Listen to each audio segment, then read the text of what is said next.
Welcome to Naruto Shinobi Wars, the sequel to Naruto Altered History. This is a major epic FIC, and it picks up roughly after a 2 or 3 year time skip, and though there is a side project called Naruto Time Skip, it is not needed to follow the plot of Shinobi Wars.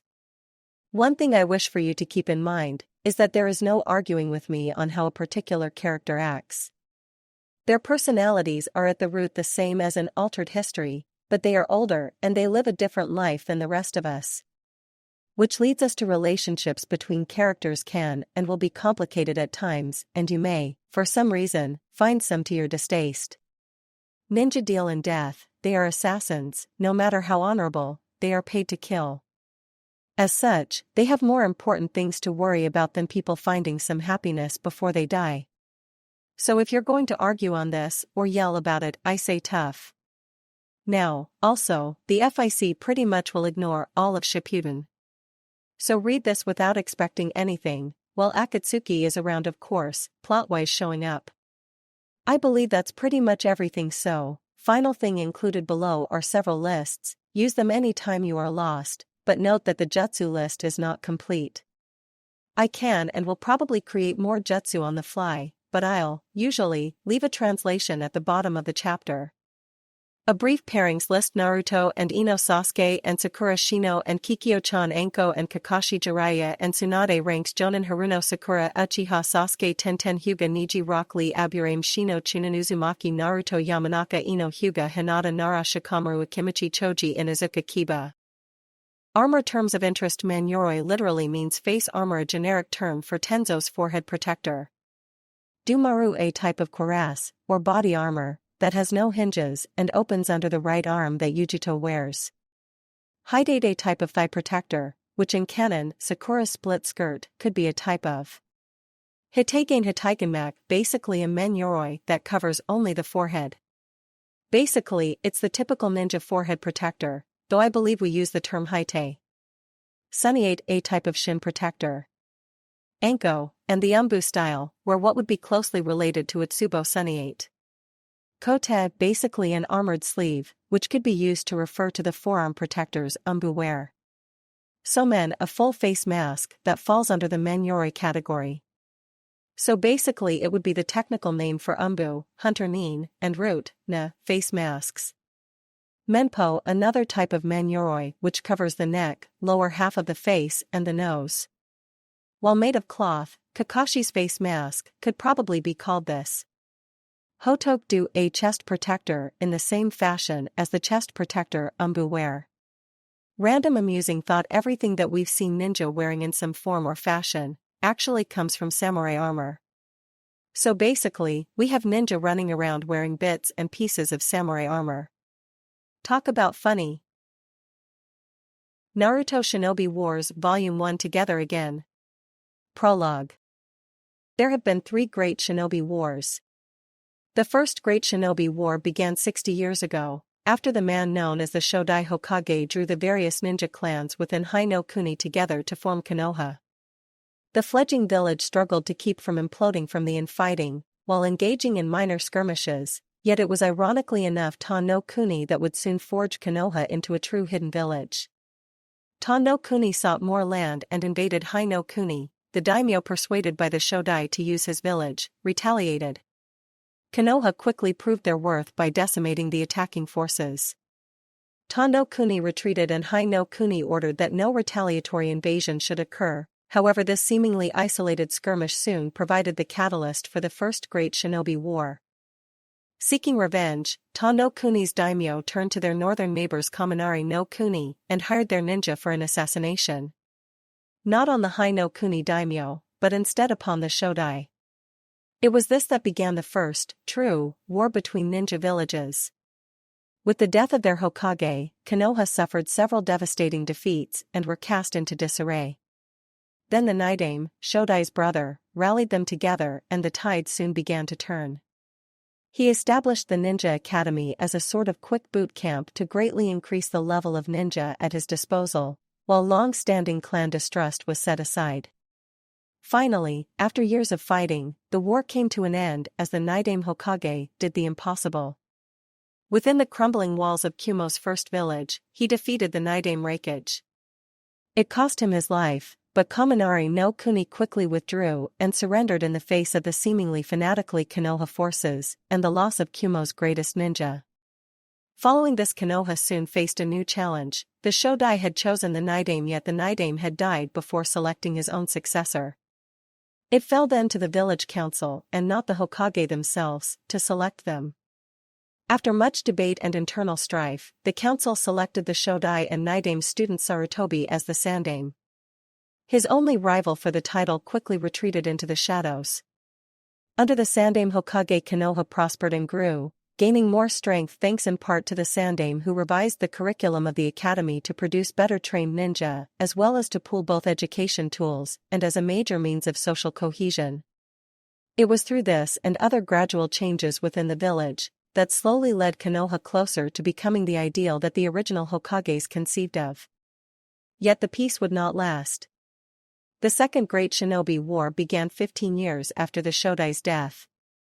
It began as Kaze no Kuni, in a bid for a more plentiful supply of water sought and quickly decimated Kawa no Kuni. Much like Ta no Kuni had earlier, they turned to a more powerful neighbor for help, Hai no Kuni and Konoha. It would be the first time that Konoha would be betrayed by an ally. Tsunade quickly withdrew when Konoha ninja took up the fighting, which prompted the secret alliance between Kusa and Kawa to begin. Kawa blindsided their benefactors, while Kusa made a plunge for a section of Hai no Kuni rich with water and land. Sadly, both countries had underestimated Konoha, who quickly recovered and decimated both, aided by a brief alliance with Aim no Kuni. Unfortunately, Tsunade had by then regrouped with a larger force and were now determined to take Hai no Kuni itself. Added to this was the weight of the earlier enemy Kumo, who provided Tsunade with support in both military intelligence and supplies. It was the first war on two fronts, and it quickly escalated, Tsunade even going so far as managing a massive attack upon Konoha itself.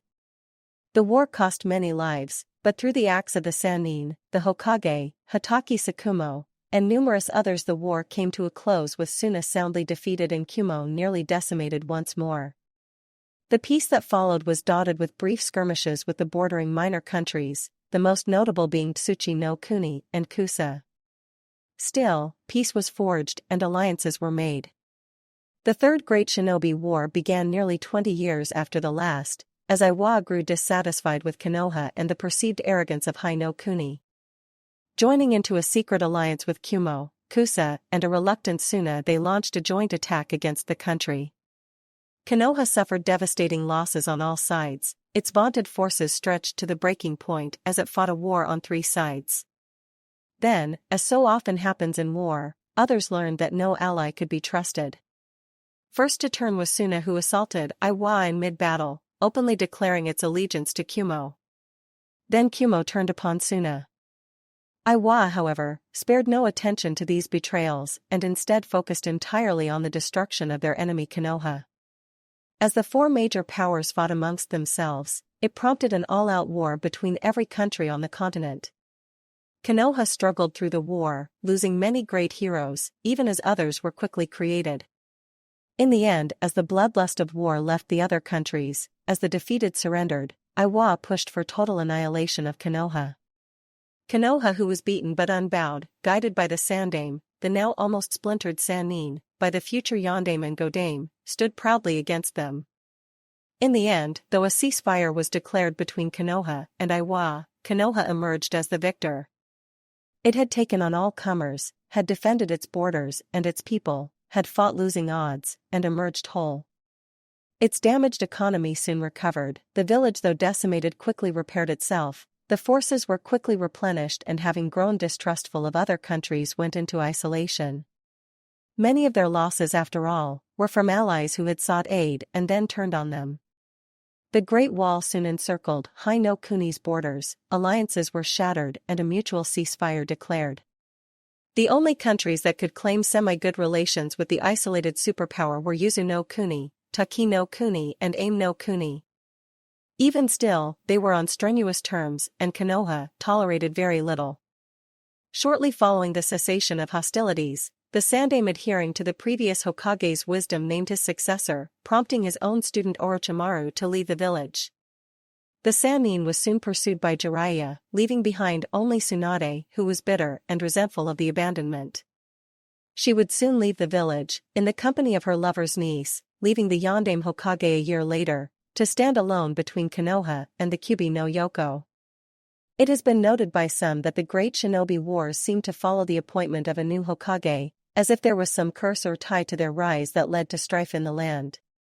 Others, however, point out that the appointment and then death of the Yondaime Hokage made it no more than a mere coincidence. After all, they claim there has been no fourth Great Shinobi War.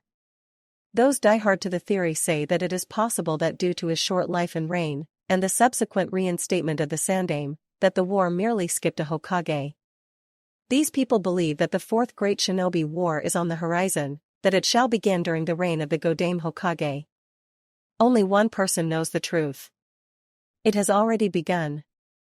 It started the day the Yondaime took control. It started in secret, with plots and betrayals, and is only now preparing to explode upon the world. The time is ripe, the pieces are in place, and war will engulf the land. And this time, there is no one within Konoha that can halt the advance. This time, Konoha will fall and the dream will be swept away, as falling sakura blossoms upon the wind. Chapter 1, Homecoming. I still can't believe it, Sakini Duke asked you out. Aya said in amazement. I just can't believe she turned him down. Izumi exclaimed, glancing at the other girl, before fixing a gaze on Ino. Ino couldn't help but roll her eyes in exasperation, unable to believe that she had ever been this stupidly shallow over a guy. She had long since repressed the memories of her Sasuke fangirl days. Those days belonged to a different Ino. An Ino who hadn't been tested in battle, hadn't been wounded and suffered the betrayals that she had. You know, this means she's turned down every guy in the program since she joined 6 months ago, Haruko said, an evil smirk forming as she glanced at Ino. Maybe it's just that Ino here doesn't like boys. What?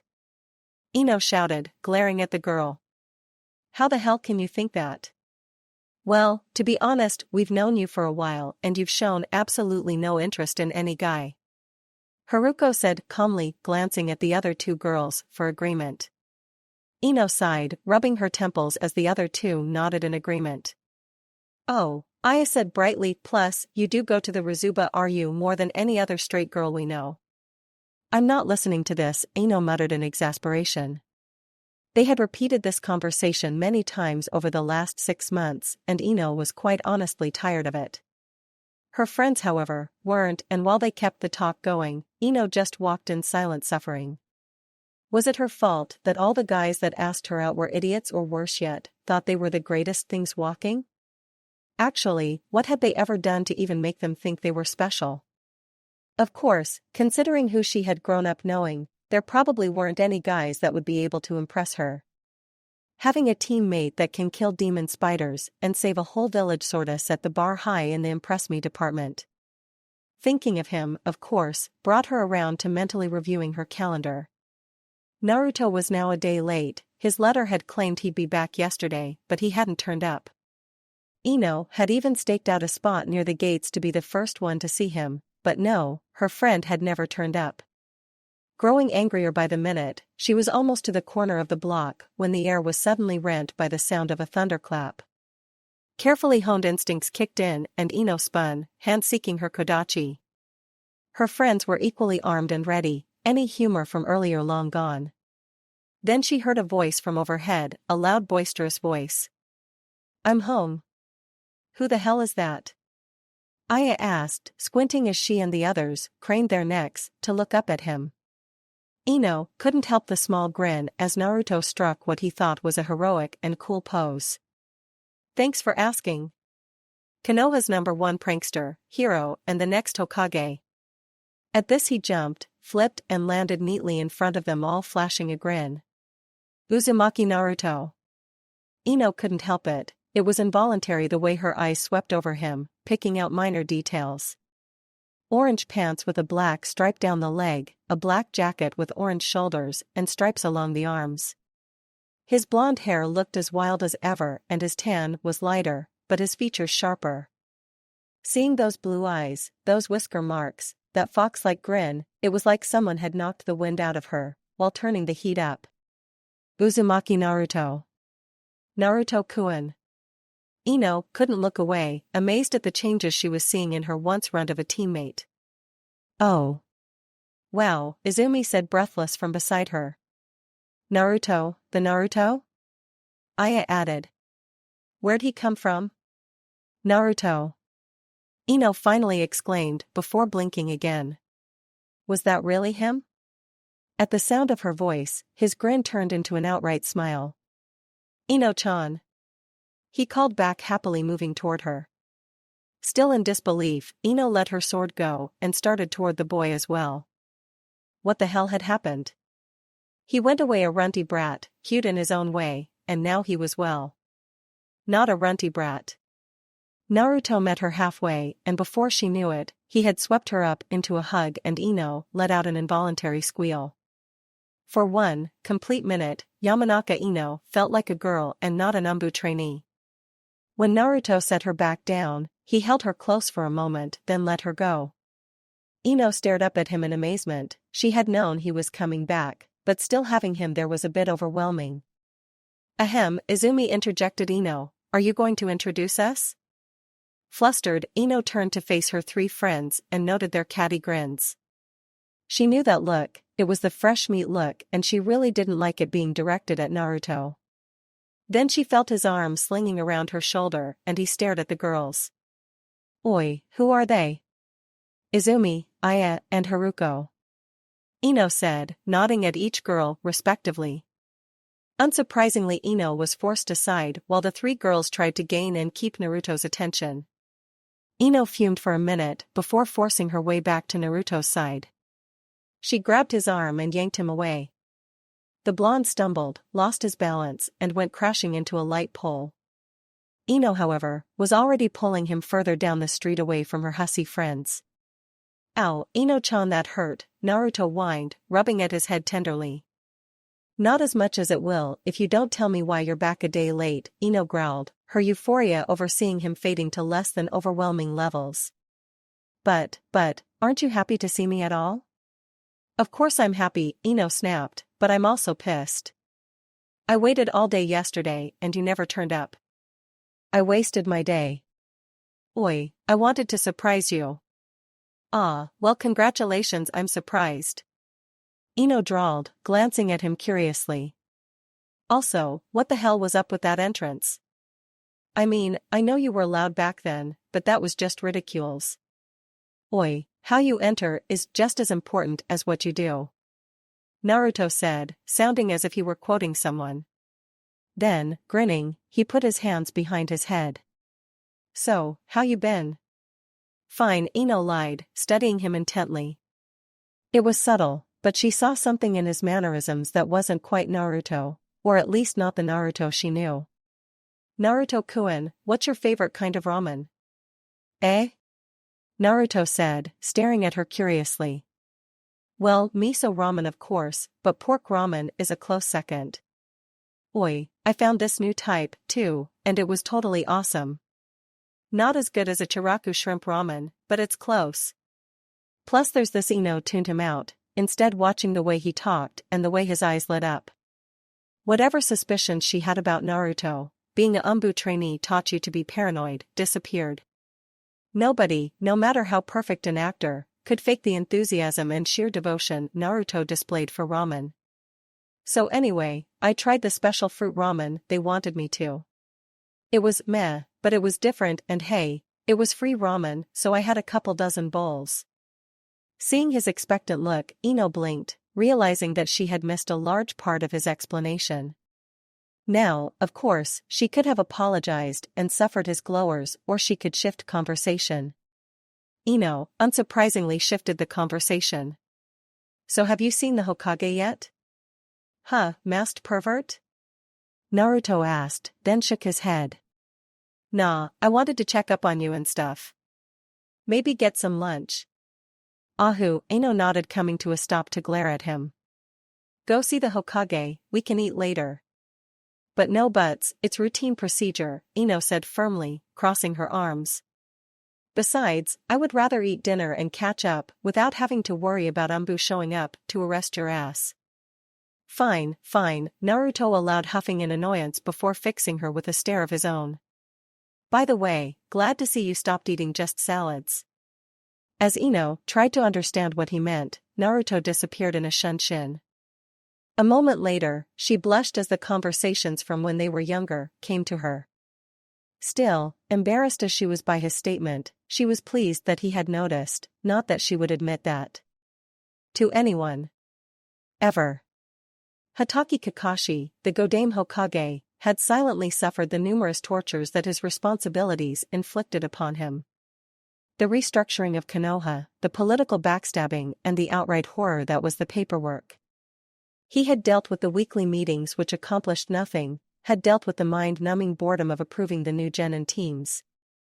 He had suffered all of this without a trace of his precious Ika, because somehow, Naruto had not only stolen his copy and the copies in the village, but every copy in Hai no Kuni. Kakashi wasn't sure how the boy had managed it, for that matter, he wasn't sure how he did it the first time, but he had. It was this fact, that he had been suffering 3 years of withdrawal, which made him snap at Hyuga Hayashi. Generally, the Hokage treated this man with respect. After all, he did, in effect, control most of Konoha's infrastructure. It was his clan, which had stepped up to the task of taking up the burden the loss of the Uchiha clan had created. However, after repeated attempts at trying to force the man to remove the curse seal on his youngest daughter, whom he had disowned, Kakashi's temper had snapped. He had made it crystal clear to the man that if she was disowned then she no longer fell under Hyuga clan law. That unless the seal was removed then the Hyuga clan could face utter disbandment. Hyuga Hayashi had stared at him in disdain and point-blank refused to remove the seal, while reminding Kakashi that the Hokage did not have that kind of authority. Had threatened him, veiled though it was, with a sudden breakdown of Konoha's infrastructure. Which led to Kakashi saying that if it did happen, then Hayashi would find himself in an Umbu torture cell before the hour was up. Needless to say, after that meeting, he had been confronted by the council spokesman. The Sandame's former teammates had unapologetically blasted him for such a tactless meeting. Kakashi had weathered their speech for as long as he could before telling them being Hokage is not about politics and then marched out of the small meeting room. So, in the Hokage's opinion, his morning had been shot to hell. Then Jiraiya had showed up to announce that he was back and that Naruto would most likely be arriving in a few minutes. A few minutes had turned into an hour into 2, before long Jiraiya had left and Kakashi remained behind his desk wishing he were dead. Still to his credit, he heard the door click open and he reacted by bolting upright to see who it was. Upon sight of Uzumaki Naruto, Kakashi felt a mixture of relief, annoyance, and loathing. "Hiya, masked pervert." The boy said happily, then shivered as the temperature dropped several degrees. Kakashi glowered at the young man, processing several dark thoughts. After all, this was the boy that had stolen his precious and made him suffer the atrocity of this job without relief. Legacy of the Yondaime or not, the boy had to pay and pay dearly. Something wrong? You, Kakashi managed, eyes narrowed, stole my book. Oh, well yeah. You also managed to make every copy in the country disappear. Naruto scratched the back of his head, a confused grin on his face. Huh, that's strange, I don't remember doing that. Oh well, guess I must've. Anyway, I came to check and give me one reason not to toss you under the Umbu cells and forget about you. Kakashi grated out, struggling to keep from leaping across the desk to kill the boy. Kakashi rather enjoyed the mental image of ramming a Chidori down his throat, darkly satisfying though that was for sure. Naruto managed, then with wide eyes fumbled through his hip pouch, producing a stack of books, "'cause if you do, then I won't be able to give you an advanced copy of the new Ika series?" Good reason. Kakashi said, eye curving up happily as his heart genjutsu formed around his head. Then shifting back into his normal mood, the book set firmly in his grasp, he fixed the boy with an intent gaze realizing just how much like the Yondaime Naruto was starting to look. So, what have you been up to? I was expecting you 2 hours ago. Oi, well I just sorta wandered around, Naruto said with a shrug, took in the sights. No, Kakashi interrupted happily, already reading the first page of the new series. It should be something like, I got lost along the road to enlightenment, or, a cute girl stopped me on the way, so I danced. Maybe, a black cat crossed my path, so I had to take the long way. Okay. If you really want some class though, Kakashi said in subtle amusement as he looked up to note the confusion on the boy's face, try this one. The path that leads to what we truly desire is long and difficult, but only by following that path do we achieve our goal. What path am I following? Naruto managed, totally bewildered. You want me to leave? Never mind, it was just something a friend taught me once, Kakashi said, then putting his precious away to focus on the serious discussion looming before him. Now then, I assume Jiraiya-sama told you all about your relationship with Sensei? Sensei? Oh, yeah, Naruto said, nodding, crossing his arms. Ah, good, Kakashi nodded slightly. That was one less thing he would have to deal with then. I'll transfer the rest of Sensei's mission funds into your account. As his relative, you're entitled to them more than I am. Shaking it off, he motioned for the boy to have a seat and tried to think of the best way to explain the Unity situation. Naruto, what do you remember about Unity? Unity? Naruto blinked, then scowled slightly. Well, I know they tried to kill the daimyo when I was a genin. Other than that I don't remember too much, just that it's made up of mostly umbu, with some normal jonin and the hand signal Anko showed me. Kakashi said, his eye drifting to the desktop, before looking back at Naruto. Unity is an organization within Konoha, seeking to unite us under one leader, the Hokage. They believe this is in the best interest of both the country and the village itself, which is a false and dangerous belief. A hidden village is a semi-autonomous political entity. We provide the country with our strength and they give us resources and a stable environment to stay in. On the surface it would be very beneficial to unite them, put it all under one person, but it's not. A Hokage is a military leader, he can't and shouldn't lead civilians. Just as a daimyo, who is a civilian leader, can't and shouldn't lead ninja. Ever heard the phrase absolute power corrupts absolutely? Kakashi asked, then seeing Naruto's mild confusion, explained further. Giving a Hokage or a daimyo total control over an entire country is the surest way to create a despot. You would also weaken the military as it would become more involved in politics, which make it nearly impossible to do much of anything, much less run a war or missions. Naruto said, finally getting it, before frowning. So why are you telling me all this? That is what I am getting to, Kakashi said tiredly, wishing that he could have put this off for someone else to handle. Unity was led by Denozu, who at one point was a contender for the title of Hokage against the Sandaime. He formed and then led the organization called No within Umbu and through that developed Unity. He was assassinated about 2 years ago, by Uchiha Itachi, Kakashi explained, then seeing the boys surprised, continued his explanation. He knew that just by using umbu and jonin, he would never be able to affect the vision he had, so he started working on another idea. Sway public support through carefully planned campaigns. He pretty much succeeded as well, but he never managed his final idea.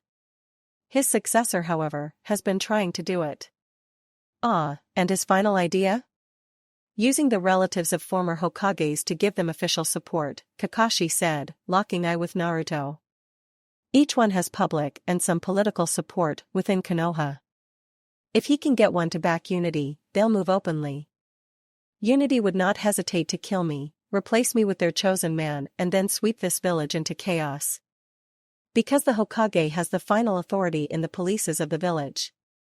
So they're going to approach me? Naruto said, blinking. You want me to kill them or use them to slip in and kill the leader? Neither, actually, Kakashi said, amused and impressed by the boy's reaction. Konohamaru had seemed nervous and Ino had seemed on edge, but neither had offered to kill the leader. Just ignore them, we have a man on the inside. However, to defeat them, we'll have to do it another way. I'm just making you aware, just as I made Ino and Konohamaru aware. Right, Naruto said, scowling slightly before shifting back into what Kakashi had long ago figured out was his carefree persona. Oi, so how soon can I get back to being an active ninja? I got a lot of time to make up for being gone and remind everyone why exactly I'm so awesome. I should have you off the inactive roster sometime tomorrow morning, Kakashi said, glancing resignedly at the none too small stack of paperwork he had been putting off. You'll need a physical. I can probably get Tsunade-sama. Oh, no wait, healing bloodline. Never mind then, still I'll have to find you a team. Ino is occupied now, and Shino. Well, what about Anko? Busy torturing Umbu trainees, Kakashi chirped, to be rewarded by Naruto's grin. It's a good way for her to channel her anger issues. Well, can I at least talk with her? Tomorrow, she's got some of the lazier trainees on a wilderness survival test, Kakashi said, shivering at the idea while Naruto winced. Anyway, don't worry about the team thing, I'll figure something. Why can't I do solo missions? Naruto asked, sounding curious. I mean, Anko did and I did do that one before I left. Well, that is true, Kakashi mused. His mind clicked on the current backlog of A and B rank missions, and Kakashi grinned behind his mask. He felt it worked out perfectly. A ninja capable of said missions, free from normal duties, who needed to suffer for torturing him for 3 years. It was divine providence. Right, come by tomorrow. I'll have a mission for you then. Yes. Naruto cheered, hand pumping in the air. Tsunade frowned, brown eyes darting along the chart currently on her desk. Normally, she skipped out for a drink, with a well-deserved detour through the gambling district. But not today. Because today was the day one of her old teammates had rolled back into town, after training another would-be Hokage, for 3 years. Jiraiya the Toadmaster, the biggest pervert in the world, whom she had personally put through who knew how many walls. Jiraiya, the white-haired irrepressible spirit, who had been the heart of the Sannin. Who had asked her to run every test she could, because something was wrong with him and he wasn't sure what. Tsunade knew though, because she had run every test. Every single one. Twice. Personally. If the results were to be believed, the closest thing she had to anything resembling a real friend, was currently dying from chakra poisoning. Of course, it wasn't unheard of, but only during times of war or when a ninja had to subdue a bijou. Channeling massive amounts of chakra over an extended period of time not only ruined your chakra system, but it poisoned you. Normally, with time and care, your body would flush the poison from your system. However, do it often enough or sustain it long enough and it built up to a lethal amount. Which raised the question, how in the bloody hell had Jiraiya managed to poison himself? He had survived 2 wars, he wouldn't be stupid enough to do it now, and last she checked, there were no wild bijou out there. Lifting her gaze slowly, she fixed her teammate with an icy glare, freezing him in mid-move of stealing her sake. Okay Hiki-kun, I'm only going to ask once, Tsunade said, lacing her fingers together and resting her elbows on her desk. How in the fucking hell did you manage to poison yourself? I assure you, Jiraiya said, flashing her that boyish smile that he had somehow retained all these years, that I have no idea what you're talking about, Tsunade-heim. I'm old, Tsunade shot back evenly, unamused or charmed, but I'm not stupid. You have a lethal level of chakra poisoning in your system and there are only 2 ways it can happen. A. You got stupid and channeled too much chakra for too long, or B. You subdued a bijou. Both are highly unlikely, so I want to know how you managed it. How do you know they're unlikely? Maybe I did subdue a bijou or channel too much chakra, Jiraiya said, picking up her sake and a cup while settling back on his seat. After all, you and Oro used to call me the fool all the time. That was nearly 60 years ago, Tsunade grated out, glaring at him. Besides which, just being a fool doesn't make you stupid. Either way, Jiraiya said dismissively, draining his cup in one gulp and then fixing her with the stare.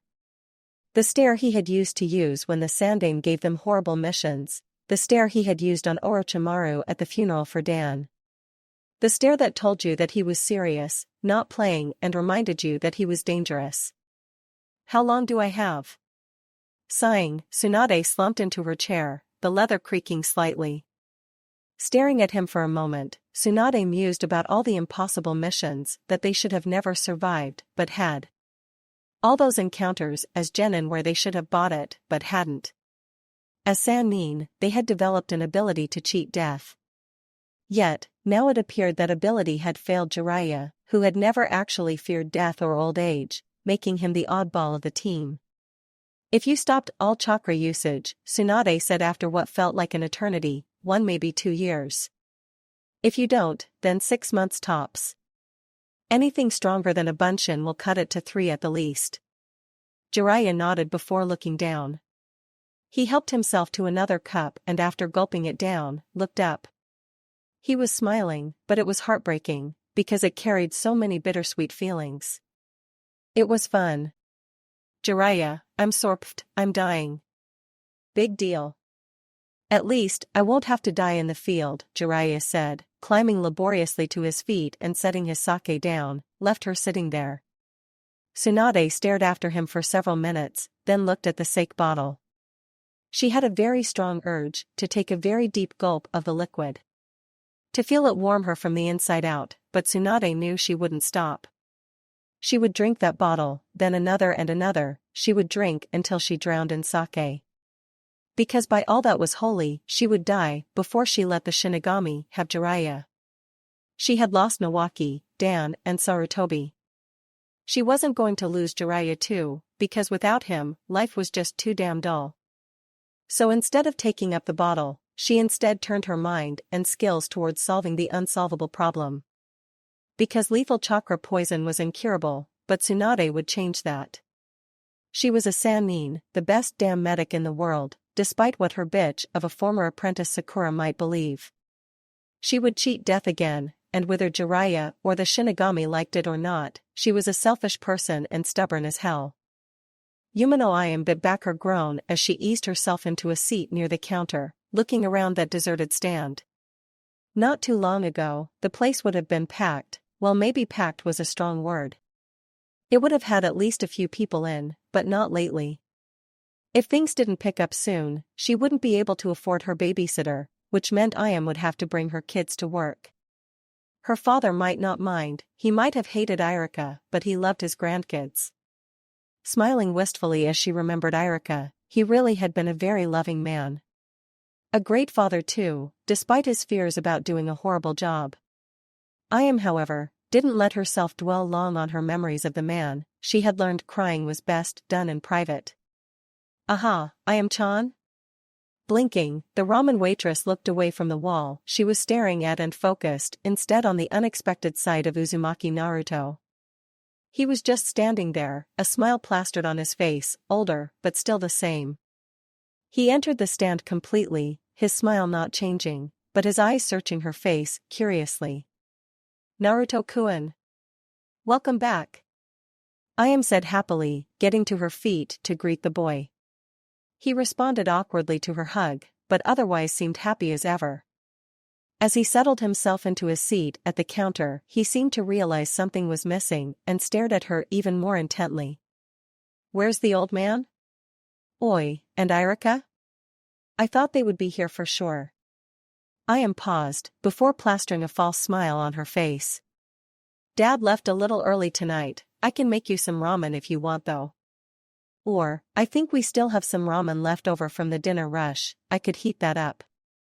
Okay, you talked me into it, Naruto said happily, 1 Hokage-sized serving, please. Right away. Ayam said brightly, turning to fuse with the remaining pot of ramen. She couldn't help but feel like it was old times, Naruto wandering in late at night, demanding an after-dinner ramen feast. Humming to herself, she finished the bowl and set it before him proudly. Naruto carefully selected his chopsticks, as Irika had taught him so long ago, then breaking them apart paused to consider the bowl, tearfully. A hurried mutter of ikamatsu, and he dug in with gusto. A burp later, which was a sign of approval from Naruto, he handed over the now empty bowl with a grin on his face. So, how was it? Ayam asked politely, turning to refill the bowl, knowing that he would immediately want seconds. I'm in love, Naruto said seriously. If it were legal, I would marry this ramen and then eat it. That's a nice sentiment, I am agreed, flashing him a smile as she set the second bowl before him. Yep. Naruto said, twirling the ramen around his chopsticks, eyeing her.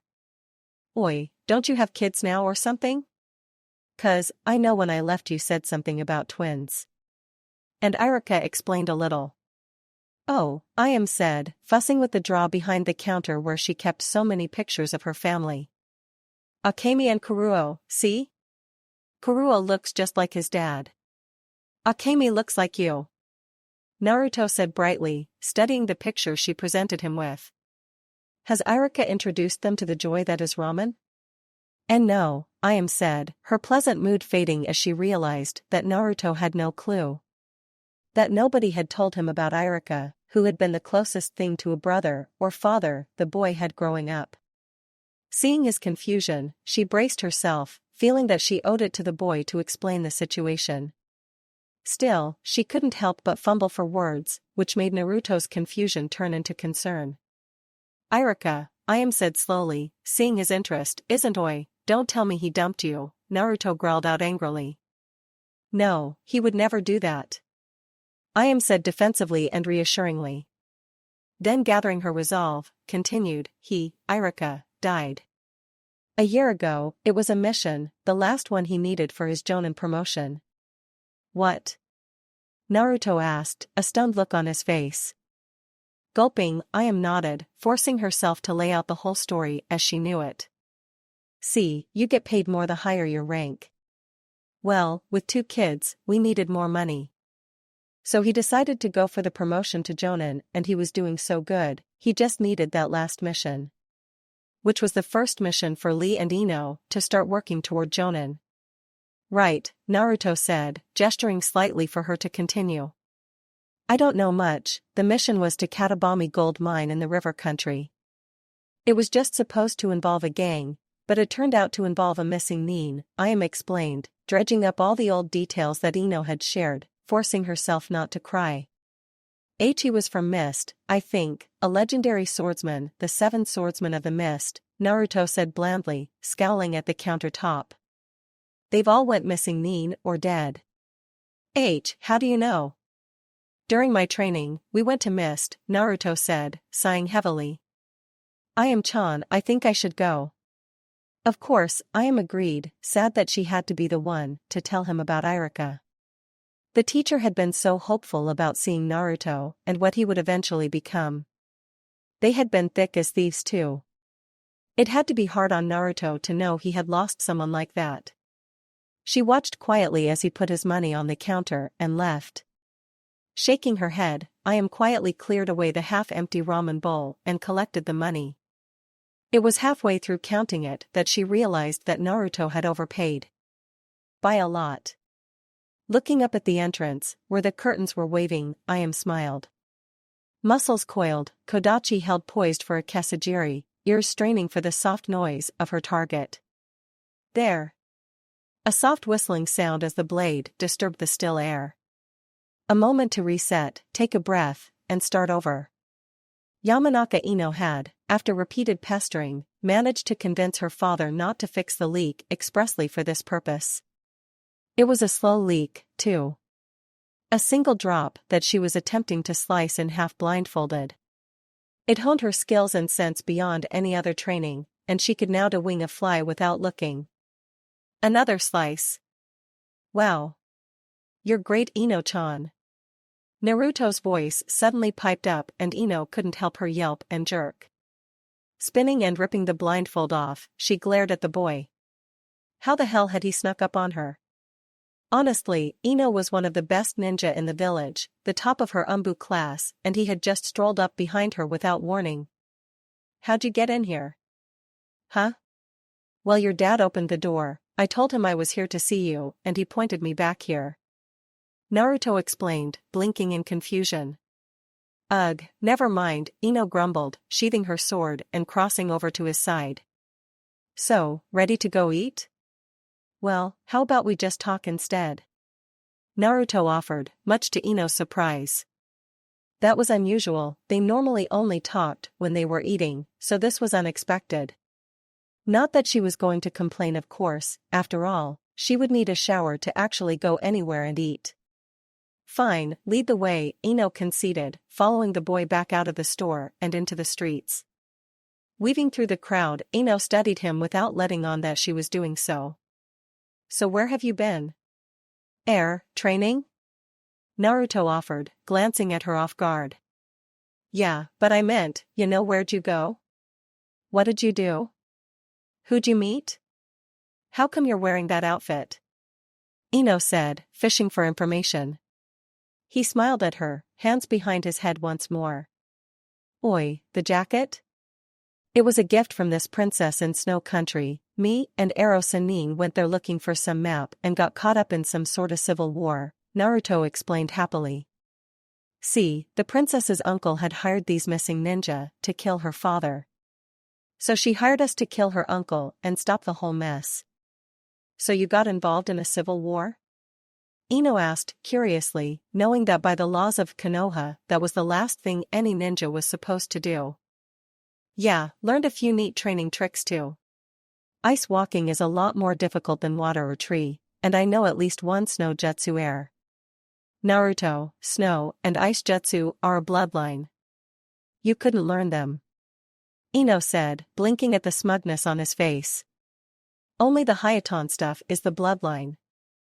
There's this whole Kori style of jutsu out there, I can't do much but I can use some of it, Naruto explained, before going back to his story. So anyway, after we took care of those ninja and her uncle, she decided to reward us. I got this outfit, which she said suited a ninja better than neon orange and blue. Sanin got a kiss, and she agreed to let him use her likeness in his next book. So wait, you're wearing that 'cause a princess told you it looked good? Ino asked incredulously. She had told him something to that effect before he left. Had he listened to her? No, he had listened to some bimbo princess. Oi, well that and my flak jacket was ruined. Along with the few replacement jackets I bought in Wave Country, Naruto said defensively, crossing his arms. Anyway, what's with your outfit? What about my outfit? Ino asked sharply, knowing that her outfit showed off more than it had originally. Gone were the bindings and the nearly full-body clothing. Now she was dressed in a top that left her toned stomach exposed. It covered her right arm and upper part of her chest with fish netting, leaving her left arm and shoulder exposed. Of course her bottom half showed off her legs to great effect, the split shorts and the black bicycle pants, the only things that made it street legal. Nothing, Naruto said, before he turned away with a faint blush on his cheeks. So, what have you been up to? Ino scowled at him and sighed, knowing that she could not tell him about trying to join Umbo. Currently active trainees were forbidden to discuss such things with anyone, even her parents didn't know about it. Nothing much, really? Heard you were doing some missions to become Jonin, Naruto said, glancing at her from the corner of his eye. Heard about this one mission involving one of the legendary 7 swordsmen of the mist. Kurisuke Raiga, Ino said absently, her mind roaming back to that first mission. While Lee played a part in the man's defeat, as had Irika, it was Ino who finally defeated him. Even though it cost Irika his life, which made her look at Naruto in confusion. How'd you know about that? Heard it from Ayam-chan, Naruto said casually with a shrug. So, how exactly do you go about getting a promotion to Jonin? Staring at him for another moment, Ino decided to answer his question. Well, basically you just got to submit an application to the Hokage's office. An application? Yeah, standard stuff, like your name and ID number. Then the kind of missions you've done and you gotta have a certain amount of points. Points, Naruto echoed blankly, looking at her strangely. How do you get points? Successfully performing missions, Ino explained with a shrug. Each C rank is worth 1 point, B rank is 2, and A rank is 3. You'll need a total of about 150. So, Naruto mused, rubbing his chin, I'll need to run what, 50 A rank missions? I can do that. Naruto, rank missions are rarely given out, Ino said, slightly bothered by his dismissive nature. Plus, you need the recommendation of both your Jonin sensei and another Jonin. If you're denied promotion, you start over. Sounds easy enough, Naruto said, brightly with a smile. Right, Ino drawled sarcastically. I've spent 3 years working on it and you say it's easy. Well, it is, Naruto said, defensively before turning to face her. Oi, you wanna see something really awesome? Sure, Ino said, startled by the change of conversation. A minute later, she followed Naruto to the rooftops, moving ever higher even as he performed ever more outlandish flips and jumps. Still, Ino didn't quite understand why she felt like Naruto was changed. Admittedly, he should be changed, 3 years changed someone after all, but this was different. His earlier question about Raiga had been casual, but it had felt weird. Like when those Umbu had been testing her, their questions had been so innocent and yet important. Plus, there was this feeling that he wasn't quite acting normal. It was like he was pretending to be how she thought he should be. A few minutes later, they came to a stop on a rooftop that overlooked the Hokage mountain and a vast stretch of forest and clear sky. Glancing at him, she was startled to see his face soften before he gestured for her to have a seat. Taking the hint quietly, she sat down beside Naruto, legs dangling over the edge. The blonde reclined casually on his hands, staring off into the distance. After another moment, Ino huffed and glanced at him. So what's so awesome about this place? Well, it's quiet, mostly. Plus, there's something about when the sun sets. It just looks, dunno, magical, I guess. Naruto explained, glancing at her. Haven't you ever watched a sunset? Of course I have, Ino said with a snort as she leaned forward to rest her hands on either side of her legs, but it's just, the sun setting. Most of the time, that's true, Naruto admitted with a nod, but sometimes, it's not. When I first became a genin, that sunset was special. This is my first time back home, so this will be special too. Ino blinked, turning her head slightly to meet his gaze. It was one of those moments where, without words, each knew there was something special going on. Looking away, with a faint blush of her own, Ino focused instead on the setting sun. It did indeed look more special than she normally gave it credit for. After a few more minutes of just taking in the sight, she sighed, her lips twitching humorously. So how many other girls have you brought up here? Just you, Naruto said, shrugging slightly. This was my favorite view of the city when I was a kid. Figured you might like it. Well, it was nice. Yep. Naruto agreed, nodding. So, anyway, what all's been going on? I know you're working on Jonin and that Irika died, but otherwise I'm in the dark.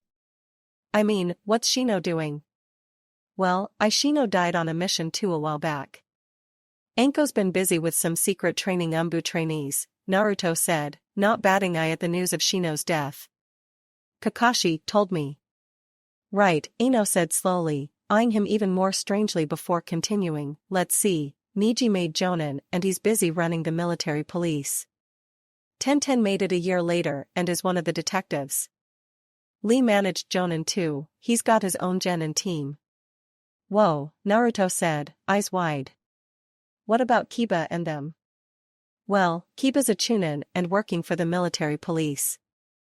Part of their investigation unit. So is Hinata actually, Ino said, frowning slightly. There was something going on between those two, even if Choji didn't see it.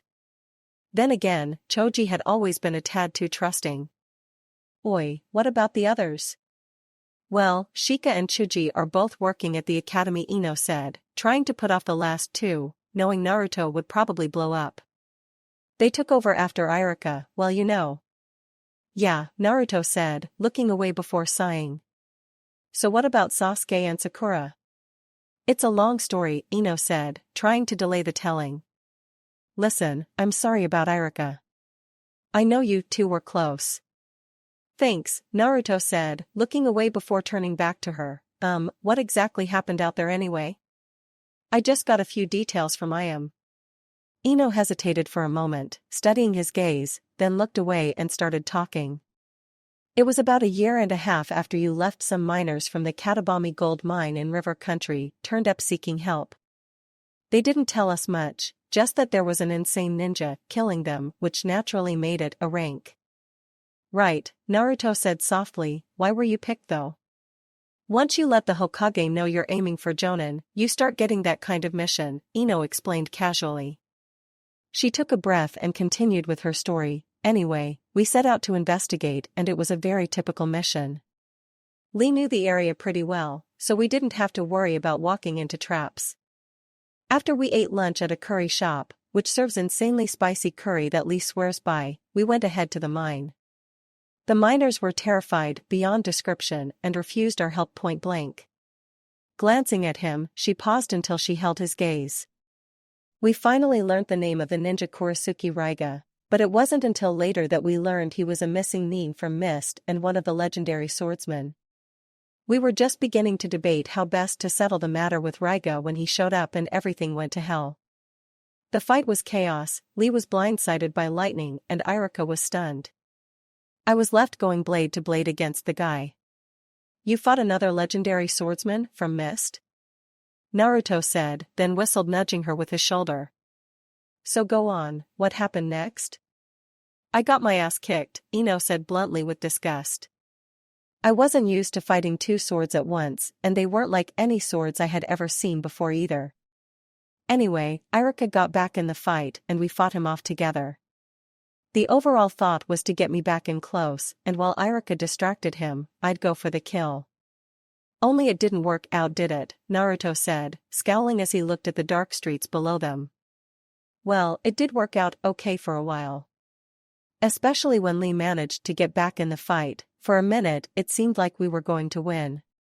Then Raiga decided to stop playing around and I don't know how, but Lee was down in a matter of seconds, and so was I. Irika held on though, and I don't remember much about the fight, but I know his wounds were fatal.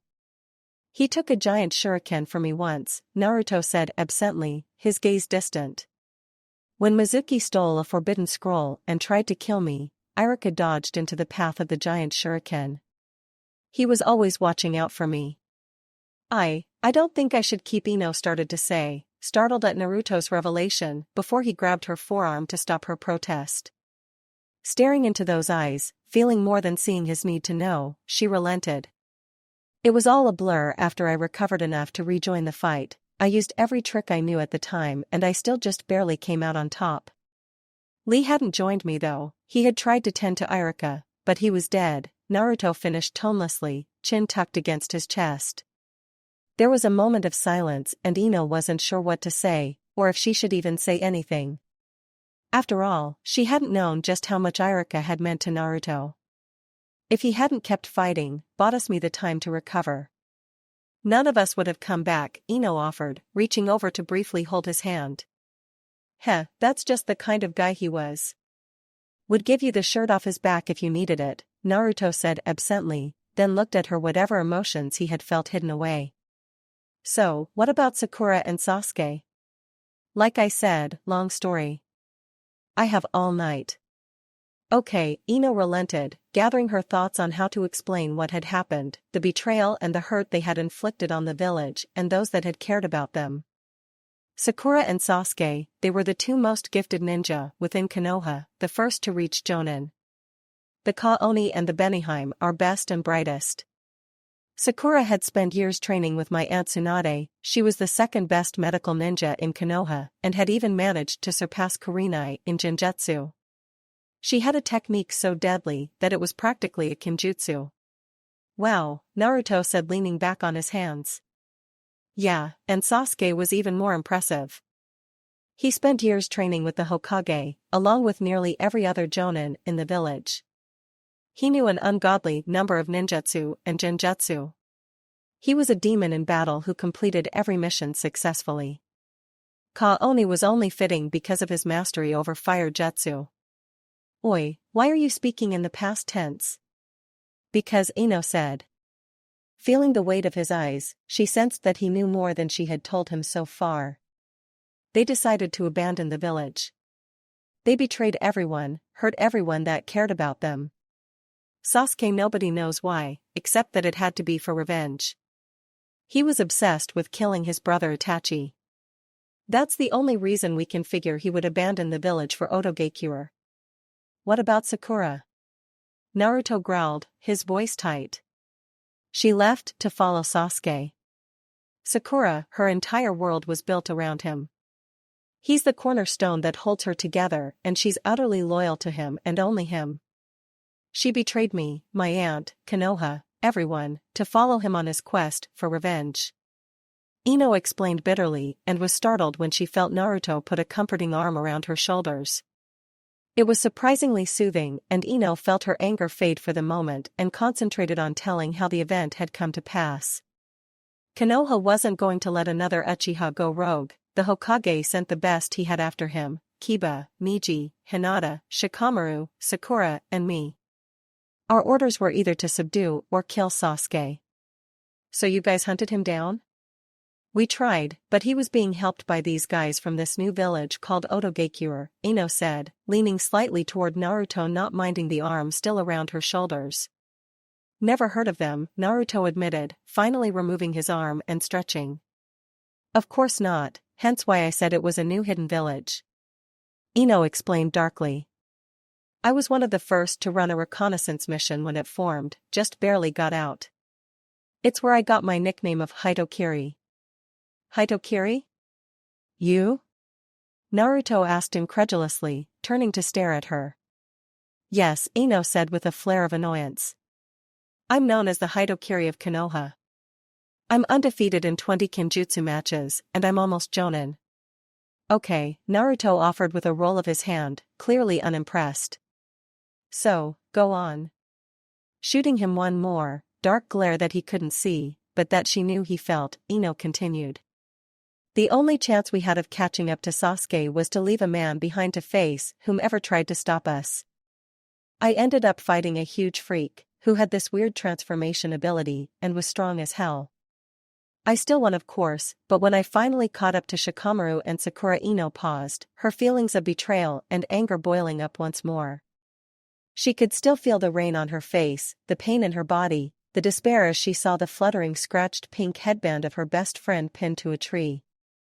A clear sign that Sakura had defected and broken ties with Ino, since she had been the one to give Sakura that headband. The sound of Shikamaru groaning, his dry whispers about Sakura nearly breaking his neck. The sheer sense of loss that welled up inside her was too much. The bitch betrayed us. For a stupid bastard. Ino shouted, her voice echoing over the village. Fuck them and their revenge. They betrayed us, hurt us, used us. SSSH, Ino-chan, it's okay, Naruto said, putting an arm around her again, pulling her against him slightly while rubbing her arm. And you? You weren't here, we. If you could have stopped them, could have kept them from leaving. Ino muttered, her voice small, unconsciously voicing her thoughts she had kept bottled up since the betrayal. You left us. Left me. We needed you, and you just left. I couldn't stay, Naruto said defensively, not letting her go. I told you, I had to get stronger to protect everyone. I don't know if I could have stopped them or not, but I promise you as the next Hokage and as Uzumaki Naruto, that I will make them pay for what they did. Ino didn't say anything, just leaned against him, fighting back her tears in silence, taking comfort in his voice. Yes, she was bitter and hateful, but the tone in Naruto's voice, it told her that he was much darker, much more dangerous than he had ever been. This was a Naruto you definitely didn't want pissed at you, someone that you wanted to trust to do the hard jobs. Words after that seemed moot and both just sat there, staring off into the night. For the most part Ino wanted to talk more, say something, after all there was that kiss she had given him. Yet, right now, all she could do was think about how she needed to go home and get some sleep. Umbu training had taken a lot out of her, as did the emotions currently rolling through her. Besides, Ino wasn't quite sure about Naruto at the moment. No point in broaching a touchy subject until he had time to adjust and she had time to figure him out. Sighing, the blonde finally pulled away and climbed to her feet, stretching with a groan. You leaving? Yeah, Ino said, glancing down at the still-seated Naruto. Got an early day tomorrow and you just got back. Right, Naruto agreed with a slight nod. Hey, think you'll have some time tomorrow morning? Why? 'Cause it's been a while since I've had a good workout, Naruto said, his tone teasing. Who better than the Hitokiri of Konoha? Ino bristled at that. He didn't believe her?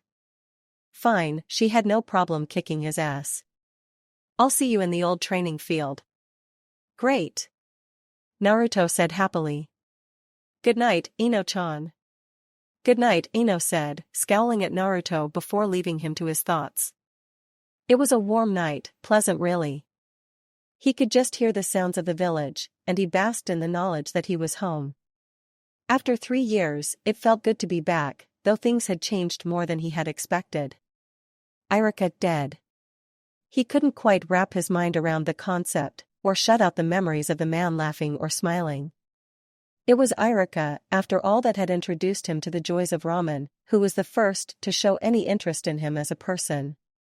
He did take some comfort though that the man had started his own family and that it had taken a ninja like Raiga to kill the man.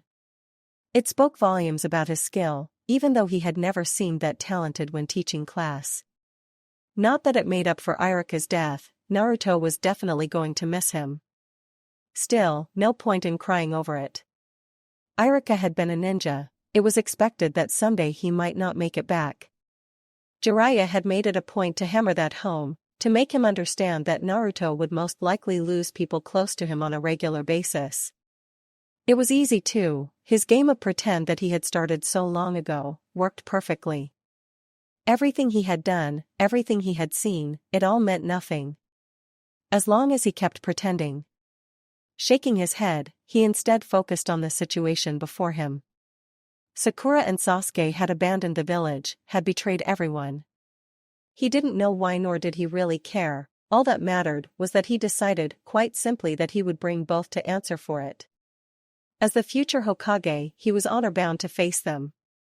Turning his thoughts away from them, he thought briefly about Ino. He could remember that kiss, it was hard not to. Naruto had wanted to ask her about it, but he hadn't been sure. Besides, she had treated him like an old friend and nothing more so. Maybe it was best to leave it unspoken. Still, even Naruto hadn't been able to ignore the fact that she looked good. Especially her legs. Those had been, wow, just thinking about her body made him blush slightly. Still, just a friend, because there was no way she could like him. Even more important though, was the fact that something was different about her. He wasn't sure what, not really, just that it was more than working toward Jonin. The way she moved, the way she talked, it reminded him strongly of the few Umbu he had encountered in the other countries. Not in combat of course, because as the student of Jiraiya he was afforded the same respect as the man himself. It was funny to think Jiraiya, that huge pervert, was so well respected that he could come and go in any country without a problem. Plus the people Naruto had met were not limited to Umbu or Jonin. He had met 2 Kages, the Raikage and the Kazekage, and at least 3 daimyos. It was strange and slightly weird, since Naruto was by no means polite. Plus, the general knowledge of the world and other village he had picked up was invaluable. Chuckling, he stretched and stood, deciding it was time to head back to his place. He had that sparring match against Ino in the morning, plus he would have that mission Kakashi would have for him. Still, as he set off, he knew that the time was fast approaching that he would have to let others know about his secret. He would have to share the fact that he was the prison of the Kyuubi, but he would have time enough for that. First, he had to establish himself and remind them why he was such a freaking awesome ninja. He was Uzumaki Naruto, and he was going to be the greatest Hokage ever. Believe it. Chapter 2 Return Mission. Yamanaka Ino just barely stifled her yawn, then readjusted the kodachi on her back. Despite 3 years of early mornings, she hadn't quite adjusted to them. What made it even more tricky was the fact that she had gotten up a tad earlier than usual, because of that stupid agreement to spar with Naruto. Although, if she was honest, Ino did want to see just how much better he had gotten. The boy had trained exclusively with a Sannin the entire time he was gone. Undoubtedly he would be awesome, probably even better than she was. Still, she wouldn't know until after she sparred with him. A grumbling from her stomach disrupted her thoughts and reminded her that she hadn't eaten in her hurry. She was determined to be the first one on the training field, just to mess with Naruto's head. Catching the scent of fresh column creams, Ino made a quick detour to buy several of the strawberry-stuffed, shortbread, barrel cookies. Paying quickly and with a bright smile, Ino hurried on her way, munching happily on her quick breakfast. Before joining Umbu, she wouldn't have been caught eating such a fattening treat, but after realizing her Umbu training kept her weight down, Ino couldn't help but indulge. Finishing her meal off happily, Ino cracked her neck and took the shortcut to the training field. For a moment she honestly thought she had beaten the boy there, but found him sacked out against a tree. Snorting, Ino crossed her arms and glared at the oblivious dolt. "Figures," Ino muttered before walking over to kick his outstretched foot. "Wake up." Grumbling, Naruto opened an eye and twitched, staring up at her. "Oi, Ino-chan? 'Bout time you got here." Yeah, Ino muttered, moving back slightly as the blonde regained his feet and stretched with a groan. So, sleepin', Hitokiri?" Naruto asked teasingly as he ran through a few quick warm-ups. "No," Ino said sweetly, taking her kodachi and the sheath off her back to hold in her left hand. "I was busy eating a Hokage-sized bowl of miso ramen." "What?" Naruto exclaimed wide-eyed. "Well, I would have treated you, but you weren't around," Ino said, eyeing him with amusement. His left eye twitched and he looked as if he wanted to say something. Wisely though he didn't, and instead just fixed her with a stare. "So, should we start?" Ino asked, not hiding her smile. "Sure," Naruto said, smiling now. "The sooner I win, the sooner I eat ramen." "Don't take me that lightly," Ino said tightly, eyes narrowing. If there was one thing Ino couldn't stand, it was being underestimated. She had worked hard to earn her reputation as the Hitokiri, one of the best of her generation. She had lost track of how many times in a kenjutsu matches her opponent made light of her, saying she'd earned her name with her looks, despite her undefeated status in said matches. "Oi, just saying," Naruto said brightly, hands behind his head and eyes closed. "The sooner I win, the sooner I eat." Ino's temper snapped at his cavalier attitude and eyes narrowed. She darted forward, jabbing her sheathed weapon at his face. Naruto just barely managed to twist aside to avoid the thrust. Which was what Ino wanted, as her sheath slid forward, exposing part of the blade. A flick of the wrist sent the blade slicing at his cheek. Naruto, however, reacted with a sharp blow to her wrist, which redirected the entire weapon up. He followed with a quick step, his hands clamping onto hers and the sheath from the back. Ino growled and, slipping her left foot around, yanked Naruto into a flip and freed her blade. Recovering, Ino watched as Naruto regained his feet easily. A second later, she shifted her weight to rest on her back foot while the tip of her sword rose to aim between his eyes. Studying him and the intent look on his face, she couldn't help but smirk. "So, still think this is going to be easy, Naruto-kun?" "You're good," Naruto admitted with a grin before unzipping his jacket and tossing it aside, which left Ino momentarily distracted by how his mesh undershirt clung so nicely to his frame. Cheeks heating up, she forced her mind away from appreciating the physique and instead focused on the fighter. He was smirking and twirling a kunai around a finger, then meeting her eyes winked. "But me? I'm magic." A second later, Ino felt the surge of chakra, her senses honed to the slightest change in her surroundings. A brief flare of chakra and she matched his shunshin with one of her own. Naruto twisted out of the way of her slash, then somehow bent backward at an impossible angle as her kodachi sliced through the air where his chest had just been. With a spin, Ino had him dead to rights and made a sharp thrust for his throat. Then, with a sharp clang, her sword was jolted to a stop. The tip of her blade was pressed tightly against the flat part of a kunai that had appeared out of nowhere. Eyes wide, Ino looked at Naruto and, seeing his smile, couldn't help but smile in return. Naruto flexed and pushed her sword back as he jumped away, the kunai twirling around into a new grip. So, you got the shunshin? Well, Ino said, shifting her kodachi into a new position, a girl has to be fast. Oh, I like fast girls, Naruto shot back, his double meaning catching Ino off guard. So, think you can keep up? Try me, Ino said, this time pleased to see the surprise on his face. Then he grinned, winked and disappeared into a shunshin. Ino readied herself to match him, eyes darting to the briefest flash of orange as he darted all around her.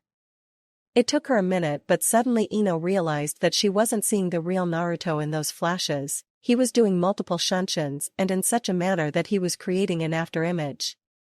That was very impressive. She had seen Anko do it once and a few Umbu captains.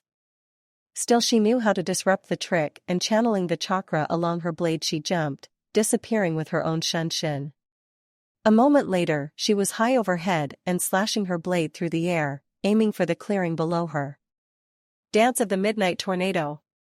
Suddenly, the chakra along her sword and into the air, creating a medium-sized tornado. A minute later, she saw Naruto darting from the clearing and into the branches of tree. Flipping on her downward descent, Ino landed nimbly on her own branch, grinning at the boy who was eyeing her happily. Somehow her instincts, honed in combat, told her this was not a good thing.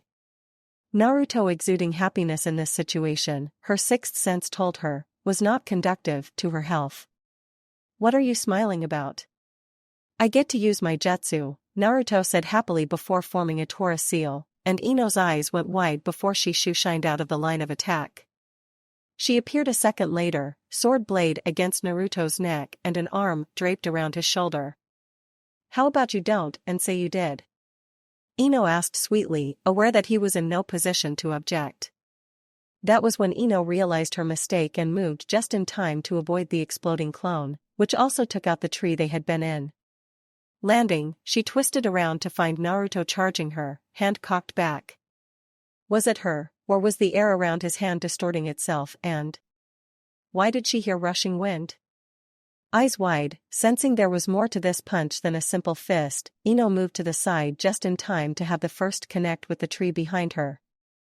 The trunk exploded into splinters from the blow, which forced her further away.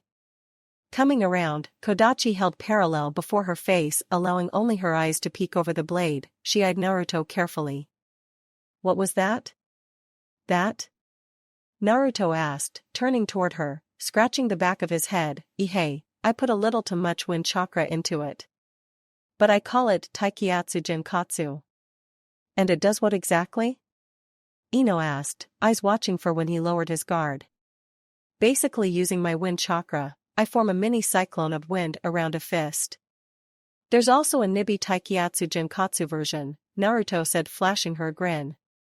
By the way, I call this Igai Kaze Chiyaku. Igai Kage Ino started, before suddenly being hurled into the air by a burst of wind from beneath her. Twisting in the air, cursing the entire way, Ino wasted valuable chakra on a Kage Bunshin to grab her wrist and send her hurling at a surprised Naruto. Drawing her Kodachi up to rest on the opposite shoulder, Ino channeled her chakra along the blade. A second later, she twisted her body to build momentum and swung. There was a splattering of blood and Ino landed in a crouch, looking up at Naruto, who had moved. However, he had been caught a bit short, hence his now wounded hand. Smirking, Ino stood and lunged, startling Naruto into stumbling and then falling. Her Kodachi came up and then dropped in a chopping motion, where it was stopped by Naruto's sandal, which made Ino blink in surprise. Surprise, Naruto said tightly and kicked her blade away. With a spin, he came to his hands and planted a side kick to her stomach, bowling her over. Rolling to a stop, Ino sprang to her feet, meeting Naruto's gaze. Steel on the bottom of your sandals? Ino asked, casually, still wincing from the blow to her stomach. Damn, that had hurt pretty bad, but she would trade a wounded stomach for the thin bead of blood on hand. At least she would have until she saw the thin cut heal, which made her pause as she remembered the bloodline he possessed. So a more lasting cut would be needed. Okay, she could do that. Oi, come on, I thought we were gonna spar, Naruto said, a goading grin on his face. Well, I would, Ino shot back, shifting the angle of her blade slightly, preparing for her next attack, but you seem more interested in staring at my legs. I'm not, that isn't, Naruto sputtered, eyes wide and waving his hands as if to say what he couldn't with words. Which was what Ino wanted. She darted forward with a burst of chakra to her legs, then with a surprise shunshin, completely closed the gap.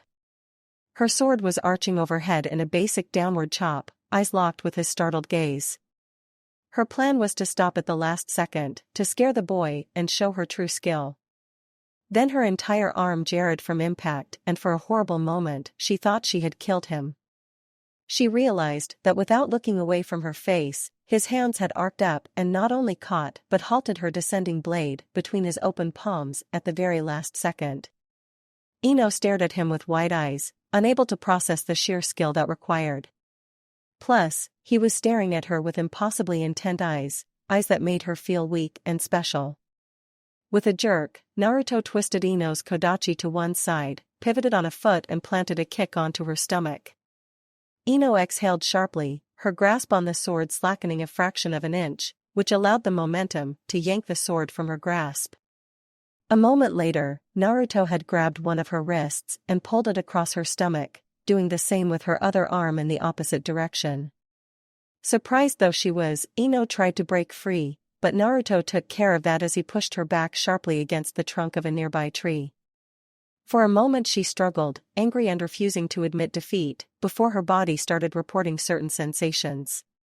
The warm, heavy breath on her cheek, the way his body was pressing against hers. Her heartbeat quickened, she inhaled sharply and met his gaze fiercely.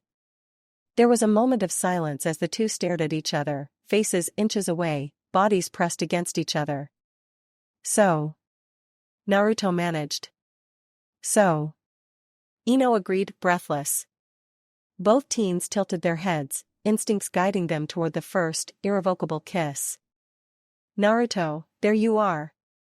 Naruto jerked away and Ino stumbled, recovered and shot a glare at the interloper. Eyes narrowed, she stared at the black-haired, trench-coat-attired woman who happened to be the bane of her existence. Mitarashi Anko, Umbu trainee instructor, who lived solely to torture Ino in ways that defied description. Anko, Ino hissed darkly. Anko! Naruto shouted upon seeing his old sensei and then promptly hugged her. Yup. Anko agreed, happily hugging back, shooting Ino a sadistic and knowing grin. All Ino could do was grind her teeth and think very dark, very violent thoughts. The village seemed a bit different than he remembered, cleaner maybe? Of course, that could be the fact that the villagers weren't just ignoring him like when he had been growing up. A few smiled, some of the girls giggled and blushed, his status not entirely forgotten. You're really enjoying this, Anko muttered softly from his side. Sorta, Naruto admitted, smiling at a middle-aged woman and her young child. Don't worry, I haven't forgotten how they treated me before I fought Gaara. Good to know, Anko drawled, glancing at him. You know, I was watching your little sparring match with Ino. Oh? Yeah, Anko said, smirking slightly, you know you shouldn't have held back with her, right? I mean, she's an Umbu trainee, after all. Wha? Naruto said, startled at that. He stopped to stare at her, his mind trying to wrap itself around such a concept. It wasn't hard really, but still it was surprising, but it also explained why she had seemed different. Surprised? Sorta, but not really, Naruto said after a moment, shaking it off, before resuming his walk toward the Hokage tower. Besides, I only held back because she was. Anko snorted, shaking her head. Yeah, it was a bit obvious, wasn't it? So, training Umbu trainees, bet that's fun, Naruto said, smiling and carefully switching topics since his mind kept flashing back to Ino and her long, toned legs. Hearing a bunch of wannabe high-level ninja cry and whine? Anko said, flashing him a smile. Hell yeah, it's a lot of fun. I bet, Naruto said, hands behind his head. So, you here? I'm going to be doing some solo missions. Gee, that's a surprise, Anko said mockingly. So you gonna tell me about your trip? Sure. Naruto said brightly, launching into an exciting, but brief, retelling of his training trip. He ranged from visiting Tsunade to the civil war in Yuki no Kuni, which Anko seemed to express a large amount of interest. So let me get this straight, Anko said, finally interrupting his nearly continuous flow of words. You unsealed Gaara, met his dad, went to Kumo, and met the Raikage. After which you went off to the other side of the world to get involved in a civil war? Pretty much, Naruto said, nodding as Anko raised an eyebrow. First chance we get, you're sitting down and you're telling me the whole damn story, she finally said, snorting in annoyance. I've always hated summaries, they never tell you the good stuff. Oi, I promise, first chance we get, Naruto agreed, tilting his head. You know, I missed you psychotic bitch. Missed you too brat, Anko said, slapping him upside the head. I'll see you later, gotta go torture your girlfriend. Huh? She's not my Naruto started, then stopped realizing he was alone in the street. Snorting, he shoved his hands in his pockets and continued on his way, muttering to himself. Girlfriend. Shaking his melancholy off, he hurried on his way to the Hokage tower. It honestly didn't take him long, of course that could have been because he was caught up in thought about his trip, the sparring match with Ino and Anko. Either way, he was there and outside the office door, surprisingly fast in his opinion. Naruto paused just long enough to consider what kind of entrance to make, then settling on causal, opened the door and entered. Morning, you masked pervert. Oh Naruto, I was expecting you sooner, Kakashi said, looking up from his Ika book. I fixed on him. What have you been up to? Naruto grinned, remembering how Kakashi had told him you were supposed to answer such questions. He took a moment to consider his answers before offering one. There was a bowl of ramen in the street, so I stopped to eat. Ah, I see, Kakashi said, I curving up happily. So I assume you're ready for your first mission? Hell yeah, Naruto said happily, hands behind his head. He'd been looking forward to this since yesterday, missions at last. He was back on his path of Hokage. First, he would make Jonin though, and he would do so in record time. I figure you should start out with a simple B rank mission, oi, but I want a rank. This is more of a warm-up mission than anything, Kakashi explained. After you finish it, you'll have an A rank mission. Oh, okay, that's good then. Glad to hear it, Kakashi muttered, selecting the mission he had mind. He nodded discreetly at a bandaged ninja who opened a side door, granting entry to whoever was on the other side. The man that entered was tall, gray-haired, distinguished and dressed in formal clothes that denoted a position of importance. I trust you remember Ambassador Taisher? That name sounds familiar, Naruto said, frowning slightly as he tried to remember where he had heard it. Jiraiya had said Naruto had to be the worst with names he had ever seen, and it was true. Hence why he so often used nicknames, although sometimes he just did that to piss the person off, because he found it funny. I'm deeply hurt, the man said humorously, as I am sure Ryoheim will be when she discovers that her favorite ninja doesn't remember his first mission. Oi, of course I remember it. Naruto said defensively, and he did. How could he forget Ryo, or Kusa, his first taste of sake, his first kill? Scrunching his face up, Naruto studied the older man before snapping his fingers. Oi, you're the ambassador. So, how is Ryo-chan? Remarkably fine, Taisher said with a barely noticeable sigh. Ahem, Naruto? Mission remember? Kakashi interrupted, I closed in the familiar happy curve. Right. Naruto said, turning his attention back to the masked man who offered him the mission scroll. You'll be escorting Ambassador Taisher to a private meeting in a remote section of Taki no Kuni, Kakashi elaborated. You shouldn't have too much trouble really. Mostly, you'll be on hand if any bandits or ninja decide to get involved. Right, and why would a ninja get involved? That, Kakashi said brightly, is a good question. Shortly after your Chunin exam, the other 4 great shinobi countries finally realized the dangers of allowing other foreign ninja into their homes. Gee, what could have ever made them realize that? Naruto asked in mock innocence. I have no clue, Kakashi returned just as innocently. I closed happily. Anyway, this led to discussions of a suitable location and other details. However, with most of the minor countries being caught up in the war with Kusa, it's been very difficult to get a place everyone could agree with. War with Kusa?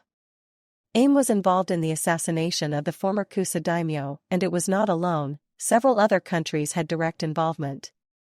However, due to alliances, attacking those countries drew other countries into war.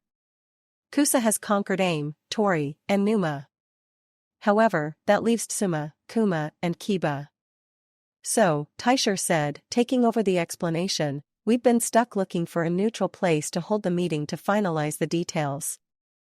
Obviously, none of the 5 great shinobi countries wish to risk information being stolen, general mistrust of course. Ah, Naruto said in understanding as things clicked into place.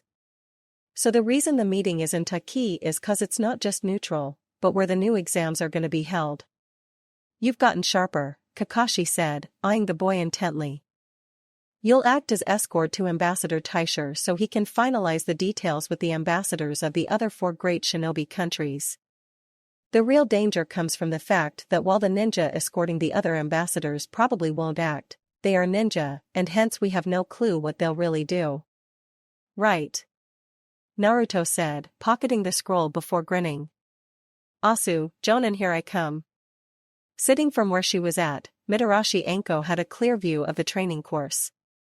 It wasn't the hardest course the Umbu had, but it was the hardest that the trainees were allowed to use. That made it hard enough for the most part, but the 30 currently running it were doing so easily, which vindicated her judgment on who to initially cut. Eyes trailing back, Anko snorted, munching her dango quietly. Even from here she could tell Ino apart from the others. Ino moved with a more assured grace, she took the course without even seeming to pay attention. The others were pouring their everything into it, ensuring that they would be tired for the last leg, while Ino paced herself. Eyes darting back to the 2 boys, Junko and Juro, in the lead, Anko almost felt sorry for them as both bucked to be the squad captain. Why, Anko had no idea, because she wasn't planning on appointing one. Anko knew her assignment as Umbu trainee instructor was temporary. Soon enough she would be let go. Probably before the next set of recruits were selected. Until then, though she planned on producing the best Umbu she could, and squad leaders created big egos that hurt people in the long run. Eyes drifting back to Ino, Anko chuckled thinking about the events of the morning. It had almost been cute the way she had seen Naruto and Ino flirting as they fought. Obviously holding back, but there was tension there and that kiss. Anko had stepped in for several reasons, one because she wanted to make sure Ino was really right for Naruto. Another was that it would build the anticipation, which always made the first kiss so much better. Then there was the fact that part of Anko was a tad jealous. She was not too proud to admit that she had a tiny crush on Naruto. Still, her main goal was quite simply to assess the suitable of Ino for her Naruto. Suddenly Ino made her move, as the others were being bogged down by the last trap and their exhaustion, the blonde leaped and grabbed the handhold overhead and then flipped to the other side. From there, it took no effort for Ino to take the lead and reach the end of the course. It even bought her enough time to stare at her comrades who came trotting up after her. Climbing to her feet, Anko finished her dango and cupped her hands around her mouth. Come on, move it, you bastards. Form up over here. Ino trotted in the lead, the others recovering but still winded. When they were all sorted and lined up before her, Anko crossed her arms, walking from one end of the group to the other. Eyes darting between the blank masks that they wore. You earned the privilege to wear the animal mask. It was not a right. Anko sized them up silently for several minutes. Ah, Anko-sama, ma'am. We're missing a few people, someone offered, careful to keep from using body language that would reveal who it was. Her number 1 rule was never to refer to her as ma'am. Seeing the group tense for a second, she chuckled darkly before walking lazily to a wall where she leaned against it. Go ahead, look around, Anko said lazily, gesturing at the group. You guys started with roughly 100 fellow trainees. You 30 have survived, due to skills and determination. Hell yeah, a guy wearing the standard blank mask of the Umbu trainee said happily. Anko smirked, her eyes darting from the boy to the others, before settling her gaze on Ino. No other trainee had that kind of hairstyle, or was so relaxed in her presence. The girl of course was a special case, Hitokiri, and a former quasi-student of Anko's. The problem is, none of you are good enough as you are. But you just said what I said, was that you had survived. Umbu do more than survive. They dominate. All of you are weak, soft. Scared of me, of yourselves, of the fact that you could, and probably will, end up gutted or raped. Bullshit. Really? Anko quipped, arching an eyebrow, causing everyone but Ino to flinch. Then prove it, show me that one of you has the balls to step up and fight me. 'Cause, I doubt if there's a handful of guts in the whole bunch. Come on, who thinks they've got what it takes to knock me down? Unsurprisingly, nobody rushed to raise their hand, but Anko knew to wait. If you waited, someone always volunteered, let their suicidal tendencies talk them into it. Eyes sweeping the room, she sighted on Ino, who moved forward without a word before stopping in full view of everyone. Anko couldn't help the grin on her face as she studied the girl, who undoubtedly wanted revenge for interrupting that kiss with Naruto. Pushing off the wall, she sniffed casually and stretched. Then motioning at Ino, she waited for the attack, which came in the form of a shunshin and a round kick aimed for her head. Anko casually blocked the blow, only to have her arm pass through the now apparent bunshin. A second later, Anko's hearing picked up the faint sound of a punch from behind. Spinning, Anko unleashed a reverse sidekick which caught Ino in the face, upon which the girl promptly disappeared with a puff of smoke. A second later, Anko dodged as Ino dropped from overhead with a somersaulting kick. The girl landed adroitly and sprang forward with a right punch aimed at Anko's face, which was child's play, but obviously Ino was under the assumption that Anko would dodge. Anko was thus surprised by the mid-step shunshin and the follow-up kick between her shoulder blades. She toppled forward, rolled with the momentum, and rounded on the ball of her foot to see Ino throwing another punch. Angry at herself and at Ino, Anko sidestepped left to avoid the blow and grabbed the girl's wrist with her left hand. Anko neatly pivoted on her left foot. She grabbed Ino by her right shoulder and lifted an elbow to strike the girl right under the jaw where the mask provided no protection. The muffled noise was nothing to what came next, as Anko summarily straightened her right leg, pulled with her left hand, pushed with her right and twisted to the left. Ino hit the ground hard and Anko dropped her left knee into the girl's bicep. Her left thumb and right thumb pressed against the back of the girl's hand, bending it but stopping short of snapping the wrist. Grinning, Anko looked up at the other Umbu recruits. Take a good look, this bitch is going to be an Umbu captain while the rest of you are still trying to tell the difference between your asses and a hole in the ground. That said, Anko applied the extra pressure, rewarding herself with both a scream and a sharp snap. Standing, she looked from each blank mask to the next. Anyone else? No? Then someone take her to the medic, class is dismissed for an hour till her wrist is fixed. After that, we start advanced taijutsu training. Advanced taijutsu, Anko-sama? Yeah, you know, the stuff that is the opposite of basic taijutsu, Anko said casually as she crossed her arms. There are 5 hidden taijutsu styles within Konoha: Juken, Tekken, Hibi, Gamma, and Namakuji. You will learn moves from each style, which combined with your pre-existing skills, will produce more effective Umbu. Pausing, Anko glanced at Ino, who was on her feet and cradling her wrist against her stomach. Raising an eyebrow, Anko glanced at the class, then turned, walking away. All in all, Anko considered it a good introduction. Shizune sighed, shuffling the paperwork in her arms as she approached the thick door leading to the single greatest medical ninja in existence. Well, Shizune would have to admit, Sakura was a close second, but as the girl had turned traitor, it was a moot point. Besides, Tsunade had not taught Sakura all her tricks and skills. Oh yes, Sakura had hurt herself in the long run by leaving before her training was complete. Nodding to herself, the medic and trusted attendant grasped the door and opened it without announcing herself. There was no need, Tsunade would either be asleep or out drinking and gambling. that was standard for the older woman to blow off steam. Shizune would see to the remaining paperwork and then berate Tsunade for shirking her responsibilities. Still studying the paperwork in her arms, Shizune failed to notice the stacks of scrolls and books littering the room.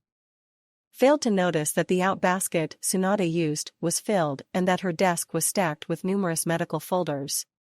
It wasn't until Shizune had sat down at the empty desk and prepared to work that she noticed them, and she could only blink. Setting the paperwork she had brought aside, Shizune shifted through the open folders on the desk, her eyes darting through the case histories. They were all different people and different ages. The only thing they seemed to have in common was chakra poisoning, and strangely enough, certain sentences were underlined in red. Her eyes darted from each underlined section, realizing slowly that for some reason Tsunade wasn't just researching chakra poisoning. She was looking through cases of lethal chakra poisoning, and the more she read, the more she realized her mentor was looking for a cure. Treatment options upon treatment options, whole sections marked in red or crossed out, words and phrases circled. From what Shizune could see, the only things that had even slowed down the painful death were chakra transfers and tenketsu treatment. Both of which were painful and, in the case of the transfer, now considered forbidden. Why? Shizune mumbled to herself, setting a scroll aside, and picked up Tsunade's notebook, which was filled with the familiar hastily written, slanted handwriting of her mentor. Shizune, of course, was a very good medic, gifted really, but reading those notes made her feel like an idiot. She got the gist of certain parts, but overall, she didn't understand a single word that was being said. Puzzling over the passage she had just read, Shizune continued reading the notes, but they got even more cryptic and puzzling until she didn't even have a clue where Tsunade was going with her research.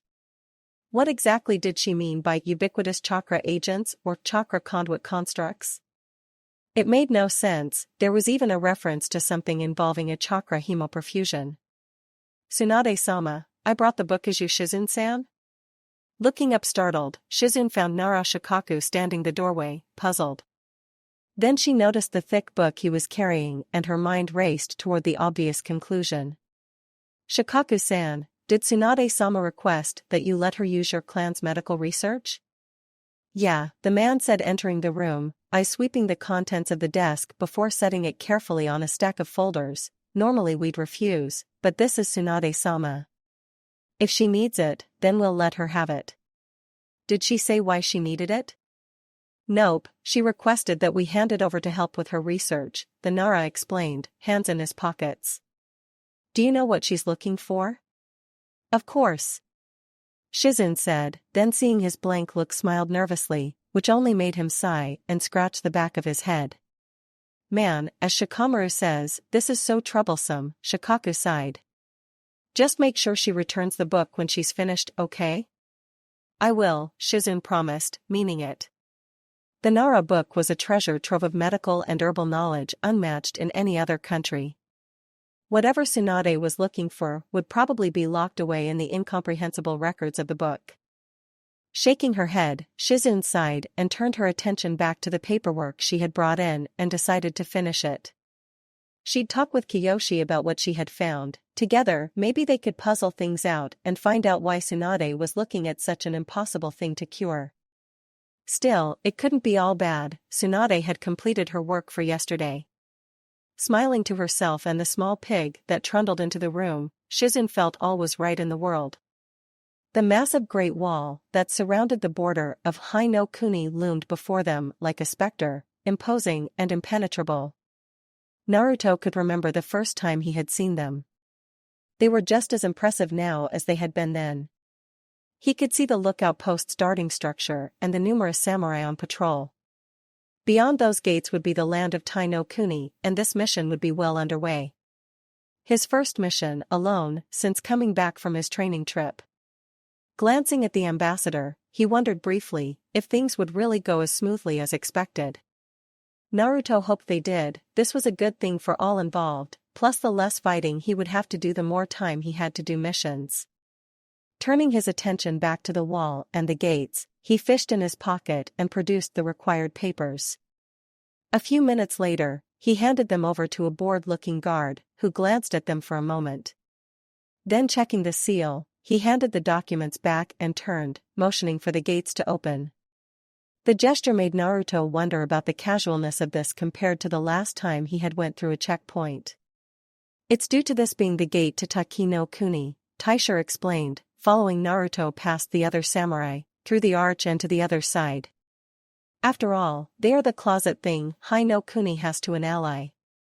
You said something about that back in Kusa, Naruto said absently, scanning the immediate countryside for danger and then leading the way. I believe I did, Taisha agreed amiably.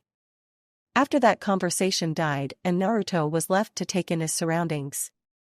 The air was for the most part silent, save for the semi-hushed sound of falling water and a mild haze that covered the land. It also didn't take him long to realize that Taki no Kuni had a major overabundance of waterfalls. Every few feet there was a waterfall. The road curved and twisted, of course. When they drew near to one, that haze grew thicker and the sound louder. Yet it was nowhere more obvious than when they reached a massive waterfall that seemed to go on into the heavens forever, the rushing wall creating a billowing cloud of mist and the roar forcing them to shout to hear each other. This is the Hai no Kuni waterfall, Taisha shouted as he gestured at the massive waterfall on their left. There's another on the border to Tsuchi named, let me guess, Tsuchi no Kuni waterfall. Naruto shouted back, hurrying them along. Sightseeing could wait till after the mission was done after all. Correct, Taisha said once they were far enough away to no longer have to shout. Obviously each one is named for the country they border, as well as being renowned for their beauty. It is even theorized that some strange hidden technology provides the two countries with their abundance of electricity. So, is that why we keep them in our good graces? Naruto asked, curiously. Oh no, of all the countries on the continent, Tai no Kuni is the only one to have never been invaded in any shinobi war. Never? How the hell did they manage that? That, Taisha said glancing at him, is something we'd all love to know. Naruto nodded, keeping pace beside the older man. It was slightly unnerving how easily they roamed through the countryside, no sign of ninja anywhere, or civilization for that matter. Plenty of forests, damp air, and waterfalls though. The further they went, the more Naruto grew uneasy, and the deeper his frown became. Oi, shouldn't we have seen a ninja, or a village by now? We have, Taisha said causally, then glancing at him pointed at a small waterfall in the distance. Taki no Kuni's villages are all built behind the waterfalls. We must have passed at least 7 or 8 villages by now. Strange, Naruto muttered before shaking his head. Then again, on his travels, he had seen much stranger things. Homes made entirely out of ice and snow, people living underwater their whole life, protected only by a special barrier, supported by seals. It was a strange world, far stranger than he had ever imagined. He was not so caught up in his thoughts, however, that he didn't miss the fact that they were being watched. It wasn't hostile, that much he could tell, just a careful observation. Probably waterfall umbu, or maybe just village guards. Glancing at the ambassador who was busy enjoying the nature around him, Naruto stopped abruptly at a spike of killing intent directed at him. Taisha stopped as well and turned, his face a mask of curiosity. What is it? They don't want us going any further, Naruto said simply, carefully keeping stock of his surroundings. He could feel them still watching, but the spike of killer intent was gone. Obviously, they wanted them to stay where they were at, but why Naruto didn't know. Until he did though, Naruto wasn't going to risk going any further. Well, we can't stay here, it would seriously jeopardize the meeting. The other countries could believe we're planning treachery. Yeah, well we ain't movin', Naruto said firmly. My mission is to keep you alive and they made it obvious that if we go on then we'll be attacked. Don't worry, a new voice said from just ahead, followed by a man dressed in causal blue ninja gear and a waterfall forehead protector appearing from around a boulder. They just wanted to make sure I got here in time to escort you to the village. Ah, see, I knew it was nothing serious, Taisha said glancing at Naruto, who didn't let his attention waver from the man. I'm Suegai, Takigakure no Sato Jonin, the man said glancing between them politely. I'm Ambassador Taisha, from Hai no Kuni. Naruto. If Tsuade was upset or bothered by Naruto's curt and simple introduction, he didn't show it. He merely smiled and turning, gestured that they should follow him. Nodding to signal Taisha to do as beckoned, they both trekked after the man who was setting a brisk pace. It wasn't that Naruto didn't believe the man was who he said he was, it was just that Naruto was used to dishonesty in this sort of situation. Yuki no Kuni's civil war had been full of examples, so it was only natural that Naruto remained uneasy about their guide. At least until, 10 minutes later they came to a stop at the bottom of a large cliff. He took a moment to admire the sheer height of it and followed both Taisha and Tsuade as they turned a corner and passed between two huge rocks. It was odd how you adjusted to a noise so much that you ignored it. Taki no Kuni's very air had been filled with the faint sound of falling water, but suddenly it was no longer faint. Stretching before him was a massive waterfall, at least 100 feet high and 100 feet across, and it filled the air with the sound of thousands of gallons of water crashing into the fast-moving river at its base. Wow! It's impressive, Tsuade said offhandedly, turning to glance at Naruto and Taisha. However, don't try to go straight through. If you do that, you'll likely be pulled down to the bottom and crushed under the pressure. If not crushed, then at least drowned. So then, how do we reach the meeting? Taisha asked, glancing away from the sight. There's a safe path where the water isn't coming down quite as hard. It's very narrow, so we'll have to go single file, Tsuade explained, gesturing at a small, hidden crevice just to the side. Once inside, we'll have to take the underwater tunnel, which will come up in the lake on the inside. Inside the mountain? Naruto asked, eyes widening slightly in surprise. That was a bit unexpected, but more importantly he was beginning to get an idea why it was so hard to take the village. Of course, Tsuade said brightly, why do you think our village is called Takiagakure no Sato? Good point. Naruto sighed, resigning himself to getting wet. Chapter 3, Nothing Special. Mitarashi Anko was an expert in assassination, which was why she'd received the task of killing Danzo 3 years ago. Not that it made much difference within Unity, they were still there and active, just less coordinated. She also deserved the whispered title of Psycho, for her past was soaked in blood and darkness, her soul tainted. Violence, a hissing voice urging her to do the unthinkable to those around her, and pain were the beats of her heart. Indeed, to say that people feared her would be an understatement of epic portions. Umbu trainees and full were terrified of her for good reason. Even the Hokage, the strongest ninja in the village, treated her cautiously. The only one in the village that didn't view her in such light would be Uzumaki Naruto, but then again he was Naruto and rather insane in his own right.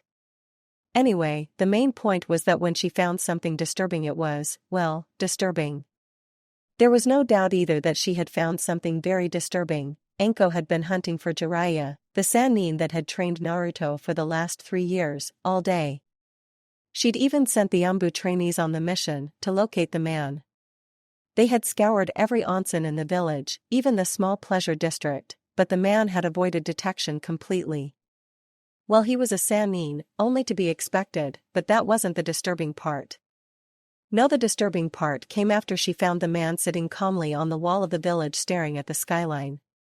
Beside him sat, not sake, but tea, and it was only when she approached him that disturbing entered the picture. Jiraiya noted her presence and glanced at her, but he didn't leer at her scantily clad body. That was the disturbing part. For as long as Anko could remember, ever since she had developed breasts and a taste for fish netting, the man had leered at her. Hell, he leered at every woman he saw. It was the natural order of things. Like her obsession with making things bleed, or Naruto with ramen, they were things that simply were, and so that lack of leer, of non-perversion, was unnatural in a way that made other unnaturalness seem normal. Sitting down next to him, kicking her legs over the side of the wall, they sat in silence for several long minutes before he finally spoke. The world is a big place. Anko blinked, looking at him strangely. Of all the things to say, that had made no sense that Anko could glean. He didn't look at her, instead staring off into the distance, but he grinned in a way that made her relax instinctively. Say what you would about the pervert, but he did have a way of making you feel comfortable at times. though at other times he could scare the shit out of you. He's as strong as I could manage in such a short amount of time. Jiraiya said after a moment, still not looking at her. He's at least as strong as you. Yeah, sure. Anko agreed in a dismissive tone. Despite being interested in Naruto's development, the current situation took more priority. Now you want to tell me what the fuck is wrong with you? 'Cause you're sorta creeping me out here. I'm just feeling my age. I'm in my 50s after all. I'm wearing down. Jiraiya said with a shake of his head, closing his eyes and letting out a heavy breath. You just need to do something to make you feel young.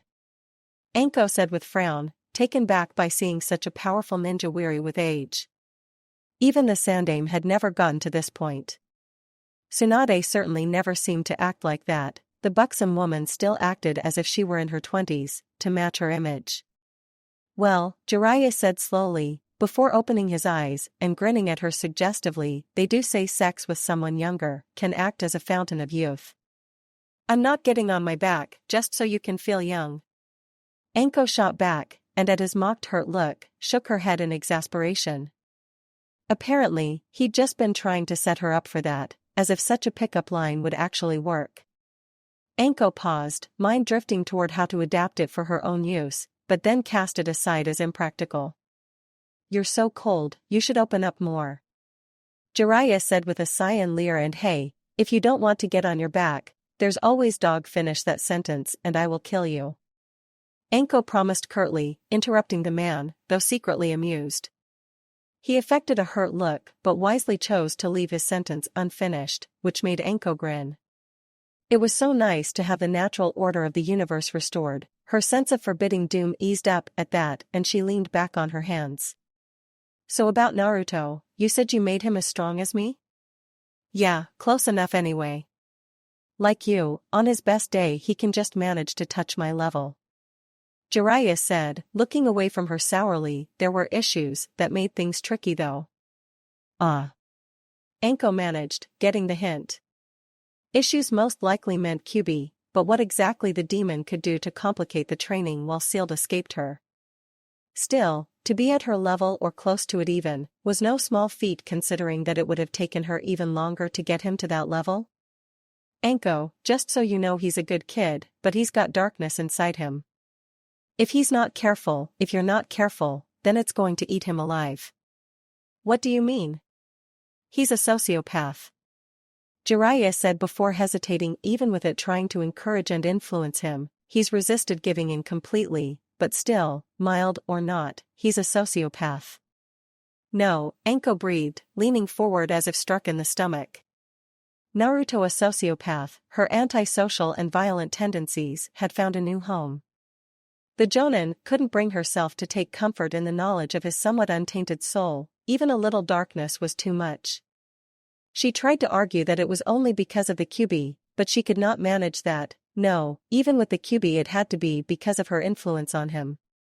Also, Jiraiya said after a moment, his tone absent. His temper in a fight is a little shorter than I would like. I think it's due to his bloodline, but the madder he gets the more unstable he becomes. He's got a decent handle on it for the most part, but he can be easily provoked in a fight. So, Anko said, licking her lips, feeling despair. He's an unstable sociopath? Only in a fight, just like his sister. Jiraiya answered, giving her a meaningful look. It's funny, but you were actually a good example for him, so don't get too down on yourself. Besides, he's leaning to keep his temper when provoked, so it might be that we have nothing to worry about. I thank you, Anko managed, mind whirling and racing. Largest among her thoughts was the angry recrimination she held for herself, after all the effort she'd went through to avoid tainting him, and he still ended up like her. Tainted, foul, dangerous, and no doubt, he took a pride in the edge that gave him, but she lamented that. Still, it was her sensei's fault in the first place. If Orochimaru hadn't ruined her like he had, then she in turn would have not ruined Naruto. Her jaw muscles tightened and she almost growled, oh yes, the time would come when Orochimaru would suffer for his crimes. Anko would see to it, beyond a doubt, that the bastard would pay for his sins. Anyway, I'm going out of the village for a while, so keep an eye out for things. Jiraiya said, getting to his feet and stretching before turning to look down at her. By the way, I appreciate the show, but you might want to think about a longer skirt when you're not wearing panties. Anko could only stare after the legendary ninja as he hopped off the wall and disappeared into the treetops on the other side, a faint blush on her cheeks. Emerging from the submerged waterway and surfacing in a cave, Naruto felt the whole trip was pointless. As far as he could see, there was nothing there outside of wet stone and lizards of some sort. Treading water for a moment longer, taking in his surroundings, the blonde snorted before swimming to the steps that led to land where his Taki escort and the ambassador were already standing. Naruto trudged his way up, water streaming from his clothes, shivering as the cold air hit the wet fabric and skin. He considered a playful complaint, but it was impossible to hear anything other than the roar of water. It was an echo chamber, Naruto decided darkly. The obvious thought had been toward ensuring an invading enemy could not communicate. Satisfied both of them were present, Tsuade motioned for them to follow, and Naruto nodded. Taisha fell into step between the two, oblivious to the fact that he was now obscuring Naruto's vision. Not that the blonde would have said anything, even if he could, he was more interested in the double doors that were now looming ahead from nowhere. Reaching the doors, each bearing a Taki symbol, Tsuade patted the surface in a strange pattern. Naruto felt a moment of curiosity about that, but the doors opened and guards allowed Tsuade inside. They spoke briefly, how they heard each other with the noise of the waterfall Naruto didn't know, and the Jonin motioned Taisha and Naruto inside. Taisha started forward, but Naruto beat him to it. His experience and paranoia made him need to enter first, on the chance that this whole thing had been set up just to kill the ambassador. Stepping across the threshold of the cave, Naruto was shocked to discover several things. Takigakure no Sato, the name conjured up certain images. Stereotypes, if you will, of homes built into a dank and dark cave, the deafening roar of falling water, and chilled air. The reality on the hand shattered those and many more. It was far from the stereotype as you could get. However, once you stepped through the entrance, the sound of the waterfall disappeared and you went through an instant drying effect. The air was not chilled, but suffused with a comfortable warmth and well lit, but as if the light came from nowhere. Naruto stood there, taking in his surroundings, and realized the secret in an instant.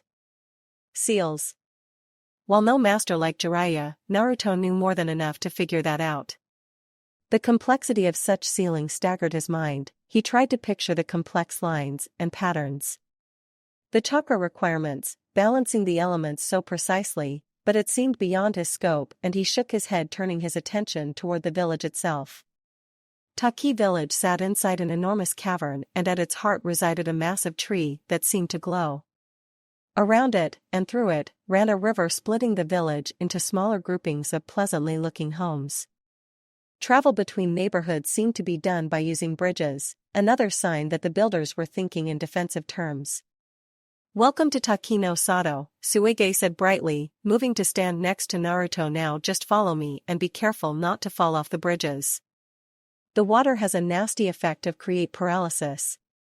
"Sure," Naruto said, knowing that there had to be more than just that, falling into step behind Taisha, who followed the Jonin. There was no creak as they stepped on the boards. Even more impressive was the lack of sway to the bridges or ripples in the water.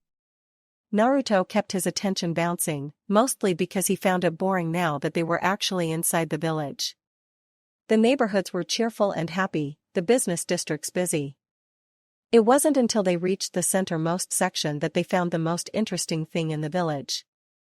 The massive, glowing, tree loomed over them from the center island with buildings built among its roots, and Naruto swore he heard what sounded like faint words coming from the tree. "This tree, it hums?" Taisha asked, amazed and in awe. "Yes, we call it the Takaguchi, but we're not sure why it hums," Tsuade said, gesturing at a building where Taki ninja seemed to be swarming. "We've set aside an office for you, and Uzumaki-san, our leader the Takayurai, has arranged for a guided tour of the village, while the ambassadors discuss the Chunin exams as a courtesy." "As a courtesy?" "Yes, while it's all well and good for the ambassadors to discuss this, ninja will have to take a look around to ensure their comfort," Tsuade explained, and Naruto nodded, figuring that there was some merit behind that. Besides, the Hokage and Taisher seemed to view Taki as a non-risk, so he would take the tour and learn what he could. Can my guide be a woman, preferably with 36C2736 measurements and a low tolerance to sake? Naruto asked, grinning in that way he had revealing that he had indeed studied with the world's greatest pervert. Tsuade blinked and started laughing. Entering a tree-lined clearing, one of many found within Konoha, Ino wondered if being a well-known kenjutsu expert was worth it. Normally she didn't entertain such thoughts, but today was different. It was the first time as a special favor to the Hokage that someone had asked her to spar the son of a visiting governor. Ino had mixed feelings about such a favor, especially since Anko had asked, but as a loyal Konoha ninja she had agreed. What other choice did she have? The request really came from the Hokage, and he was the strongest ninja in the village. Hence, the mixed feelings, it was something of an honor to be asked, but with everything else she had going on Umbu training and trying to reach Jonin, it would take time from her. Of course the biggest annoyance was that she would be sparring someone that would not take the match seriously. You must be Yamanaka-san, a voice said, and Ino turned her attention toward the owner. He was tall, average-looking, but dressed in the uniform of a high-no-kuni samurai, and he wore the swords of his station proudly at his waist. I'm General Endo Naotsune, Hatamoto of Governor Okita Kazutoyo. Ah, Ino said, eyes widening slightly, a Hatamoto was not someone you met every day. Nice to meet you, Endo-san. Is this the swords expert? A younger, brasher voice asked, and Ino glanced in its direction. He looked young, just entering his teens, maybe 5 foot, and regarded her with a look of casual arrogance on his delicate features. Ah, yes, Iki-sama, Endo said, glancing at the boy and then back at her. May I introduce the eldest son of Governor Okita Kazutoyo, Okita Iki. Nice to meet you. Ino said with a slight incline of her head, which prompted the boy to scowl at her. She's not very polite, Iki said, addressing Endo. The general mastered a sigh and turned to address the younger boy. Please excuse her, young lord, but she's a ninja and is not used to formality. Well, the boy drawled, as long as she is competent with her sword. I assure you, Iki-chan, Ino said sweetly, pleased at the flash of anger in his eyes, I'm more than competent. You are not only impolite but disrespectful. Iki said heatedly, face turning red as he grasped the hilt of his sword.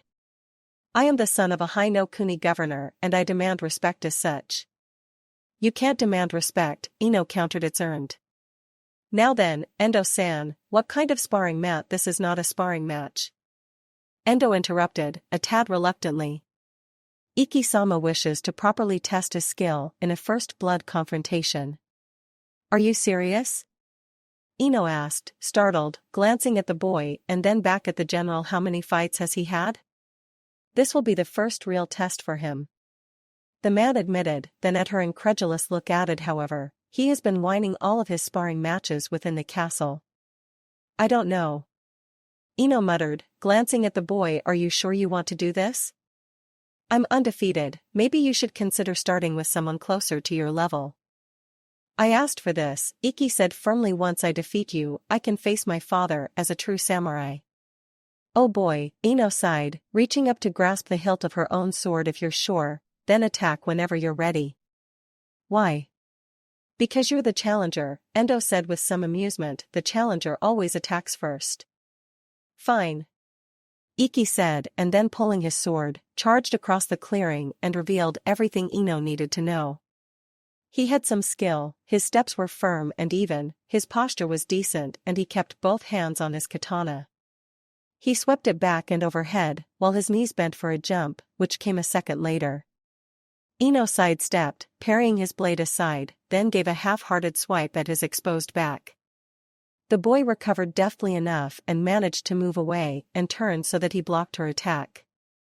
Ino pressed forward with a series thrusts to the head, mostly to see his reaction. Iki parried each thrust but never countered.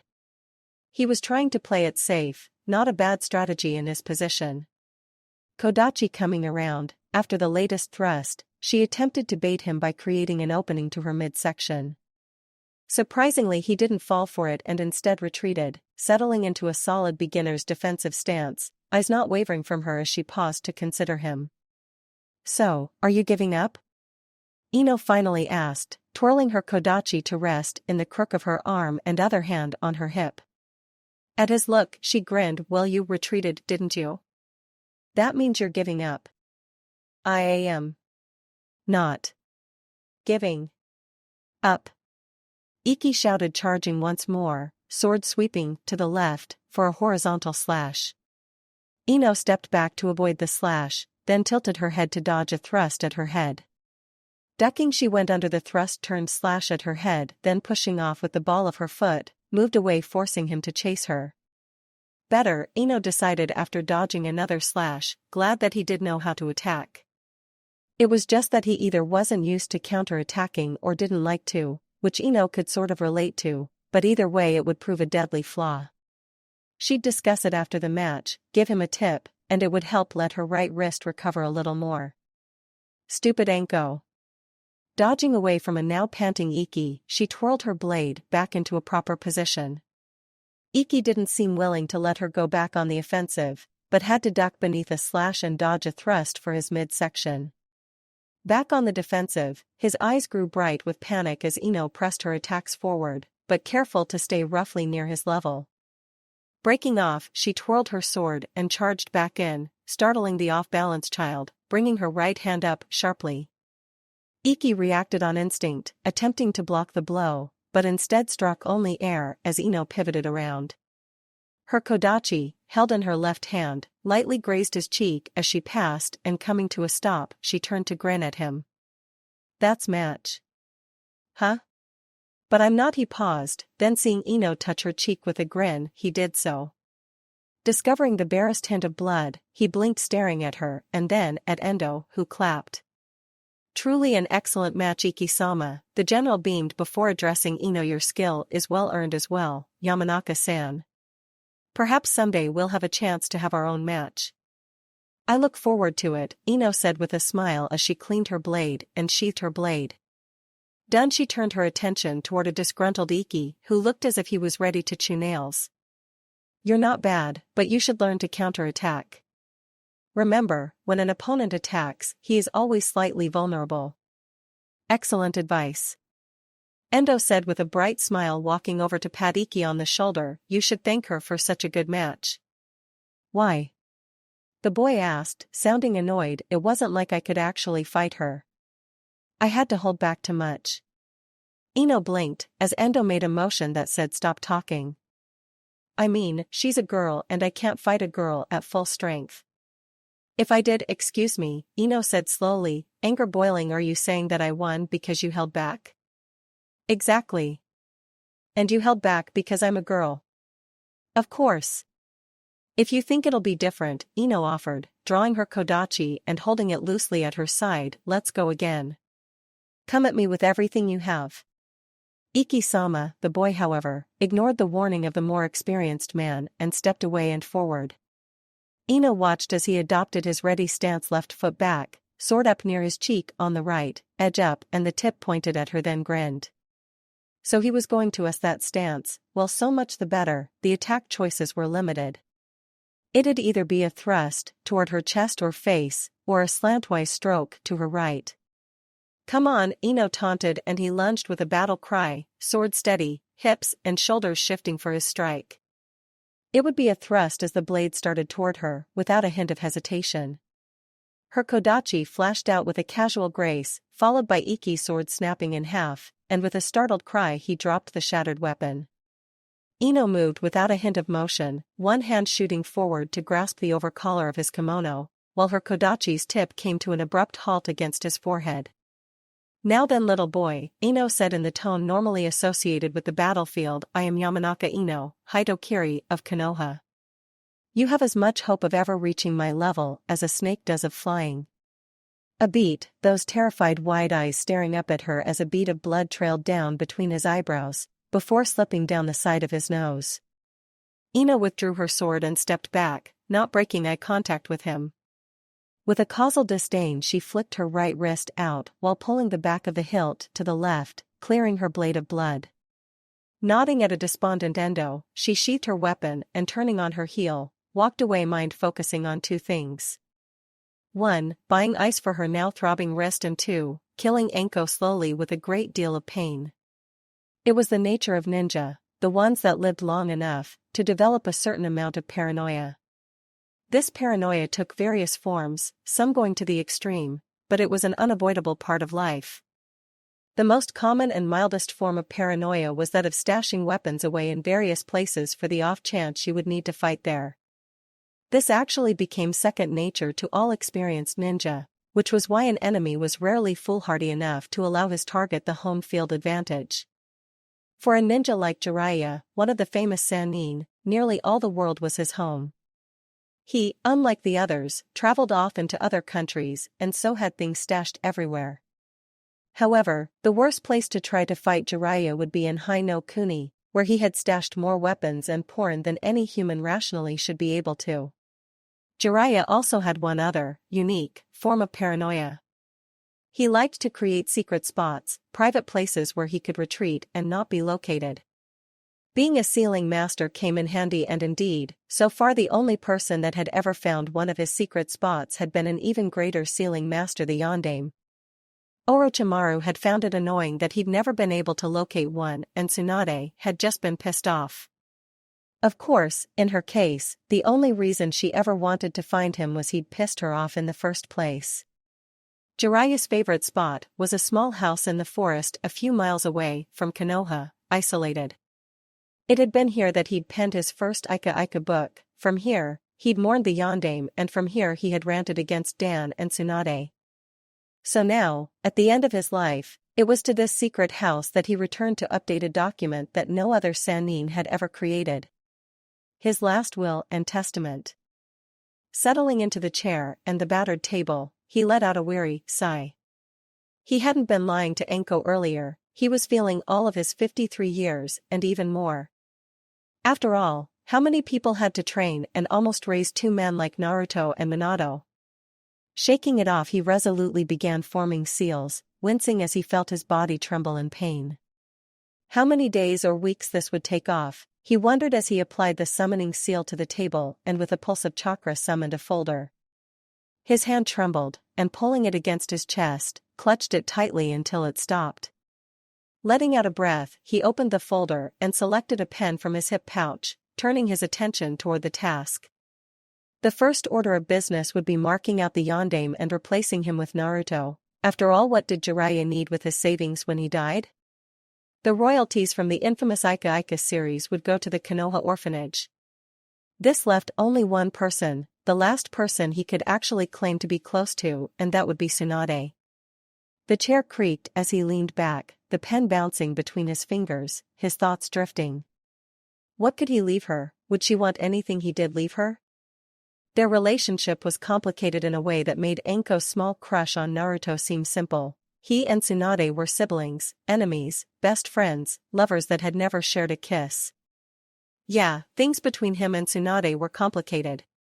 Crap, this is going to take actual thought. The white-haired man muttered, rubbing at his forehead. I should have brought sake. Uzumaki Naruto was not a ladies' man, much to Jiraiya's disappointment, nor was he an expert in manipulation. He pretty much subscribed to the school of Mame now, question later, but he had learned a few tricks from his infamous sensei. Jiraiya had tried to teach him all 90-some-odd tricks, but Naruto had only bothered memorizing 8. When Naruto had first seen Kunai Tenjuin, he'd taken a moment to study her face, before letting a warm smile form. This trick, the slow smile trick, made it seem more genuine and that the person was special. The second trick involved him turning to face her completely, giving the impression that all of his attention was focused on her, which resulted in her ego being bolstered. The third trick, as she smiled back, involved Naruto tricking himself into pretending she was an old friend. This resulted in his body language changing from on guard to a relaxed and friendly style. Such a simple little trick, and yet it could throw off and cause even experienced ninja to lower their guards. Once introductions were out of the way, Naruto had struck up a conversation with her and started walking. From there, he'd listened to what she was saying and keying in on innocent-seeming, but rather personal phrases, he'd prompted her to talk about them. After that, he merely had to parrot them back as questions to get her to explain things, which resulted in her talking more, and without realizing it, she let more things slip.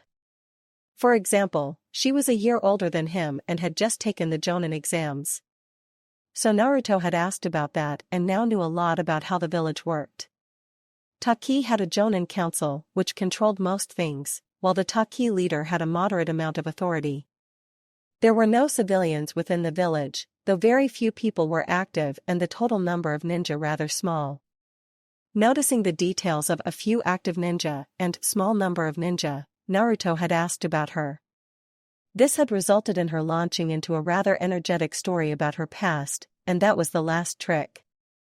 Because by getting them to talk about themselves and keeping the focus there, in a friendly fashion of course, made them more willing to talk, and the longer it went the more they find you interesting and the more they wanted to tell you.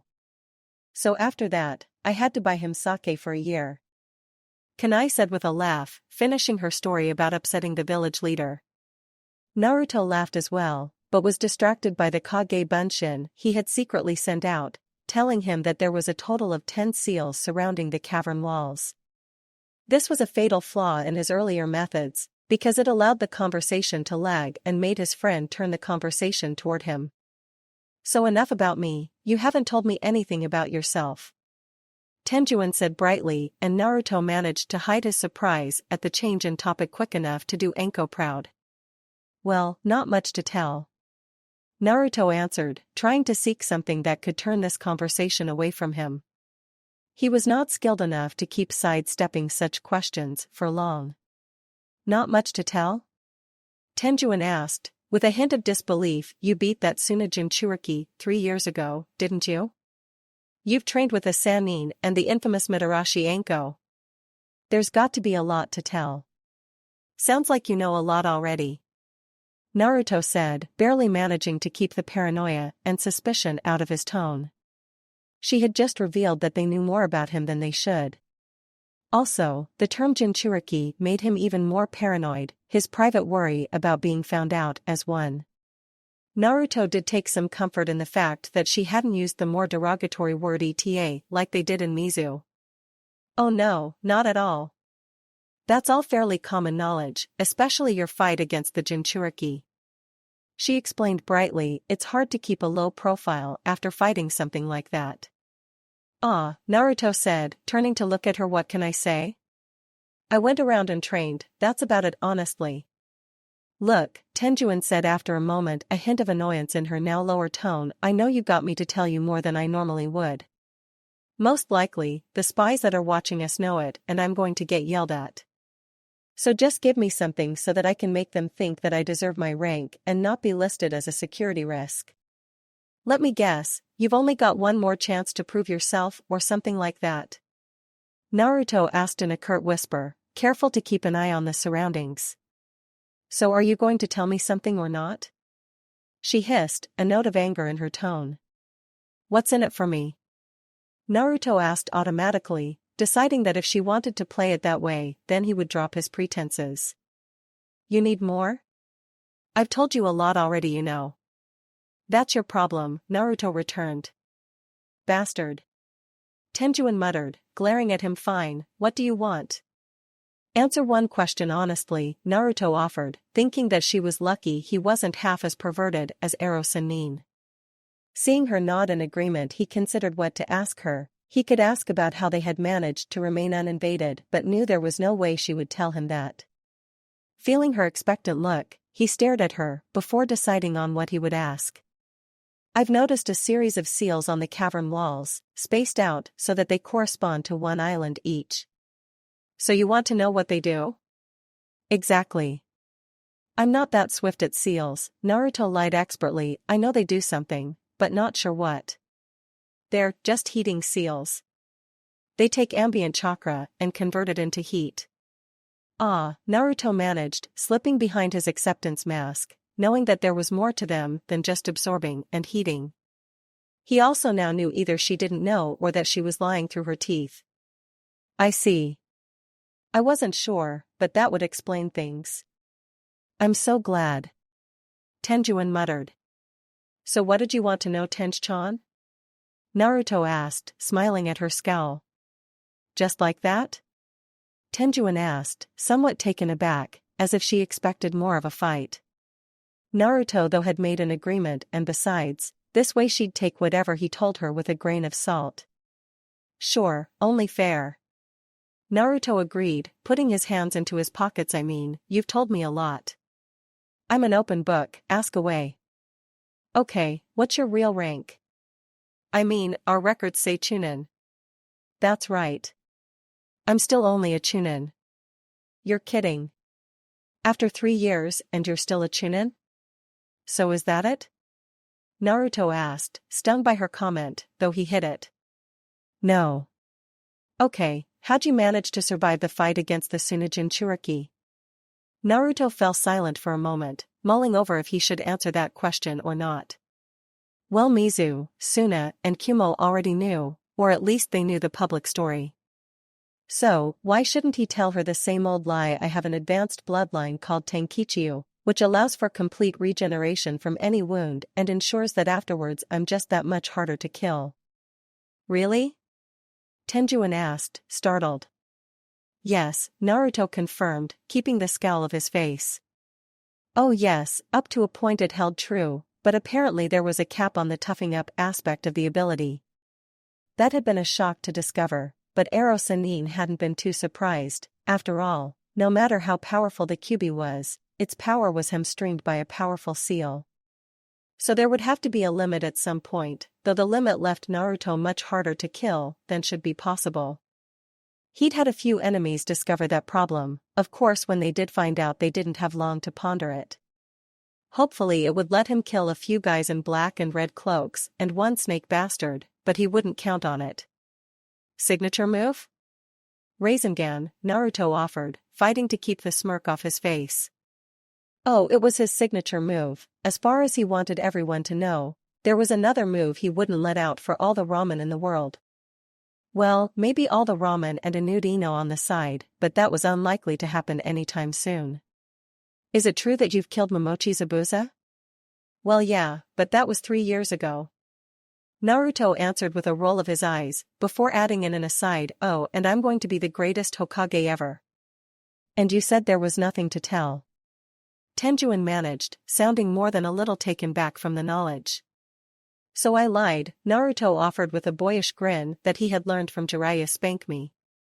At her glare, he turned his mind to other topics without worrying about keeping the conversation going.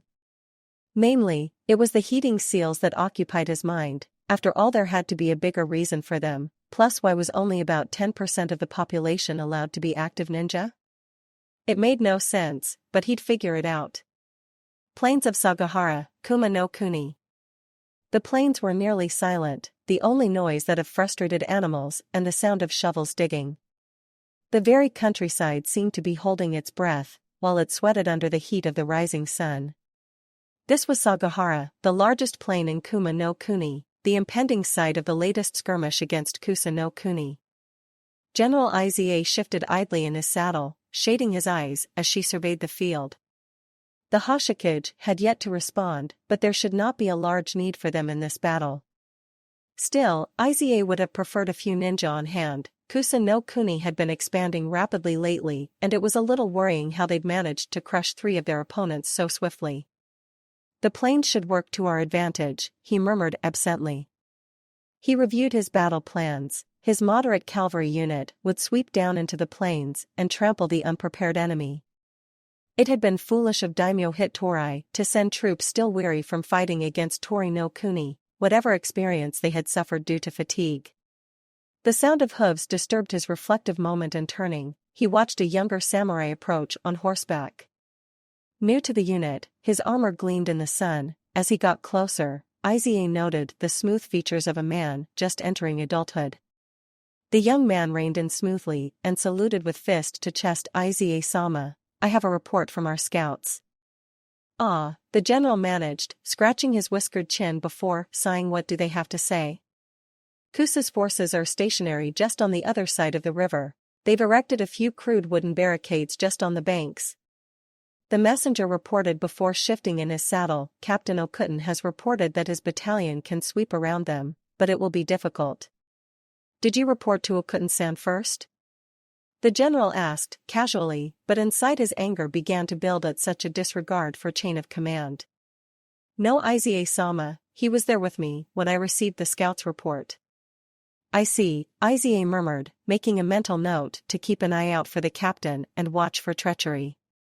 Still, the man was competent, and if he said they could do it, then he would not question the man. Tell Captain Okuten that he is to sweep around to the side and crash through those barricades, and Captain Seijo to do the same from the opposite. I'll lead the main unit across the plain, directly into the enemy lines. Yes, my lord, the messenger said, hand to chest yet again before wheeling his horse around and sending it galloping down the battalion line. The general watched for another moment and then, satisfied, turned toward the upcoming battle. Those barricades would prove annoying, a good defensive tactic, but it would be marred since the barricades would no doubt hamper Kusa's own battle lines. Fatigue made fools of even the best solders. Hitori should have realized that after losing the first few skirmishes. So far, Kusa had yet to win a single skirmish, which as far as Izie could see came from the plans they enacted. All good, but ultimately flawed. Yes, fatigue was truly making fools of those poor samurai. Heaving a sigh, he stared out over the plain and river, wondering if karma had turned its back on those poor Kusa fools. The sight of a banner waving to the side caught his attention, and he glanced, confirming that it came from Okuten. He would flank, as would Captain Seijo apparently, which meant all that remained was for Izie to start the battle. Turning his horse away from the open plain, the general surveyed the regiments arranged behind him, their armor glinting. A short ride down the rise, and he was before the main group of the unit, all of them grim-faced and determined. Unsheathing his katana, he raised it above his head with a furious shout, followed by the sound of a loud horn echoing through the silent air. With a roar, the Kuma cavalry charged from the tree line, hooves thundering, mud splashing high into the air. Izie was vaguely aware of the two captains peeling off, leading their own regiments toward the barricades. Leaning forward, teeth clenched, sword held high, Izie urged his horse on silently.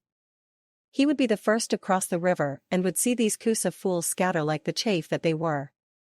The sound of his heart filled his ears, growing louder with each passing second, but he did wonder why the enemy remained stationary in the face of the charge. Then came the cruel realization that they had been tricked, a realization that Izie had as he saw a group of men moving their hands on the other side of the river bank. A realization that came as the first of numerous vines exploded from nowhere and everywhere, piercing through his upper torso like spears and unseating him.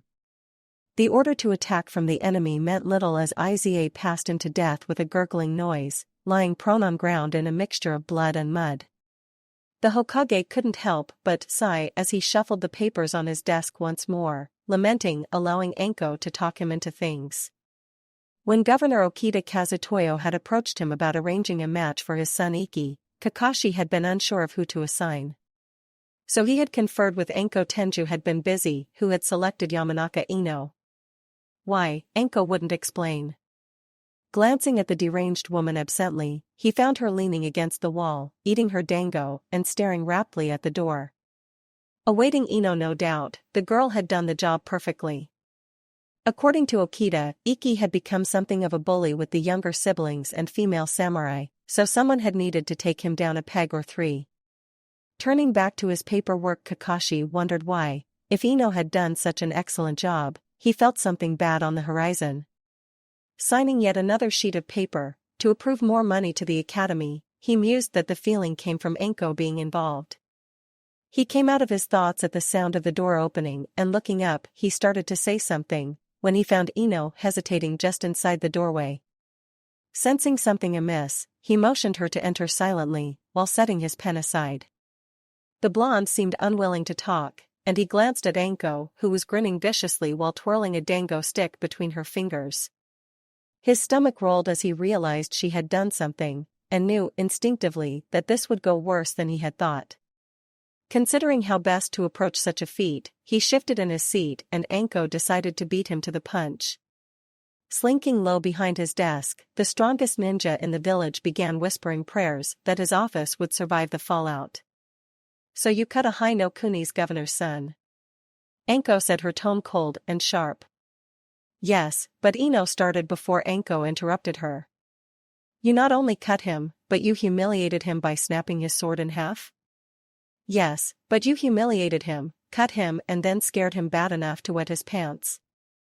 Yes, but all of that, I could accept, Anko said calmly, in utter seriousness, but you gave him a lap dance? Yes, but Ino started, then paused, eyes widening before emitting what sounded like a growl. I did not give that little chauvinistic bastard a lap dance. Is that what he's saying? 'Cause I would be more than willing to go castrate him. Kakashi palmed his forehead at Anko's cackle and the growing killing intent filling his office. He should have known that something like this would happen. These two always ended up fighting. Anko just seemed to take a great delight in picking on the young woman many considered almost as unstable and deadly as Anko, and Ino would never back down willingly. Anko, Ino grated out, the sound of a sword starting to leave its scabbard filling the air. Ino, Kakashi said in warning, with full authority, and seeing the girl's disgruntled look, he narrowed his eye. The girl released her sword and glared death at the older woman. Taking a breath, he glared at Anko, who looked unrepentant, then shook his head, turning back to the girl on the other side of his desk. I have to say that you did very well, Anko's jokes aside, you did just like we expected you to. You. Wah. Didn't Anko explain? Kakashi started before snorting in realization. What am I thinking? Of course she didn't. Ino-san, the governor wanted someone that would fight his son and bring him to heel, for lack of a better term. I wasn't sure who to select, so I asked Anko. I assumed she explained what you were doing there. PFT, no need to, Anko said, glancing between them. Princess here was the perfect candidate. I could have asked any Ambu, but Iki needed the ultimate humiliation. He's chauvinistic, so a female kenjutsu expert would be best, which cut the choice down to Yuzuki-san or the princess. But why didn't you explain? I'm getting there, Anko interrupted with a smug grin at a disgruntled Ino. Yuzuki wouldn't do because she's passive lately. He could have tried to provoke her, but it wouldn't have worked. So I picked the princess, because A, she has a short temper, and B, she's the most feminine. I didn't tell her, because she's pissed me off lately, and I wanted to make her sweat. Bitch. Ino muttered, just loud enough that Kakashi heard it. Anko did too, and in response sent her dango stick sailing past the girl's cheek, close enough to draw blood. Ino stared back, either frozen in fear, unlikely, or unimpressed, very likely, which made Anko grin smugly. Yes, well, it was still a great job, Ino-san. Kakashi said, trying to dampen the mutually murderous intent flashing between the two women. He really didn't want to have a brawl break out in his office, well, maybe if they were in bikinis and there was a mud pit handy. I appreciate the effort you took, and the governor was impressed as well when General Endo told us of your skill. Thank you. Ino managed tightly, glaring still at Anko. Well, you're dismissed, Kakashi started before Anko interjected once more, her tone sadistically happily. Oh, but you're forgetting that the princess here has to make up her umbu training for the day. Excuse me? Ino asked, her tone deathly cold. Oh, surely you didn't forget that your umbu training was scheduled for this afternoon when you were sparring Iki, right? Anko asked sweetly, then mocked innocence by patting her cheek softly. Oh, did I forget to mention that I changed the time? Oops, silly me. Anko. Ino growled, hands balling into fists. Come on, princess, just obstacle courses 6 through 10 with a 5-minute time limit and a few hours of taijutsu training. Anko said in what passed for a reasonable tone. Oh, and we had extra special training for building stamina. Todd, if you think that I'm going to do that, you've got another thing coming. Ino managed darkly, and Kakashi had to admit she sounded convincing to him. Actually, I know you're going to do it.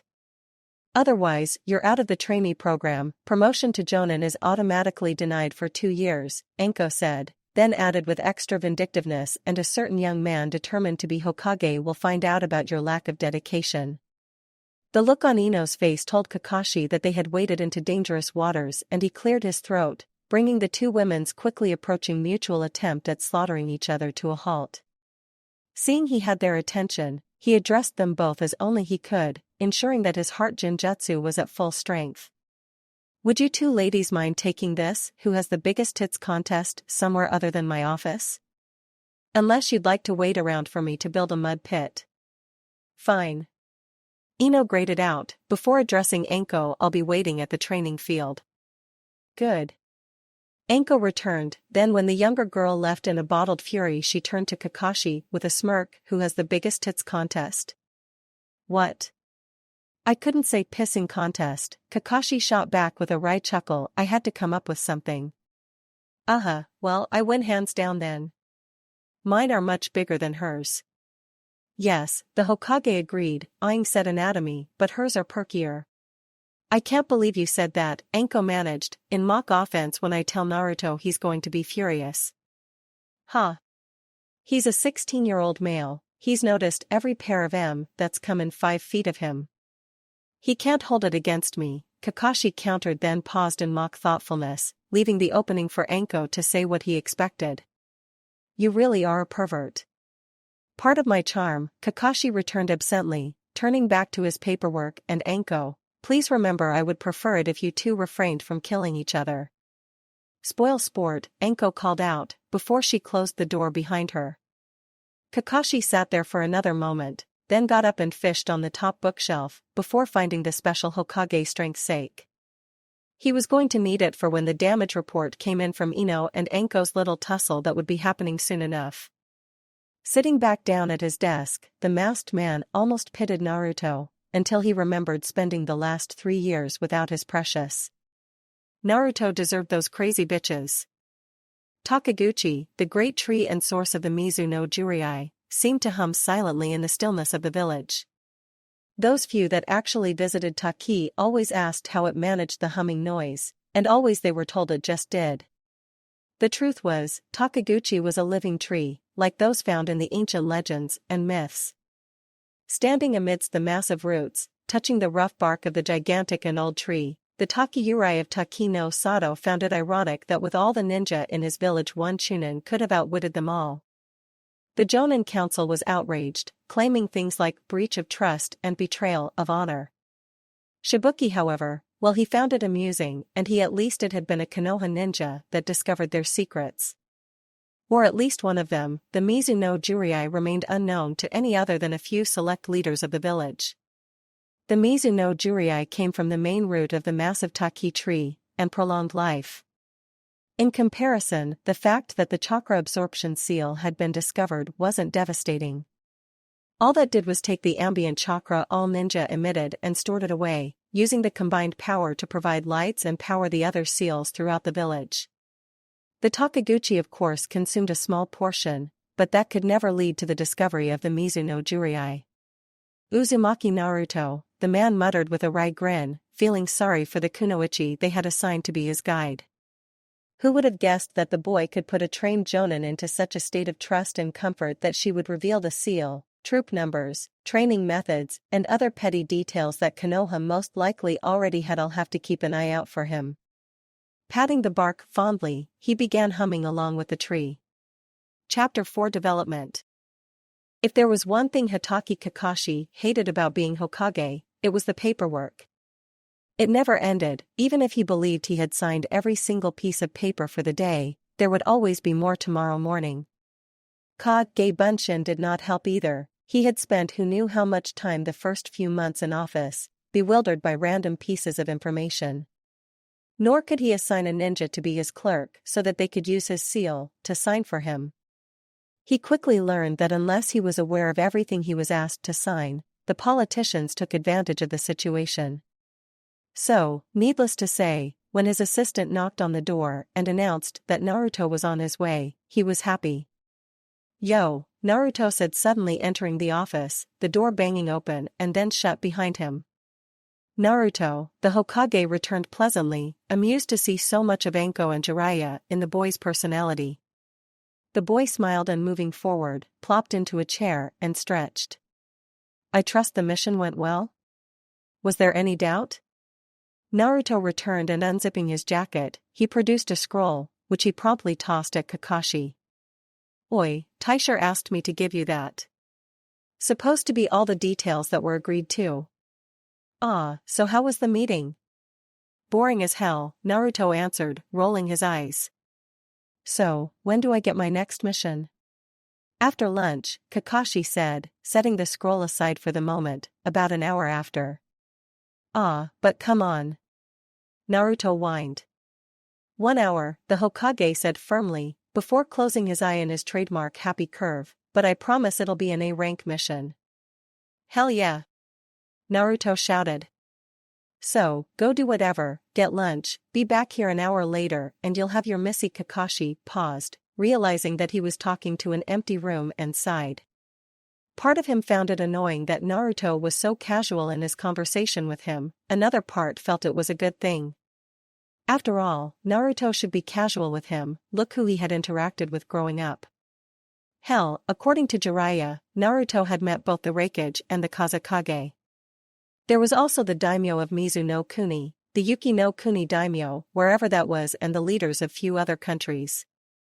Was it any wonder that Naruto was so at ease when dealing with the most powerful ninja in the entire village? Turning his mind to the matter at hand, he opened the scroll and began to read. It was pretty straightforward really. The exams would be held in an isolated waterfall. The examinees would have to stay there for 2 months or so. Instead of kages or daimyos, it would be a committee of jonin from the 5 great shinobi villages who would ultimately decide who passed or failed. Resealing the scroll and setting it aside, Kakashi prepared to indulge in the newest volume of Ika Ika. Unfortunately, his office door reopened to reveal the buxom, slug-taming, Sannin Tsunade, who had her beautiful face set in a frightening scowl. Kakashi almost whimpered. He did sink further in his chair, because whenever she showed up in his office it was never a good thing. The legendary medic entered regally, the door swinging shut, without her bidding. Kakashi kept his eyes focused entirely on her face, despite her impressive cleavage. The woman stopped short of his desk and crossed her arms, her brown eyes boring into him and dissecting him. Tsunade-sama, Kakashi said, careful to keep from letting his fear and unease show. He was the Hokage, damn it.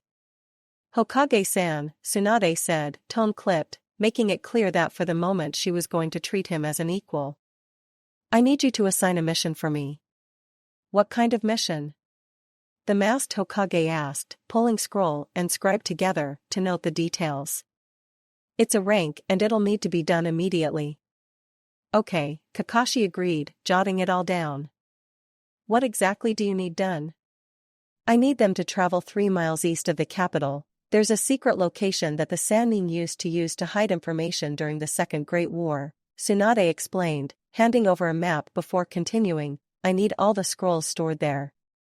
They'll be encoded so that only another Sannin can read them.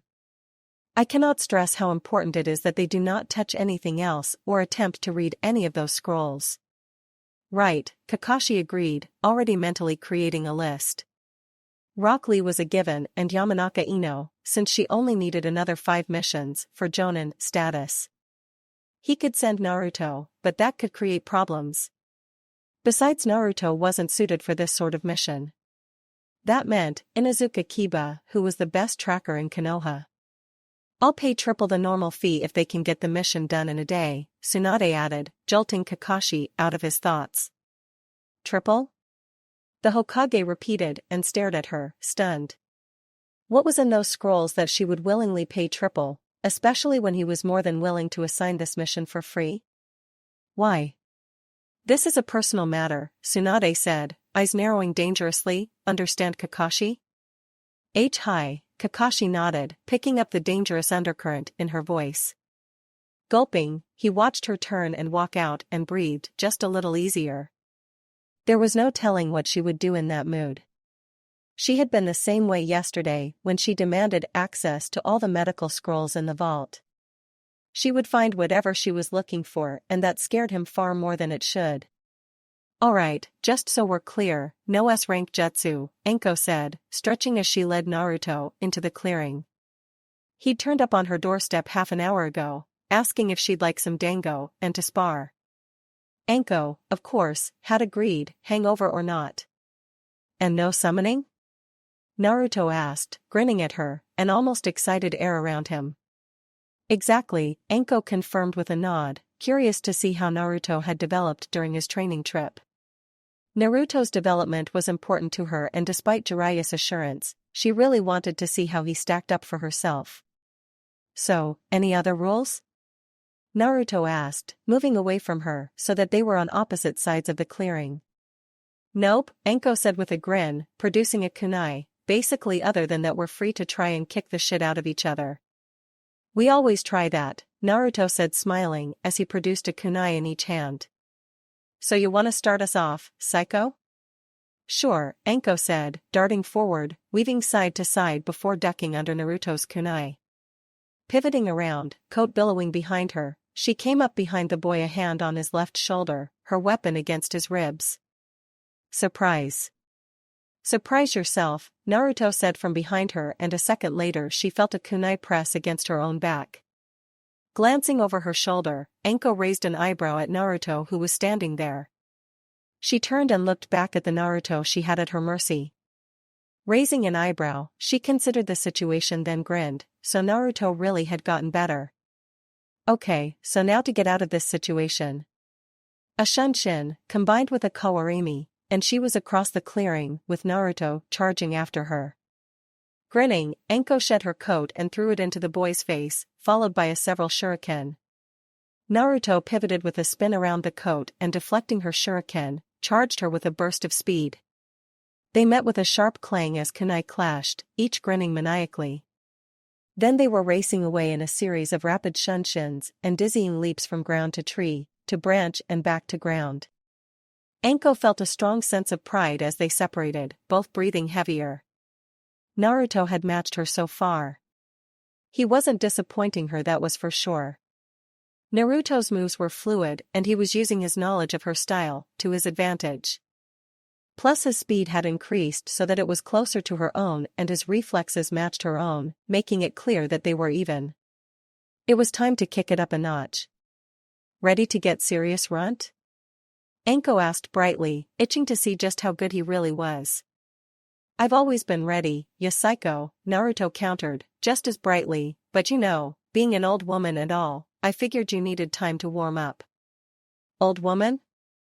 Anko asked, eye twitching. I'm not an old woman. I'm only 24, and I'll have you know, still sexy as hell. Okay, Naruto said with a wink and a smile, I'll admit, as old women go, you got a smokin' hot body. Anko growled at this, and sent a barrage of kunai at him, forcing Naruto to push off the branch to another higher up. Anko was hot on his heels, nimbly dodging the kunai he threw. He suddenly pivoted as he came to the next branch and darted back down toward her, prompting Anko to grab a nearby branch and flip herself around, managing to plant a kick to the side of his head. Naruto twisted from the blow and plummeted, before grasping a jutting branch and swinging around and up to land in a crouch while firing off a kunai. Anko prepared to grab the kunai and hurl it back at him when suddenly the single kunai became a few dozen. She quickly merged with the tree she was in, allowing it to absorb the damage. A moment later she emerged, hand shooting forward, Seni Ajashu. The snakes exploded from around her wrist, hurling toward the boy. Naruto's eyes widened, apparently in surprise, then he grinned. Anko watched silently as her snakes twisted and turned through the air, while Naruto professionally formed two rapid seals, before extending his open hands before him. Futon Byobu. A second later, her snakes impacted against a barrier of wind, with such force that they exploded with smoke. Anko, however, was already on the move, even as Naruto formed and threw a Kaze no Yaiba at her previous location. Reaching the ground, she turned and finding the boy plummeting after her, she formed the needed hand seals and exhaled a series of fireballs. Naruto's face went grim as he formed a hand seal, unleashing a brief blast of wind before him that scattered the flames. Landing, he shot toward her and Anko darted back, forming the hand seals to transform the ground into a river of mud. Naruto slipped and sank hip deep, prompting Anko to stop and with a grin shoot in at the prone boy, until he exploded upward with a blast of wind from beneath him. Sliding to a stop, Anko watched as he rose overhead the entire time forming seals. Turning as he landed behind her, again with a blast of wind to cushion his landing, Anko saw a vicious grin on the boy's face as he unleashed his ninjutsu. Futon Kazuryuden no Jutsu. Anko had a moment to process what he said before a dragon made of wind took shape and came hurtling toward her. Eyes widening, she started moving, trying to avoid the technique following her. Dodging would only work for so long, and with the amount of compression that wind had, there was no telling how freaking destructive it would be. Her only option was the Doton Doryu Heki.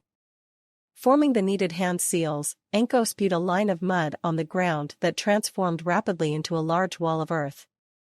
The wind dragon slammed into the barrier and, shattering it, continued after her. She formed another barrier and then another, and one more before it finally failed.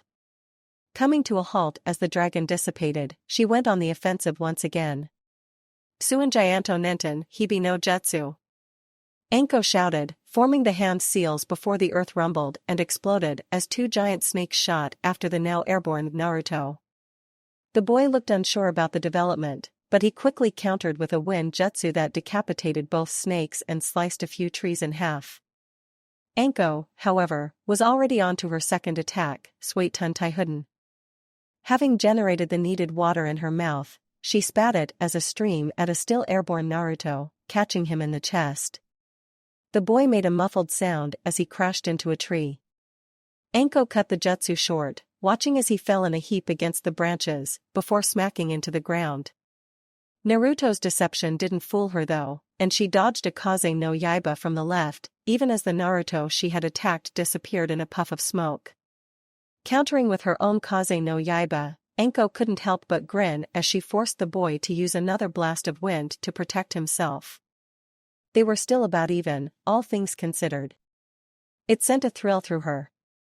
It had been a long time since she had been able to just cut loose against a fellow Konoha ninja, and something told her this was the first time since he had been back that he'd been allowed to go hog wild as well.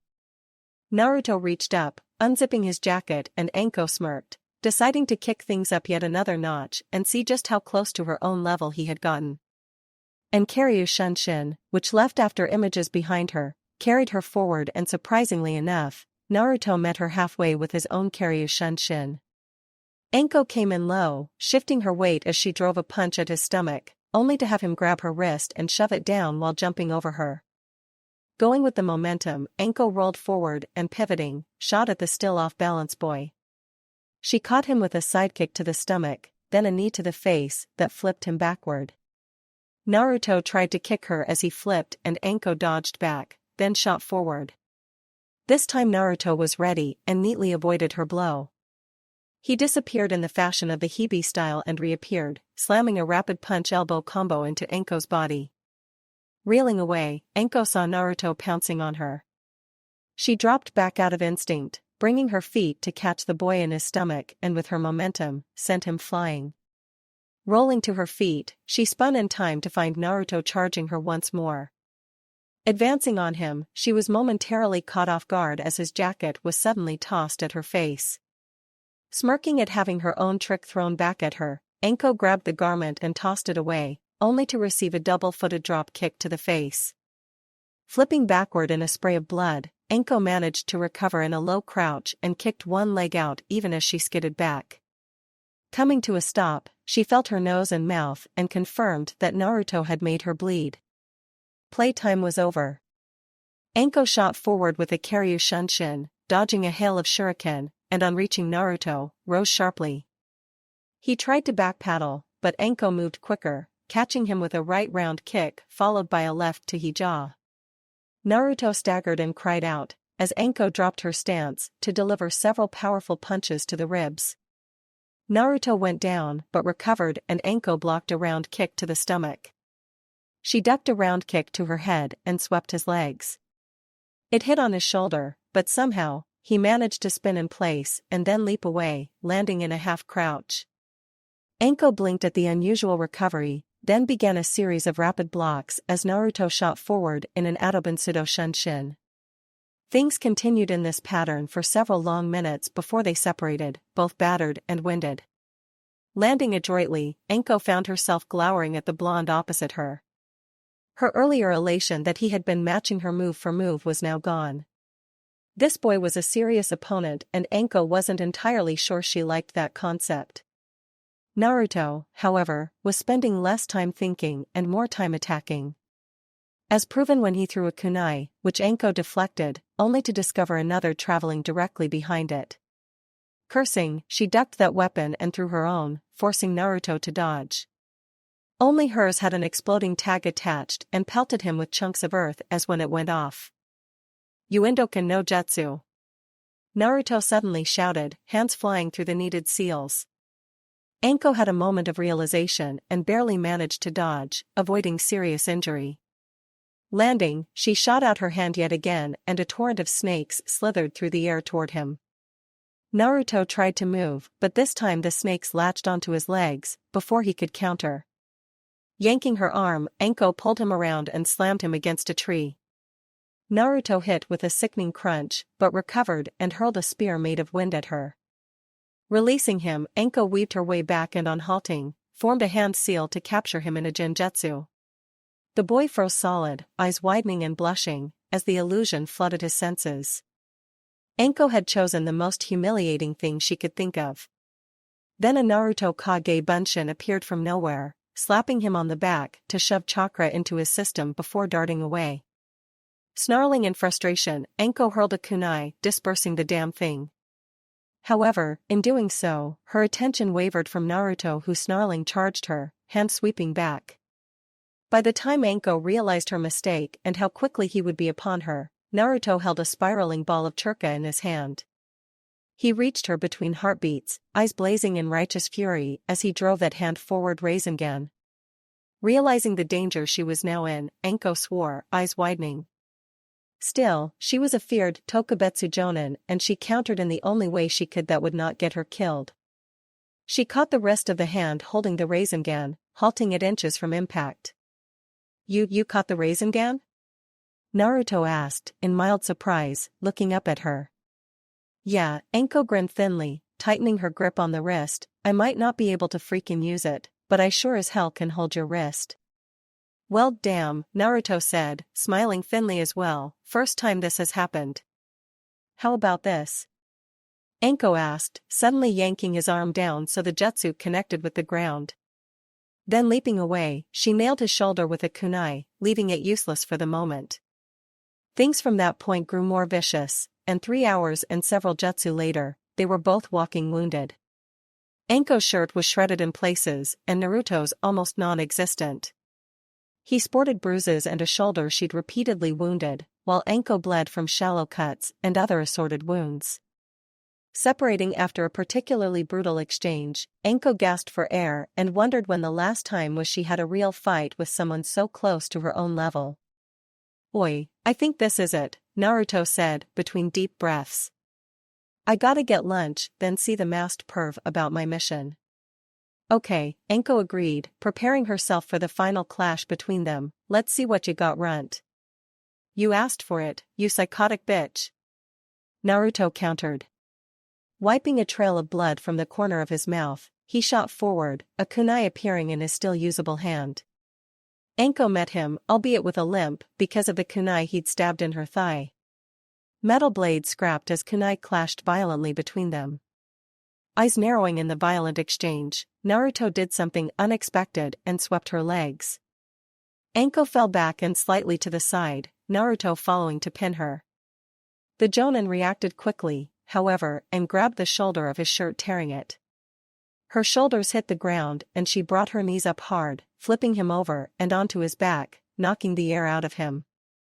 Anko rolled with the momentum, assuming a full-mounted position on him, kunai poised over his heart. At the exact same moment, however, she felt the press of his kunai against her stomach. A tie.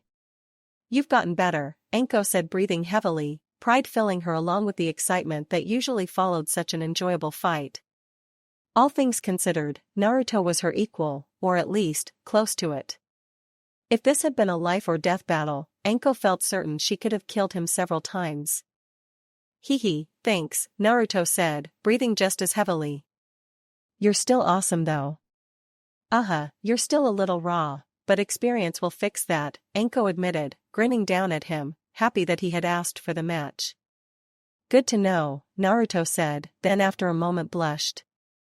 Let me up now? Why would I? Anko started to say, before her eyes widened, and a very wicked grin formed. Oh, somebody's excited. Anko, Naruto said, almost pleaded actually. Anko found she liked it and absently moved her hips, which made him blush even brighter. Naruto, Anko said seductively, leaning down so that her mouth brushed his ear. I'm excited too. There was a moment of silence, and then Anko got up and helped him to his feet. Naruto coughed, blushing brightly, and stood with slightly stooped shoulders to hide a certain development. Anko grinned and patted his ass, walking past him to retrieve her jacket. Not a bad workout. Better go see about that mission now. Laughing, she left him standing there. Normally, this close to a mission, Ino would be making sure everything was ready to go. Instead, she was standing in the checkout line of the local grocery store, paying for food her mom wanted her to pick up. Not that Ino could say much. It was the price she paid for living at home without rent. Sighing tiredly, she knew that she still needed to grab a quick lunch and double-check her supplies. Stepping up, she pulled out her precious Miko-chan, and counted out the money to the bored-looking cashier. She turned to leave, only to jerk back in surprise at finding herself face to face with a grinning Naruto. Gah! Ino shouted, jerking back, her bags falling as she did so. Twitching, she glared at the boy as he knelt to repack her bags. How the hell did you do that? Do what? Naruto asked innocently, looking up at her. Sneak up on me. Ino started, then stopped, unable to believe the innocent look he was giving her. He genuinely was confused by her outburst. Oh, never mind. I never do, Naruto responded, happily handing her bags over. So wanna grab some lunch? I don't think I can, Ino said with a shrug. I gotta get this food home for mom. Come on. If you have lunch with me, I'll tell you a story from my trip, Naruto said with a pout. Oi, plus, my Kage Bunshin can carry those to your house. Well, I guess, Ino relented, handing over the bags to a grinning clone. It would be nice to have lunch with Naruto, plus there was the chance to hear about his trip. I won't get to stay long though, the Hokage wants me to take another rank mission. I'm just 5 away from Jonin now. That's great, 'cause he wants to send me on one, too, Naruto admitted, hands behind his head as they both walked outside. Ichiraku ramen good? Yeah, that's fine, Ino said, glancing at him then away, mentally debating whether to raise the question of a near kiss. If she thought about it enough, Ino could still feel his body pressed against hers, feel his warm breath on her face. The desire and the need to kiss him was enough to make her blush, which was something she wasn't used to doing. Ino honestly couldn't remember the last time she had blushed like this. Still, she couldn't bring herself to broach the subject with Naruto, partly because she was trying to rationalize that it had just been a heat-of-the-moment deal. Yeah, that was it, just a heat-of-the-moment decision, nothing more. Nodding decisively, Ino grinned to herself in satisfaction. She noticed Naruto had pulled ahead and her eyes unintentionally drifted down his back. Her gaze settled on his rear, prompting her to blush anew and quickly avert her gaze. She shouldn't be staring at him like that, he was a friend. Besides, despite her teasing, Ino knew he wasn't checking her out every chance he got. She caught him glancing over his shoulder and then looking away, and Ino wondered if maybe she was wrong on that account as well. Further thought was set aside as Naruto entered the ramen stand and Ino quickly followed, finding it oddly comforting. The light was dim here, the air filled with a delicious aroma, and Iam was behind the counter, chatting with Naruto. Ino offered pleasantly with a friendly smile. Ino-chan. Iam beamed back. Naruto was just ordering. Well, I'll take a small bowl, Ino offered, settling into the stool next to Naruto. A girl's gotta watch her figure, or no one else will. Of course. Iam said, shuffling away to collect Naruto's order from the old man. Ino blinked, then nearly fell off her stool at the sight of 2 oversized bowls of steaming ramen being set before him. Those were the bowls used for the Hokage-sized servings, something that she had heard of but never seen ordered. How can you eat that? Ino asked incredulously, watching as the boy offered a tearful akatamasu and broke his chopsticks apart. Huh? What are you talking about? This is just the appetizer, Naruto said in surprise, and Ino stammered, unable to fathom what that meant. She was just barely aware of when her own bowl of ramen was set before her. Another moment of watching him eat, which was oddly amusing. She turned away and focused on her own meal. A few mouthfuls later, Ino remembered his earlier promise. So, are you going to tell me that story or what? Huh? Oh yeah, Naruto said, twirling his chopsticks in his seventh bowl of ramen absently. Well, this story starts when Ino racked up some huge bills at this brothel and we were sorta out of money after renting the boat. Wait, why'd you rent a boat? To cross the ocean, Naruto explained casually, then grinned. It's a long story, Ino-chan, I'll tell you later. Okay, Ino relented, feeling a bit disappointed that Naruto had traveled so far and she didn't know a thing about it. Anyway, we were stuck in this little village on the coast of water country until he could pay off his bills. Well, they kept him in debtor's prison, which left me trying to earn enough money to pay it off. Cammy, I nearly had a heart attack when I saw that bill. It was outrageous. Anyway, I looked around, desperate, and found this job as a bounty hunter. You were a bounty hunter? Yeah, not that different from being a ninja really, Naruto said with a shrug, before gulping down more ramen and continuing his story. So the bounty I had to collect was for a thief and murderer called Gosenkuji, but it wasn't that easy, 'cause apparently there were other bounty hunters after him. Sazanami was my biggest problem. Every time I got close to Gosenkuji, that guy got in the way and fouled things up. Oh? I am interjected, leaning against the counter, interest written on her face. How'd he foul things up? Well, one time I had this trap set. I was going to get Gosenkuji in a narrow pass, where I could ambush him, Naruto explained with a frown. It went fine, right until Sazanami came crashing into the trap and managed to let Gosenkuji escape in the confusion. Geez, if I didn't know better I'd think he was helping Sazanami, Ino muttered, shaking her head. Besides, why was it that hard? I mean, you're a chunin hunting down some loser, should have been cakewalk. Correction. I was a ninja in a foreign country and under orders from Ino to do it without any ninja tricks, Naruto said, waving a hand casually. Besides, I eventually did catch him. Just outside this shrine where he stopped to pray, my Kage Bunshin were all over him. Sazanami turned up a few minutes later and I captured him, too. Turns out he was a wanted man. Wait. Hold it, Ino said, blinking. Didn't you just say you weren't supposed to do this without ninja tricks? Well, I got frustrated. So sue me, Naruto said dryly, with a shrug. Anyway, once I turned them both in, there was enough money to pay off Ino-sen's debt and buy some food. After that, we rented another boat and moved on. You don't realize just how much I love dry land after this trip. So where'd you go after water country?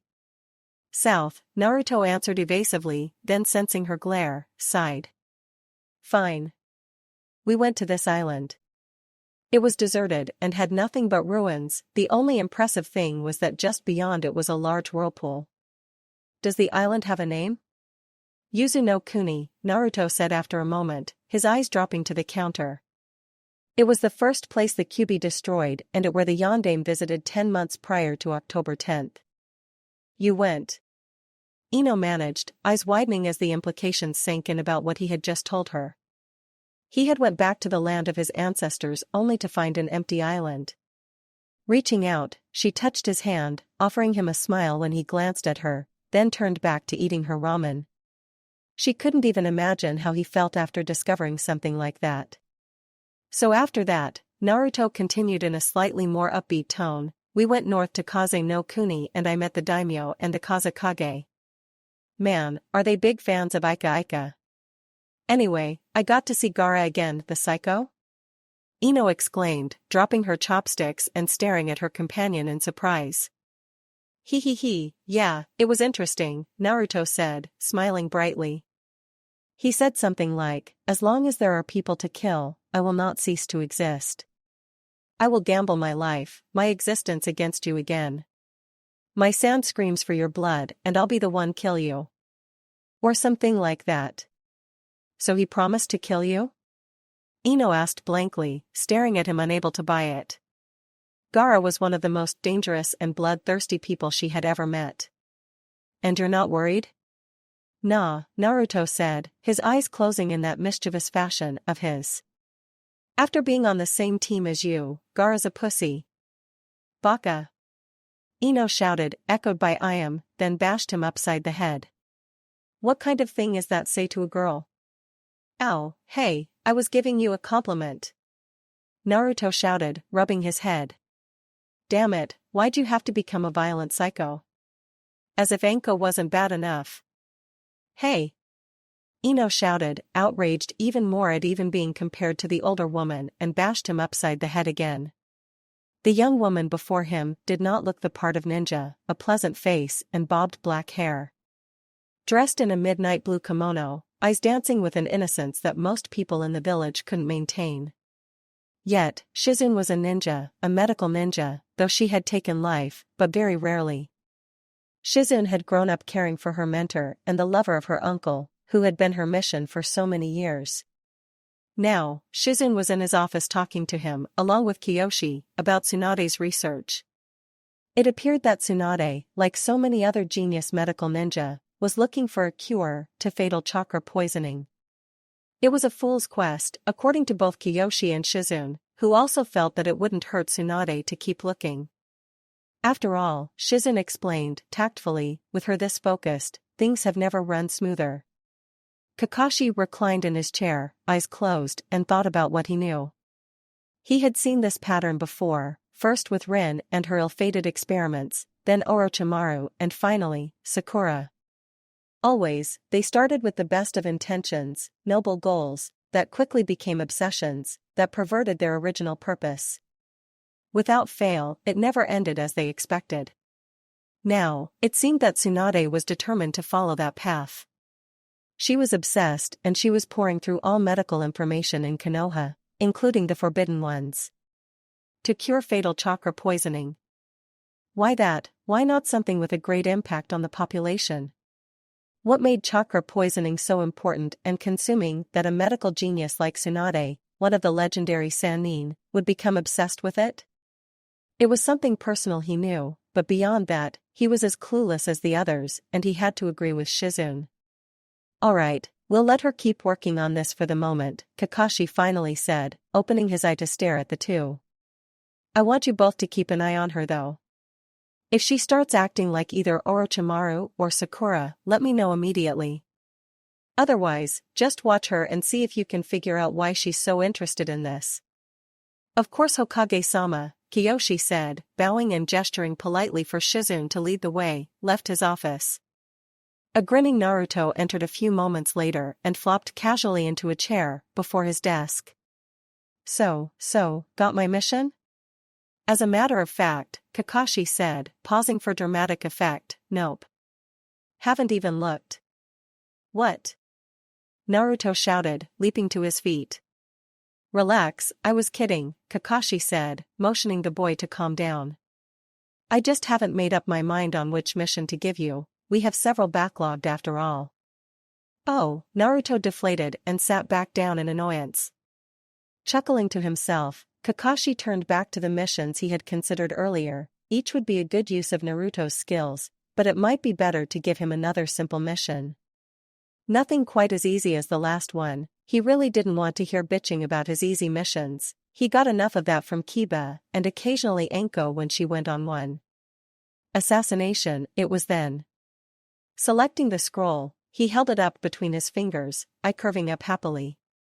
A rank, double pay for the chances of hostility it could create. The client has requested the assassination of Gato, the head of a very wealthy trading and shipping company, who happens to be supplying Otogekure with weapons and other items. "A man, assassination?" Naruto asked, blinking even as he caught the scroll as Kakashi tossed it to him. "They're so boring and you have to do them without being seen." You sound just like Anko, Kakashi said fondly, remembering the woman who was his current ex and hence, a threat to his continued health if pissed off. Still, it didn't mean he couldn't be fond of the insane woman. You know, she might be the most talented in Konoha at assassination, but she hates them, 'cause she can't really show off as much. Hey, if you got it, flaunt it. Naruto nodded, crossing his arms seriously. Right, Kakashi said, I half-lidded as he was reminded even more forcefully of Anko. It was a bit disturbing to see traces of Anko, Jiraiya, and the yondaime in the boy. He couldn't help but wonder how Naruto'd turn out with that mishmash of personalities. It would be fun to see.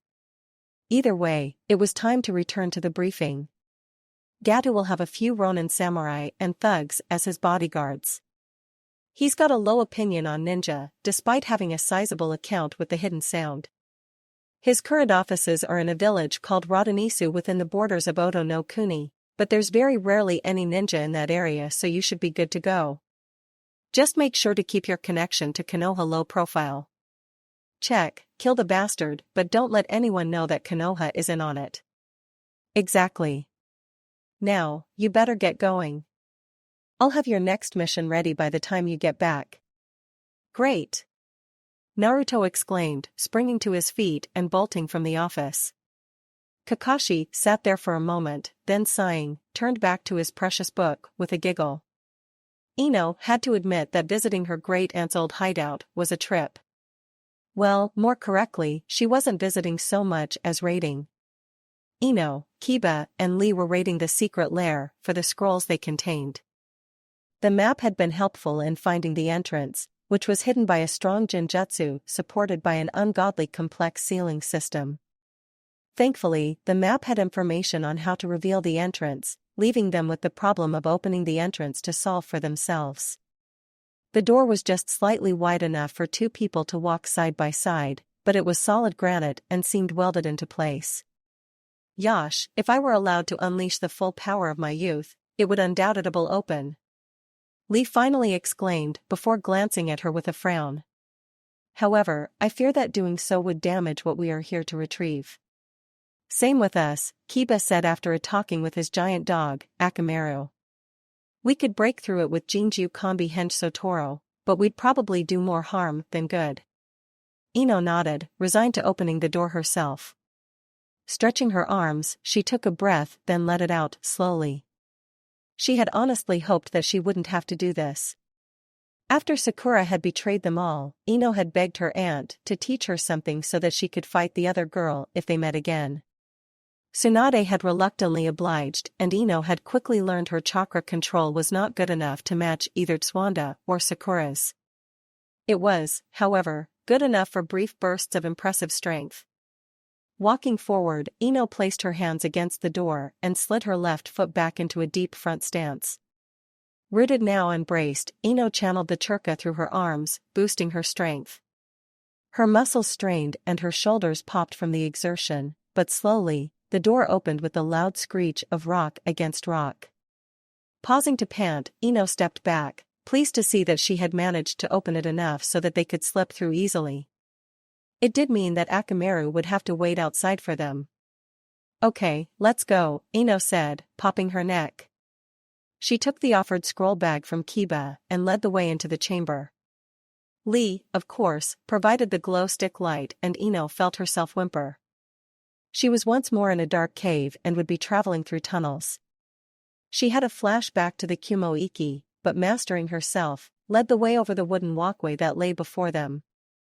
Glancing over the edges, as the boards creaked beneath them, Ino saw a seemingly bottomless pit. Reaching the other side was both a relief and reason to swear, which Kiba took the liberty of doing. Apparently, the Sannin had been very paranoid and had created 3 separate tunnels that went in opposite directions. Sighing, Ino glanced at her 2 companions, then back at the tunnels, frowning. So which one do we take? Ino asked after a moment of consideration. Hey, you can do those Kage Bunshin, right? Kiba said, smiling. Why not create 3 and send them on ahead? 'Cause I'd sure as hell like them to set off the traps than do it myself. Good point, Ino agreed and formed the familiar seal. Only, there was no chakra to mold, which made Ino gasp in surprise. Concentrating even harder this time, she tried once more, but still got nothing. She swore loudly. "Yash, is there a problem?" Lee asked, sounding more uneasy than he should. "Yeah," Ino said, looking at Kiba. "Can you mold chakra?" "Air." "Of course." Kiba said, but when his attempted failed as well, swore. "What the hell is going on?" "They most likely applied a seal to suppress chakra," Lee said, nodding as he rubbed his chin thoughtfully. "Truly, they were brilliant and youthful ninja, without compare." "Yeah, but it also means we'll have to split up and search each tunnel if we want to get back in time for triple pay," Kiba grumbled. "Rock, paper, scissors?" Ino offered. She glanced between them, hating the thought of splitting up more than they could imagine. When both young men nodded, she took a breath and all three began playing. "Huh. Rock beats scissors," Kiba said, bashing Ino's fingers with his fist. "Yash, but paper beats rock," Lee countered, slapping Kiba's hand. "My springtime of youth has led me to victory."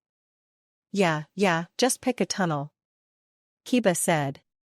He started the next match, which he promptly lost to a smirking Ino. "Gah. I hate my luck." "Ah, just not your day, is it, doggy boy?" Ino taunted, moving to the tunnel on the right. Turning, nodded at Lee, who gave her a thumbs up, and at Kiba, who flipped her the bird. Huffing haughtily, Ino plunged into the tunnel, producing her own glow stick as she went. Entering Oto no Kuni, as it was unofficially called, had been childishly easy. Which meant to Naruto that either the ninja acting as border patrol were very stupid or he was very good. The blonde shinboy chose to go with the second reason for obvious reasons. Still, even that hadn't prepared him for the silly ease with which he had stolen an Oto ninja outfit as his disguise. "Idiots," he muttered, wearing the mask that the standard Oto ninja wore. Not that he was really going to complain. After all, it had helped him pass inattentive teens. A little improvisation was required once in a while, but mostly, he had just been able to walk past others and not draw a raised eyebrow. Even entering the small village that his target used for a base was easy. The people gave him a wide, frightened berth. Apparently, sound ninja were feared, which was handy to know. That meant that when he killed Gato, they wouldn't dare suggest that it was actually a ninja that did it, even if they witnessed the assassination.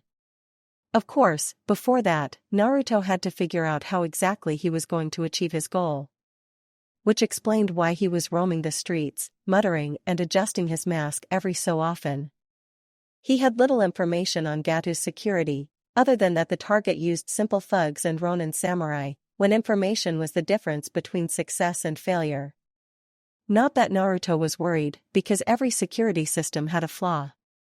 It was just a matter of finding it, and Naruto knew the quickest way to do that was to ask the villagers, who would be eager to help an Oto ninja. Of course, he couldn't just ask anybody, the dregs of society would be best. They would be most helpful if they thought it could help improve their lot in life. Slowing to a stop, he found exactly what he was looking for. An alley, tucked off to the side, with various huddled and beaten forms slouched within its confines. Nearly every village had such an alley where the lowest of society would gather. Stepping into the alley, Naruto noted the immediate upswing in attention. Glancing among them, he approached the nearest one, who had the brightest eyes and crouched, careful not to lose situational awareness. "Do you know Gato?" "Don't know no one." A quick flash of Ryu changed the fellow's mind. "Gato, yeah, I know him. Rich old bastard, comes down this street every day for lunch." "And?" Naruto prompted, holding the money back, wary of the alley and the others who were slowly closing around him. "What man, I told ya." "What about a time?" "Where does he like to eat?" "Man, I dunno, just know he comes down this street. He comes by noon, he likes to eat at that place on the corner, where they serve that soup stuff." Another one volunteered, eyeing the Ryu. "He likes to get a massage over at the red light district afterwards," another added anxiously. "Always has these guys with him, always stay outside." I see, Naruto said, standing. He eyed the three and tossed the money at them before darting to the rooftops. Crouching just a few buildings down, he frowned, deep in thought about what he had learned. Obviously, Gato traveled on a schedule with bodyguards for security. It was a sign of quality too, a schedule and traveling with bodyguards kept you secure. Yet, it would be those that would kill Gato, because Naruto knew the flaws now. The first flaw was Gato ran on a schedule, which made him predictable. The second flaw was his bodyguards, who escorted him but stayed outside when he went indoors, which told Naruto that once Gato was at his destination he felt secure. You lowered your guard when you were secure, and that was when you were at your most vulnerable. So Naruto summarized, moving to study the indicated restaurant that was really just a small stand. Gato was due for lunch any minute. After that, he would go to the red light district for a massage. Naruto's chance to assassinate his target was fast approaching. The only question was how would he do it? The red light district would be tricky, and he'd likely have to kill the woman, but he wanted to avoid needless death. The restaurant would be easier, but he'd have to hurry. He would have to do it such a way as to not get caught doing it. After a few minutes of internal debate, Naruto decided that it would be best to check out the place and plan from there. Stepping through the entrance and into the restaurant, Naruto took a moment to look around. There was a counter with stools and a few small tables. Nothing impressive, simple, direct, empty save for the thin balding man behind the counter who was looking mildly shocked. Welcome to my restaurant. What kind of food you got? Naruto asked, careful to disguise his voice as he approached the counter and sat down.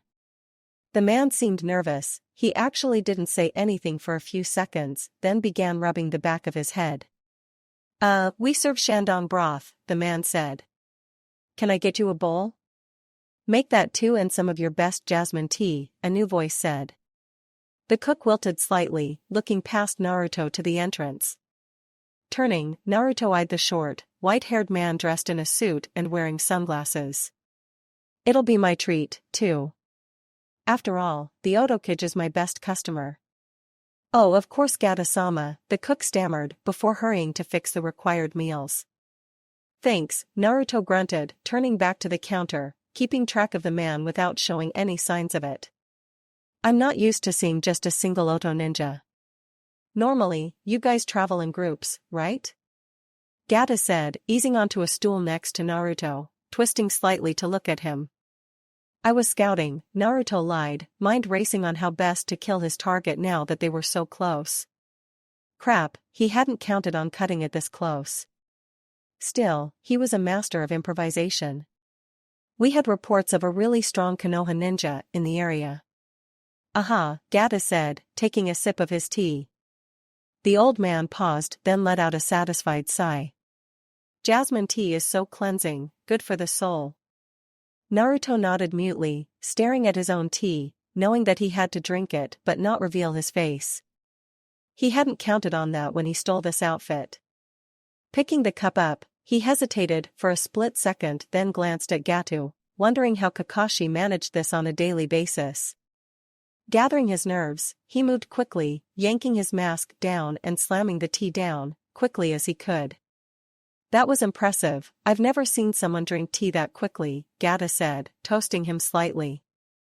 Naruto grunted and set his cup down, turning his mind back to how best to kill Gato. A kunai would be the most direct method, or a snap of the neck. From what little he could guess, it wouldn't be so very strange for Oto ninja to do this. Still, it would probably be better to strike later, probably in between here and the massage parlor. It would be taken as a bandit or such, but the less witnesses the better. Nodding curtly at the cook, ignoring the bowl of soup that he was holding, he turned and left without a word, wishing he had done more assassination missions as Jiraiya had suggested in the Yuki Civil War. Ino was officially bored, and a bit creeped out. The tunnel she had chosen was empty, dark, and seemed to go on forever. Plus, there was this feeling, a building panic within her, that whispered she should turn and run away. Obviously a genjutsu, a strong one, and most likely supported by a seal system. Still, Ino wasn't stupid enough to believe that she could keep moving through a full-power Sannin Genjutsu. In spite of its strength, it had weakened severely over the years. Still, it took constant effort to keep putting one foot in front of the other. "Oh come on," Ino muttered, holding her glow stick higher to light more of the tunnel. There was nothing ahead of her and turning, she couldn't even see the tunnel entrance. This was ridiculous, honestly, she should turn around and take another tunnel. Ino even took a few steps back the way she came, then stopped and frowned. No, she had come this far and besides, it was just the Genjutsu that was messing with her head. Turning around, she started forward once more, to the end of the passage. A few moments later, she abruptly stumbled out of the tunnel and into a semicircular room with shelves full of scrolls and maps hung against the walls. Standing there, looking much worse for wear was Kiba, bandaging his leg, and Lee, who was busy bandaging his shoulder. "What happened to you two?" "Oh nothing," Kiba snorted, looking up at her with deep loathing. "Just a few traps and weird-ass creatures." "What?" Ino asked, eyes widening. "Yosh, it is true," Lee interjected, a livid bruise on his cheek. "Didn't you encounter any challenges?" "Nope, just a genjutsu that kept making me want to turn around and leave," Ino explained, moving to help Lee with his bandages and leaving Kiba to his own devices. "I guess we'll be taking my tunnel back, huh?" "You think?" Kiba snorted, already filling the scroll bag. "Can you quit your bitchin' so we can just finish this mission?" Ino asked, moving to fill her own scroll bag. "Sure," Kiba shot back, pointing a scroll at her, "but do you think you could stop treating me like an idiot or something?" "Then stop acting like one," Ino shot back, glaring at him. Honestly, did he think she was so stupid that she didn't know he was trying to steal Hinata from Choji? Kiba snorted and looked away, turning back to the scrolls. Huffing to herself, Ino moved as far as he could from him, trying to distract herself. Sadly though, her mind kept drifting back to that near kiss with Naruto. Like she had earlier, Ino wrote it off as merely a side effect of the fight. An impulsive decision made in the heat of battle that unfortunately sent her heart racing. Plus, it didn't hurt that Naruto wasn't bad-looking. Not ridiculously handsome, but not a pretty boy either, he was attractive enough that it was a bit of a distraction. Remembering his chest during their spar, Ino blushed faintly and decided it was more that just a bit distracting. "Think we should take the maps?" Kiba asked, nodding at said wall map. "Nah," Ino said, glancing over at them. "Mission is just for the scrolls." "It could be worth a bonus," Kiba offered, hand reaching for it only to have Lee grab it quickly. "Yosh, have you not realized the seriousness of this?" Lee said, looking at Kiba intently. "They have taken away your chakra, they have forced us to split up and travel through dangerous traps and a powerful genjutsu. If they have went this far to weaken us this badly, imagine what they would have done to ensure that those youthful enough to get this far did not go any further." Ino blinked, surprised at Lee's rationale, then looked at Kiba, who was looking equally serious. Wrist free, Kiba rubbed at it and turned to look at her. "Well, we've got all the scrolls. We should get moving." "Right," Ino agreed. Turning quickly, her bag knocked a small statue off a nearby table. All three paused, holding their breath. Then at the low rumbling sound, they looked at each other and bolted as one for Ino's tunnel. Kiba stumbled, but was forcefully shoved by Ino, who was behind him. "Run faster." "I wouldn't have to run if you hadn't touched anything." Kiba shouted over his shoulder angrily, only to be drowned out by the growing sound of ominous rumbling and shaking of the tunnel. "It's collapsing," Ino shouted, spending up. "Worse," Lee confirmed, his glow stick held high before them. "This tunnel has altered itself, there are twice as many traps as the other ones. Jump." Following his order and example without hesitation, Kiba and Ino both jumped blindly over a pit. Landing in a heap, Ino recovered first and hauled Kiba to his feet, both setting off once more. It was insane how many traps and pitfalls, and swinging pendulums and crushing walls, they just barely managed to avoid. They came stumbling out of the tunnel in a heap, only to find the antechamber filling with green mist. Ino's eyes widened, realizing that it was poison. "Shit, we gotta get out of here." "No duh." Kiba shouted, hauling Lee into a half-crouch while covering his mouth. A few minutes later, they squeezed their way outside where they collapsed on their knees panting. To Ino, the air had only once ever tasted as sweet as it did now. Recovering, she looked at Kiba and a barely conscious Lee and coughed. "Damn it, every time I go underground I nearly get killed. First the Kumo-iki, then Odo, now this. That's it, no more underground missions." "Well, at least, we got the scrolls," Kiba muttered, before making a choking noise as Akamaru licked his face. A nearly invisible blur shot across the rooftops, eyeing the street below. This was the only street that took Gato and his men directly to the massage parlor. It was located on a side street with two easy-to-secure entrances. Without doubt, the establishment was designed to defend against the typical bandit or ambush. Coming to a stop halfway down the street, the still-disguised Naruto crouched in the shadows, considering his options. Standard formation would be at least one guard in front and some behind, that way one could hold off the enemy and the others could secure the retreat out of the ambush. He could kill all the guards, then Gato, but that wasn't what he had been paid for. He could try a wind jutsu, but that might not be a good thing, nor would a typical weapon. They could be noticed, blocked, inaccurate, or avoided. Not entirely likely all things considered, but he knew that assassinating one of Odo's suppliers would draw a ninja to hunt down the killer. Hence, why Konoha didn't want to be connected with this mission. Which meant a simple snap of the neck that couldn't be traced to any single ninja village. The only problem then was how to draw the guards away from Gato for the time he'd need. After a few moments of consideration, Naruto began to grin, one of Anko's lesson from 3 years ago coming to him. Attack from where they don't expect it.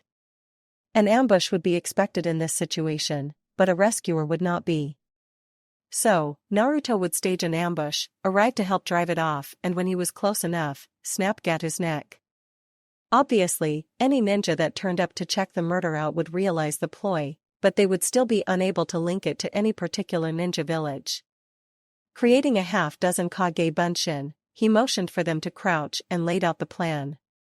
Each clone nodded enthusiastically, and using this sexy no jutsu variation to appear as bandits, positioned themselves for the attack. Moving quickly, Naruto applied his Meisai Gakur no jutsu to disappear from view and await the ambush. Now, it was just a matter of time and Gato would soon be dead and he could go home for some ramen. Moments later, the first bodyguard came into view.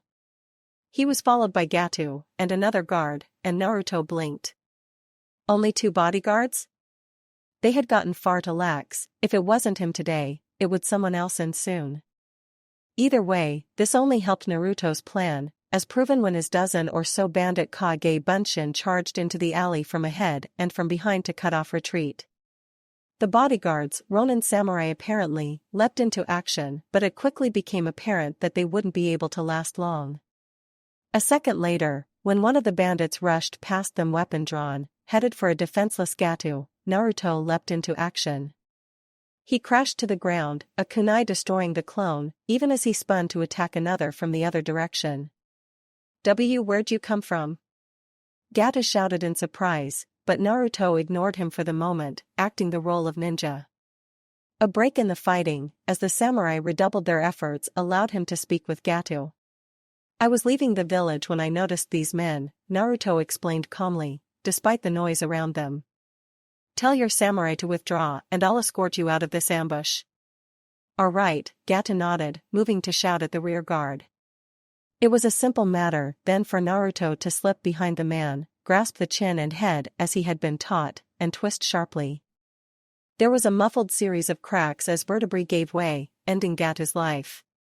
Seeing the samurai's horrified look, Naruto casually allowed the man's body to slump to the ground with little fanfare and disappeared to the rooftops. The bandits retreated as well to disappear without a trace. All Naruto had to do now was get back to the border of Odo no Kuni and shed the stupid uniform. After that, a short trip through craftsman country, Oto and Taki's neighbor, and go through the Great Wall Gate. By 8 tonight, he would be eating at Ichiraka Ramen, talking with Iam, and maybe if he could manage it, Ino or Anko.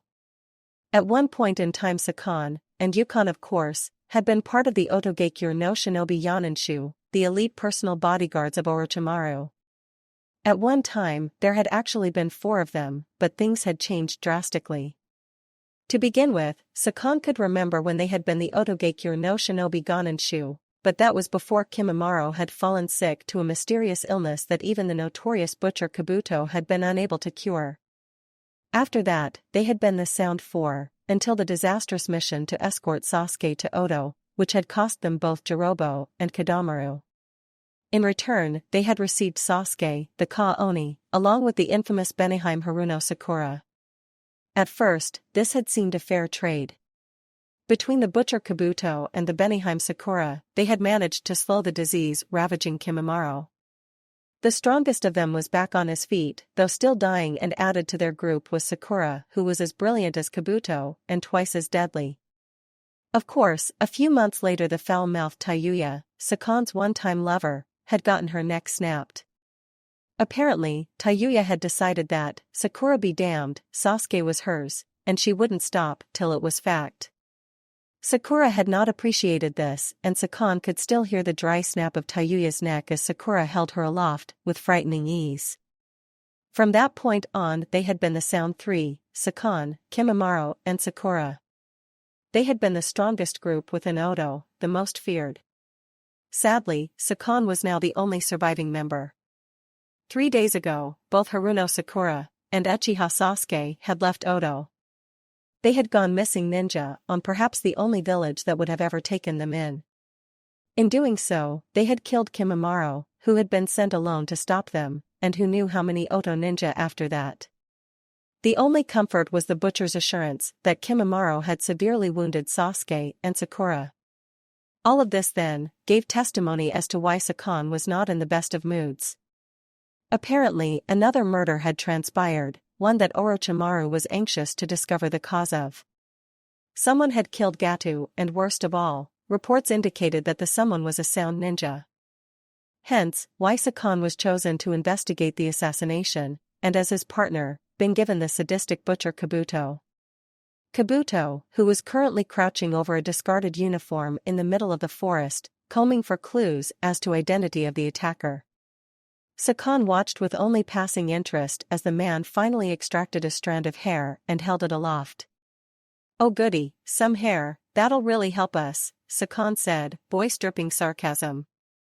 "Actually, Sakon-kun," Kabuto said happily as he turned with that disturbing smile of his, "it will.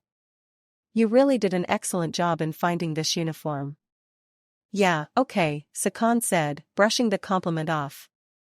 The trail had been obvious for anyone that cared to notice. Whoever the assassin was, they hadn't been very worried about pursuit. "So, how is this hair going to help us figure out who killed Gato?" "Well, I have a vague idea already," Kabuto admitted as he pulled his deck of Nin info cards and crouched, setting them on the ground. Then, hand glowing, he swiped a card up to hold aloft. "Now, all I have to do is compare what traces of chakra are in this hair to what I have on this card." Ahu, a moment later, Kabuto applied the hair to the card, there was a brief flare of chakra and the hair dissolved. Kabuto smiled to himself and looked up at Sakon, the light glinting off his glasses. Well, this answers so many questions." "It worked?" Sakon asked, openly shocked. "So who is it?" "Someone interesting," Kabuto said as he gathered his cards and stood. Then meeting Sakon's gaze, continued contently, "For your report. Say it was an Iwa ninja." "That's it?" Sakon asked, incredulously. "All I'm supposed to say is a rock ninja, did it?" "I need a name, a rank." "Chunin," Kabuto offered, "brightly start back the way they came. As for the name, I'll give that to Orochimaru-sama personally." "Hey, wait a damn minute here. If you know who this is, why not tell me so I can go kill him or bring him back for questioning?" "Because," Kabuto said, pausing briefly but not turning, "against this ninja you'd stand no chance in hell." After all, he's the only ninja Sasuke-kun ever lost to. Say wa? Sakon muttered in disbelief, watching as Kabuto kept walking. Looking around in utter annoyance, Sakon huffed and followed, wondering who exactly such a ninja was. Chapter 5 Apprentice. Crouching near the stream, Naruto cupped his hands and took a long gulp of water. He sighed, looking around at the silent section of forest. It was hard to believe that soon enough he'd be back in Konoha, though he was thankful because that last mission had been a real pain in the ass. Though the task had started out simple enough, just provide some protection to a caravan traveling from Ishi no Kuni into Tani no Kuni, which lay on the border of Lightning Country. A straightforward mission, barely qualifying for B rank due to the Ishi no Kuni princess traveling to Tani no Kuni for her arranged marriage. Talk about boring. And the princess, Haruna, was an ice queen from hell. Naruto actually pitied the guy who was going to marry her, mildly attractive or not. Taking another sip of water, he sighed again, cracking his neck softly. This was his 8th mission in the last month, and it, like the previous 7, had been boring as hell. Kami, where was the excitement from when he was a genin? When he'd learned about the princess, his hopes had risen. After all, people always wanted to kill princesses. Shaking his head, Naruto stood, only to pause as he caught the soft noise of a ninja touching down near the trees behind him. Maybe he had passed judgment too soon, still, he was in High no Kuni, so he had better check first to ensure that the intruder wasn't an ally. Turning slowly, he prepared for anything, knowing that they had to be skilled because he hadn't heard or sensed anything until they landed. Naruto was disappointed to discover, however, that it was not an enemy ninja and that he would not be fighting.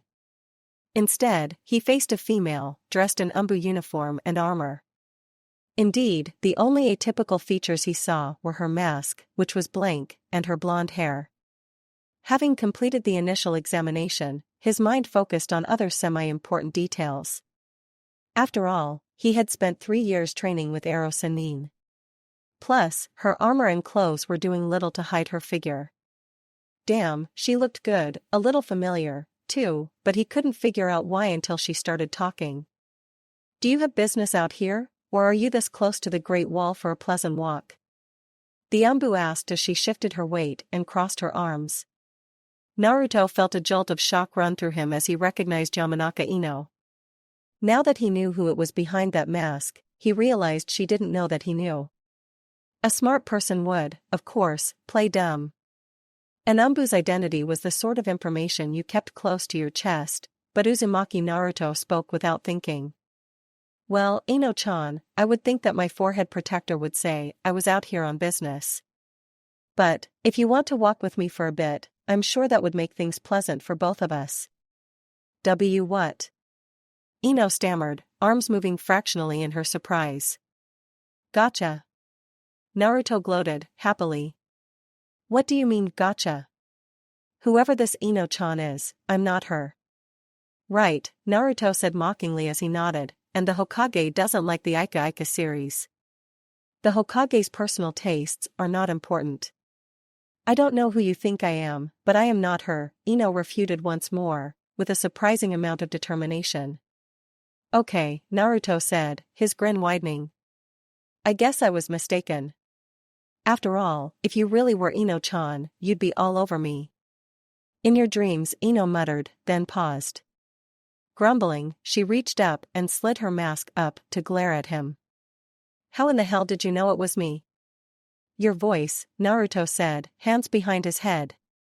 "Plus, you seemed familiar before that." "Oi, plus Anko told me you were an Umbu trainee." "She told you?" "But nobody's supposed to know," Ino said, scowling at him intently. Umbu trainees are forbidden to reveal their status to anyone until such time as they become full-fledged members. Even then, the identity is to be limited to immediate family and the Hokage. Oops? Naruto offered with a shrug, not really concerned about what she had told him. Instead, he was curious about what she was doing out here dressed like that. Anko had told him trainees stayed in Konoha.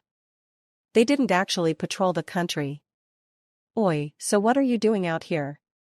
My job, Ino said, sliding her mask back into place. This is a practical exam, which you've complicated.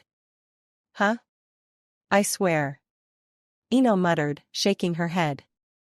I had to join a group of Umbu on patrol, a test to see how I stack up with full-fledged members. Everything was quiet, too. We were on our way back to Konoha, and then you had to freaking show up and get me sent to investigate. Sorry?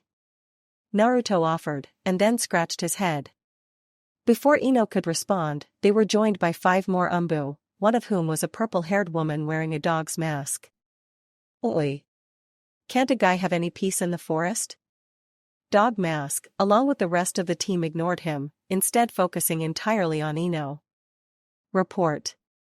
No enemies in the immediate vicinity, just a Konoha ninja returning from a mission, Ino answered professionally, standing almost at full attention. Ah, the purple-haired woman said, turning to face Naruto, her posture one of causal authority. Uzumaki-san, the Hokage told us you might be roaming around out here. It's nice to see you again. We've met? Naruto asked, blinking in confusion. Not formally, she admitted with indifference. However, could I ask a favor of you? Depends, Naruto said slowly, his guard up once more. Since you're here, we'd like to see how our newest trainee would handle escorting a prisoner to Konoha, the woman explained, crossing her arms. If you wouldn't mind, could you fill that role for us? Well, I guess so, Naruto offered with a slight scowl, long as I get back in time for lunch and my next mission. Kurohyu, the woman snapped while spinning in smart military fashion. Ino stood straighter, gaze fixed on Dog Mask. Restrain the prisoner, you'll be acting as his escort. Yes. Kurohyu said, before she moved to a grinning Naruto, who held his wrists out for her. Ino promptly bound his hands together with wire, not once making eye contact. Naruto couldn't help but grin wider. You know, this is sorta kinky, Kurohyu-chan. Ino jerked the wire a tad tighter, causing him to wince. Be quiet. Oh, you like it rough, huh? Naruto said cheekily, and was rewarded with a few chuckles from the others. Shut up, Ino grated out, her tone dripping venom, before I cut that tongue out. Ouch, Naruto winced. That's a bit too rough. No tongue for you. Move. Ino snapped, shoving him forward amidst the open laughter of the other Umbu. Tsunade was experiencing one of the worst headaches she'd ever been privileged enough to enjoy, including that hangover from a week-long bout of partying shortly after making Chunin. Somehow, over the years, she had forgotten just how insanely arduous it was to translate the scrolls from Higurego, the private code that the Sannin used. Added to that was the sheer number of scrolls, 100, most of which were outdated troop movements. Some were private notes. Jiraiya showed a hint of his future literary career, Tsunade's anecdotal medical information, and Orochimaru's groundwork for his curse seals. Still, Tsunade read them, pored through them tediously, searching for the answer. Admittedly, this was a long shot, but Tsunade was sure that either her notes or Orochimaru's would provide something worthwhile, some hint that might have been written off as just a random piece of information at the time. Some reference to an obscure cure or condition that could solve her problem. She had already raided the Hokage's private library, the Nara medical book, and her own ancient notes, even Orochimaru's hidden and private notes that had never been released. After scouring every source at her disposal, every scrap of medical knowledge, Tsunade, the great medical genius, had discovered that it was indeed impossible to cure fatal chakra poisoning. These long-forgotten notes were her last, desperate, hope. Sadly, even they seemed to have failed her. Neither she nor Orochimaru had discovered some miracle information that could solve this problem. Apparently, the time had come to accept that there was no cheating the Shinigami. Jiraiya was going to die. It was her fault. Someone she cared about was going to die, and she was helpless, again. Nawaki, Dan, Sarutobi. She could have saved them if she was stronger, better, faster. Now, Jiraiya was next, and she had failed, because she wasn't smart or clever enough to figure out the answer. Slumping back in defeat, Tsunade wiped roughly at her cheeks to clear the tears. How could she have failed? She shouldn't have failed. She couldn't fail. Sitting up, determination burning bright in her brown eyes once more, she swept Orochimaru's and her own scrolls aside and grabbed the few remaining ones that belonged to Jiraiya. Time to check the last scrap of information she had overlooked. Shifting through the stories and random scraps of information, Tsunade was disappointed beyond words. Oh sure, there was a brief note about the Bazane and Awabi, then a few notes about those silly ancestors he and Orochimaru had been so interested in. Here and there were a few smutty paragraphs, one including a poorly disguised Tsunade, which flattered her more than it should have. However, there was absolutely nothing about some cure that he had overheard. Just the ramblings of a would-be author/pornographer, nothing helpful, and yet Tsunade couldn't stop reading. His stuff wasn't that interesting, or necessarily well written, but the words had an intense feeling, a passion almost. Still, scroll after scroll passed and Tsunade felt the renewed and even heavier feeling of despair. She was wasting her time. But, while discovering the cure she was so desperate for was hopeless, she couldn't stop. Until she started to translate the last paragraph of the last scroll, and she saw light at the end of the tunnel.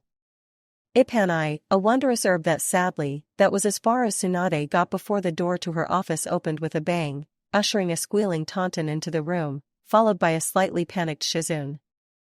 Sorry Tsunade-sama, but Taunton doesn't want to take his BA. Shizune started to apologize, now holding the wiggling piglet tight. Get out, Tsunade grated out, not looking up, staring rather at the now ruined scroll. Because when they had burst in, she had startled, knocking over a bottle of ink, which was spreading like a cancer, obscuring the scroll. Sensing that Shizune hadn't moved, Tsunade slowly looked up, brown eyes bright with anger. I said, get out. Tsunade-sama, get out. Tsunade bellowed while lashing out and snapping her desk in half. Scrolls scattered, coming to rest in pools of sake and ink. Shizune was gone, the door still open, and Tsunade, Sannin, slug tamer, medical genius, started to cry in earnest. Yamanaka Ino had never been so thankful to wear a mask as she was when she escorted Naruto. Her cheeks were just now fading from the intense blush they'd developed after his earlier comments and the snicker of the Anbu team. The only one that hadn't found it amusing was her current captain Uzuki Yugao. The woman was moving at a clipped pace at the front of the pack, ignoring her. Just like she had the entire day, unless she specifically needed to, Uzuki had utterly ignored her. Yugao had been her sensei for a year. They might not have always gotten along, but this was a bit much. Then again, considering the way Ino had left Yugao after that last match, maybe it was warranted. So Ino dealt with it the only way she could, the way Anko had trained all the trainees. She hid behind her professionalism. Everything by the book, everything sharp and clear, no thinking about the fact that Yugao was being a petty bitch. Glancing at the prisoner, Ino smirked to herself, remembering the way his eyes had swept over her in that clearing when she had first arrived. She would never admit it, but it was nice to have someone check her out. Even if he was just a friend, a cute friend, who she had nearly kissed. No. She stopped that train of thought abruptly. Besides, that had been the heat of the moment, not actual attraction. Just like when he had left 3 years ago. She had kissed him on an impulse. Instead, she turned back to the fact that he knew she was an Anbu trainee. More importantly, the fact that Anko had told him. The same Mitarashi Anko that had kicked out trainees for any accidental slip-up that revealed said information. She was almost fanatical about secrecy where Anbu was concerned, yet, she had so casually told him about Ino. Why? It didn't make any sense. Ino was promptly snapped back to the forest when Naruto darted forward, turning around in mid-jump to keep pace backwards. He flashed a grin at her and a small finger wave, which made Ino's eye twitch. Was he trying to make her fail? Didn't he understand how important this exam was for her? Get back in formation, Ino hissed. Excuse me? Naruto said, raising an eyebrow, not slowing or doing as ordered. You heard me, Ino said in an even firmer voice. This isn't a game. You're a prisoner right now, and I'm escorting you back to Konoha. If you don't do as I say, I'm fully authorized to use my sword to gut you. Okay, okay. Geez, Naruto muttered, before slowing back down to join her side, though he still didn't turn back around. You know what? You take yourself way too seriously. I do not, Ino said curtly, not glancing at him. What did he know? Of course she was serious right now, this was an important exam for her. Her duty was to make sure things went smoothly on this exam. You should lighten up, Naruto offered, turning around the right way. I am lightened. Can we drop this? Ino muttered back, shooting him a glare that he couldn't see. Okay, Naruto relented, before making a funny face at her, followed by another and another. Will you stop that? Ino asked tightly, only to have him ignore her and continue with his silly faces. Stop, it's distracting, Ino managed, a faint hint of a giggle entering her voice as he continued. She couldn't help it. He was making some pretty funny faces. Are you laughing? Naruto asked, wearing a faint smile on his lips. Mastering herself, Ino shook her head and forced herself to be serious once more. No. No? Naruto echoed, then made an unbearably funny face, which prompted Ino to laugh openly before she mastered herself and looked away. It's okay, you can laugh. I promise I won't tell anyone. Ino ignored him, wishing that she hadn't laughed. She shouldn't have laughed. More importantly, she should be angry with Naruto for making her laugh. Yet, she couldn't manage it. There was something she wasn't sure what, but something that made it impossible to really be angry with him. Still, she shouldn't have laughed and she knew it. This would not reflect well on her, but it wasn't Naruto's fault. He just wasn't a serious person. Glancing at Naruto without turning her head, Ino found him staring off into the distance, an intent look on his face. Maybe it wouldn't be so bad to admit that she was a tad attracted to him. Yes, just a teensy bit of attraction was acceptable. She could live with that. No harm and no foul in admitting to that. So, after she shouted at you, Kakashi said slowly, studying the plain but attractive woman intently, what did you do? I left, Shizune said softly, shifting slightly under his gaze. When Tsunade-sama gets angry, it's best to just leave. I went back after she left. I don't know where she went. I see, Kakashi murmured softly, turning to stare out the bay windows behind him. Did she leave any of her scrolls behind? They were destroyed, her notes, everything she was working on, Shizune answered, sounding slightly uneasy. Whatever it was that I walked in on her reading was very important to her. You don't think that she found a cure for fatal chakra poisoning? Shizune finished, sounding slightly amazed, before sighing. I doubt it.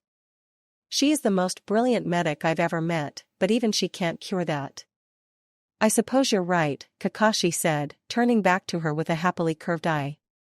Well, if that's all, I better get back to my, paperwork. Of course, Shizune offered with her own pleasant smile and then stood, walking out of the office.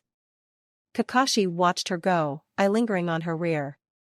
Heaving a sigh, he selected his book and prepared to indulge in his favorite pastime.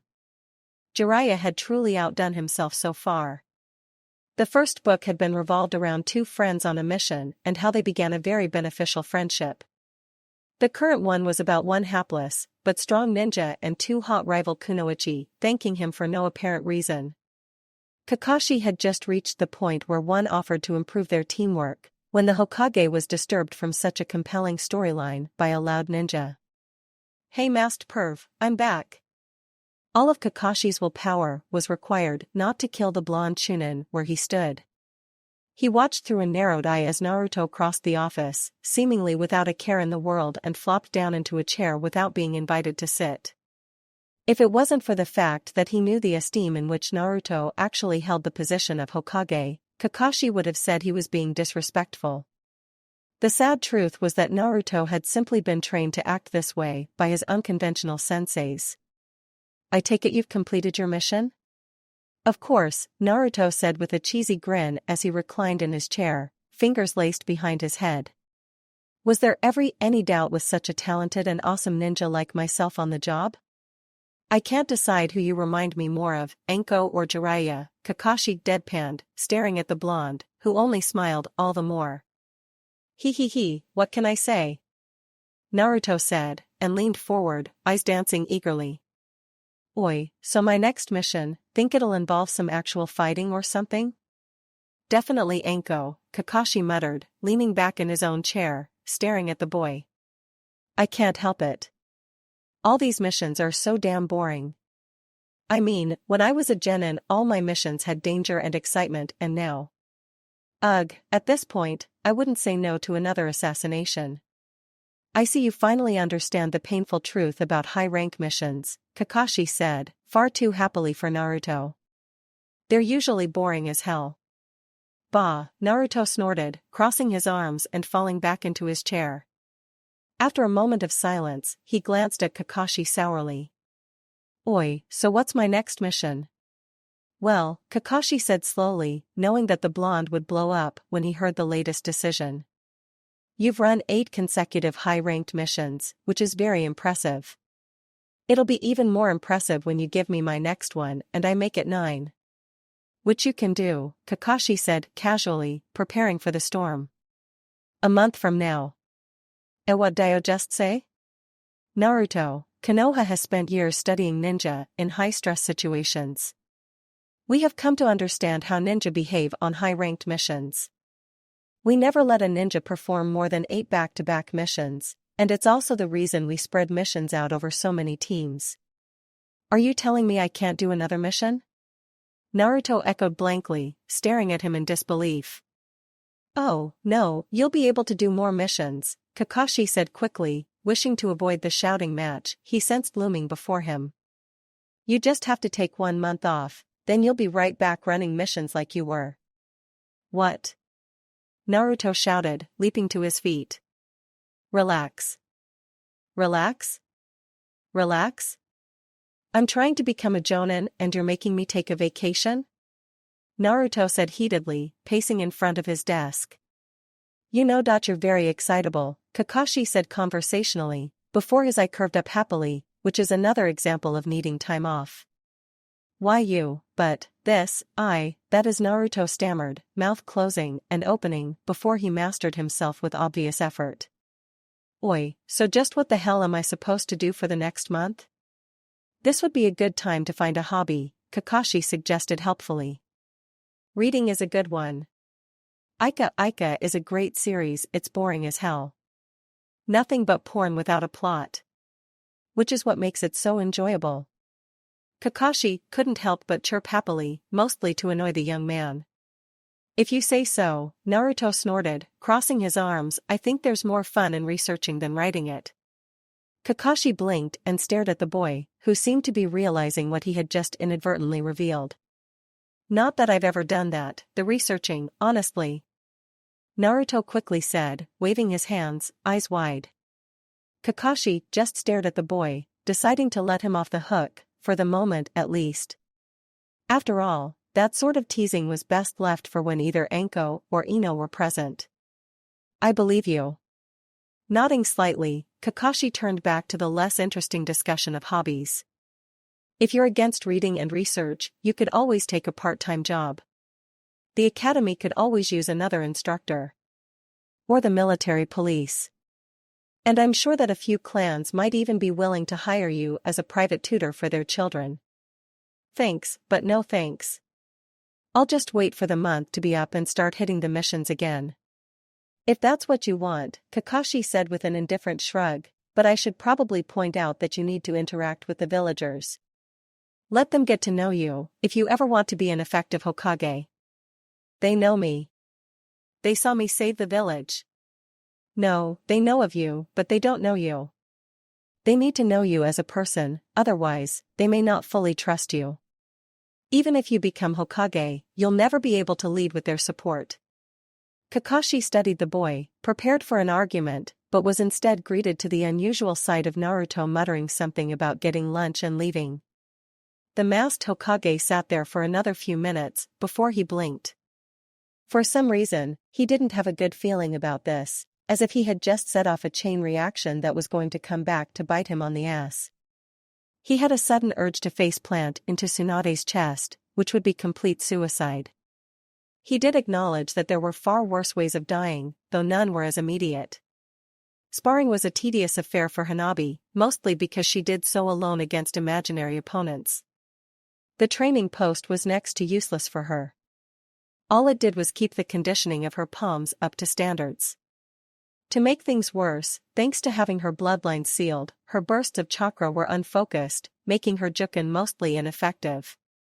Pausing in her current routine, Hanabi sighed, remembering a time when she had been hailed as the purest Hyuga of her time and the pride of the main branch family, instead of simply Hanabi. A time before she had been disowned, disgraced and forced to endure her advanced bloodline being sealed away. All because of a boy, her own temper as well as her father's, and the vicious political backstabbing that had forced her father to disown her. It was infuriating beyond words, compounded by the fact that she could no longer claim to be Hyuga. Treated worse than garbage, because without her bloodline she had no skills and she could not grasp the jutsu her sensei tried to teach the team. Was it her fault that she had been assigned to the team prior to being disowned and, hence, had none of the basics? So she practiced alone, as best she could, hoping to stay alive for just another day. Because she was a sheep among the wolves now. The Hyuga had enemies even within Konoha, and they would not hesitate to strike a defenseless girl. Her sensei knew this. He went out of his way to ridicule her and save himself from being punished for helping her. Pausing mid-kata, Hanabi cursed and recentered her weight. Sweat trickled down the sides of her face as she held the pose to retrain her body for this position. Taking a breath, her muscles aching, she continued with the routine, pausing twice more to retrain her body. Maybe she could never be a true juken master, like Miji was, and she could never learn the style that Hinata was now utilizing, but she would be the best she could. She would prove that, Hyuga or not, she was worth something. She would make her name a proud name once more. Wouldn't it help if you were sparring someone? Hanabi stumbled in mid-move as she twisted around to stare at the intruder, ready for the assassination attempt while knowing she would be unable to stop it. Yet, the boy she found staring at her looked nothing like she expected of an assassin. He was average height, with spiky blonde hair and blue eyes, whisker marks, and he was grinning at her. More unusual, he was wearing a black jacket with orange shoulders and stripes down the arms, with orange pants with black stripes down the sides. "Who are you, and why are you here?" Hanabi asked curtly, for the moment unable to decide if fleeing would be the proper course of action or not. There was the off chance he was just a random Konoha ninja that had stumbled across her. "Well," the boy said, the grin stretching widely across his face, followed by striking a pose that he obviously considered impressive, "I'm Konoha's #1 prankster, hero, and the next Hokage, Uzumaki Naruto." Uzumaki Naruto? Hanabi repeated blankly. She knew the name, of course. Who didn't? However, she was having some problems reconciling the name with the noisy person before her. "Yup," Naruto said, crossing his arms and nodding, before he turned slightly more serious, though his smile never completely left his face. "Oi, and I'm here, 'cause I wanted to do some training." "Well, obviously, this training area is currently being used," Hanabi responded brusquely, disregarding him as a non-threat. "Huh, really? I thought you were just dancing or something," Naruto said before rubbing his chin. "Yeah, definitely looked like dancing to me." "That was a kata," Hanabi said tersely, eye twitching at his comment, "which is part of my training." "Oh, a kata," Naruto said in comprehension before blinking. "So, why aren't you training with the rest of your team?" "That is none of your business." "Oi, come on." "I'm just trying to be friendly," Naruto said, huffing in annoyance. "Would it really be that bad for you to tell me?" "If you must know," Hanabi said slowly, fixing him with her most withering glare, expecting ridicule or loss of interest when he heard her explanation. "I am training alone because my team and my sensei view me as useless." Instead of the expected ridicule, Naruto blinked and studied her intently before crossing his arms once more. Hanabi grew self-conscious as he started to circle her, his eyes sweeping over her, appraising her. The perusal reminded Hanabi of her father when he had first started training her. Though she was uncomfortable, habit held her still. "You don't look useless to me," Naruto said as he stopped in front of her once more, his face set in a curious scowl. "Oi, aren't you a Hyuga?" "No," Hanabi replied stiffly, her shoulders tensing slightly as she met his gaze. "But, I saw this guy Niji that had the same kinda eyes as you. Plus there was this girl I graduated with, Hinata." "Yeah, her, she looked a lot like you."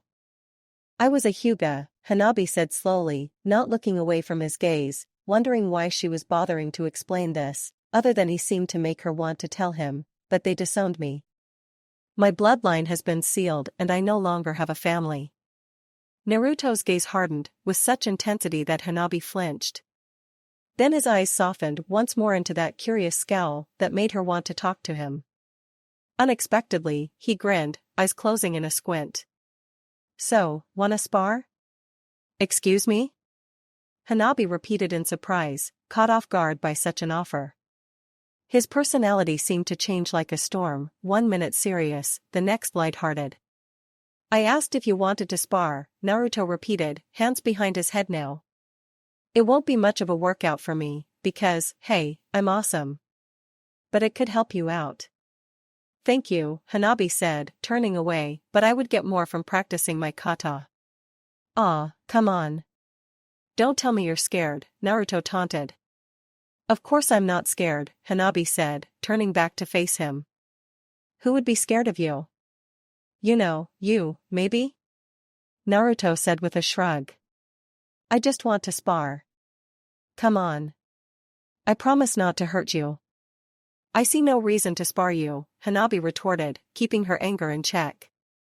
Her temper had gotten her disowned once, and she would rather not get in trouble over beating up an older boy. "Oi, I do. See, if you don't spar me then that means you don't want to prove your team wrong," Naruto said, his tone suddenly serious, "which means you believe what they say about you. That you are useless. They probably think you're an egotistical bitch, too." "I am not useless," Hanabi shouted, eyes narrowing at him.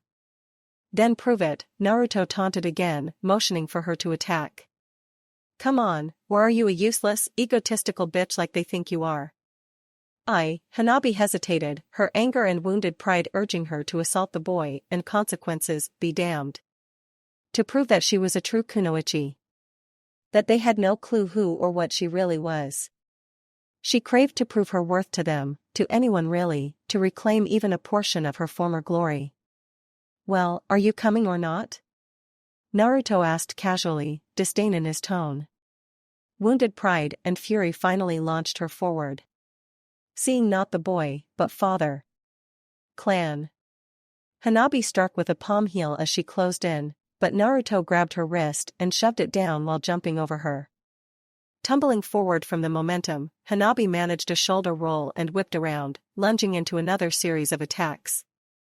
The blonde boy dodged and jumped each one without much effort. Infuriated, Hanabi redoubled her efforts, moving from one attack to another, spear hands and palm heels whistling uselessly through the air. Naruto treated each one with equal contempt. Hanabi's anger was growing hot, hotter than anything she had before experienced, and it made her sloppy, which almost got her killed. She had forgotten about defense, so focused on attack, which meant that when she lunged for a spear hand to his stomach, she left herself wide open to attack.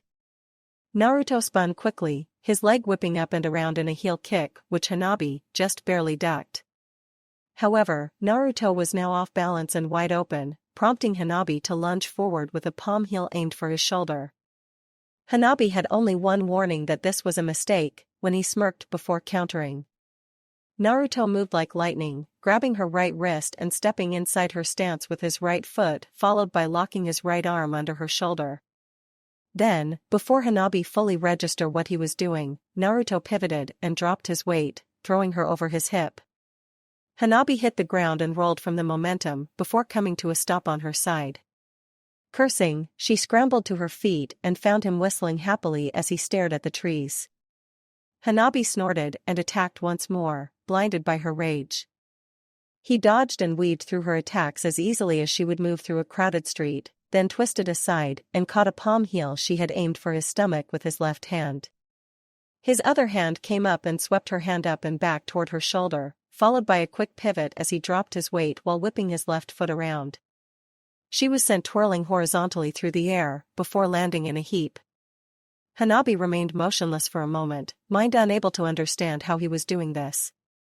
She could see the moves after he started, and she would admit that he was a very fluid fighter, but it was that instant he started them that she couldn't understand.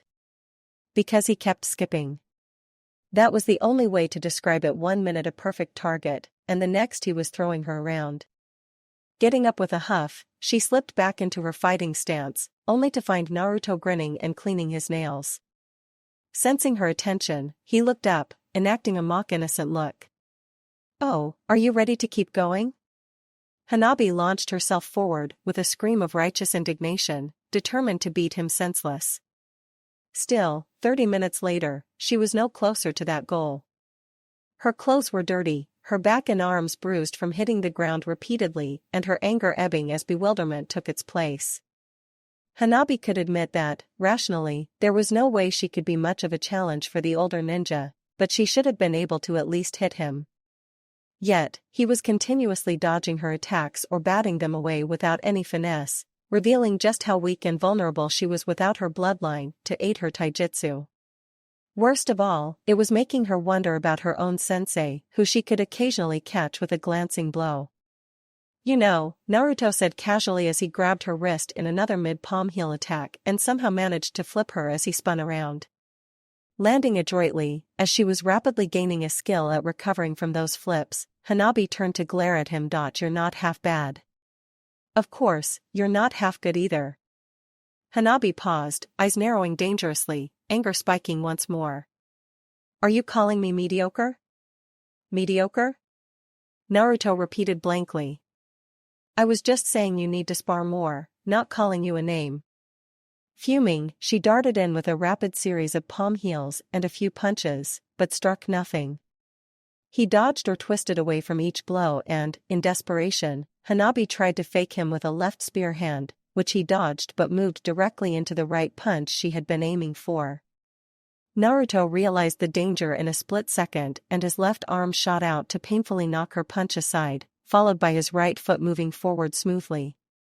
Suddenly, Hanabi's world spun as his right hand slammed into her left shoulder, while his right leg swept back, taking her legs out from beneath her. Hanabi hung in the air for a split second and then crashed painfully into the earth. The fall knocked the air out of her while Naruto kept her right arm stretched and firmly against his chest. Staring up at him, seeing dots from the lack of oxygen, she wondered why he was smiling. "Not bad, you almost had me," Naruto said, happily. "I guess I'll have to take you a bit more seriously next time we spar." Nodding weakly, she let him help her up, but mostly she focused on breathing.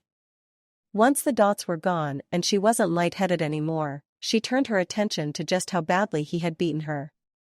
Admittedly, without her bloodline her taijutsu was less than entirely effective, but she had still managed to at least hit her few other sparring partners.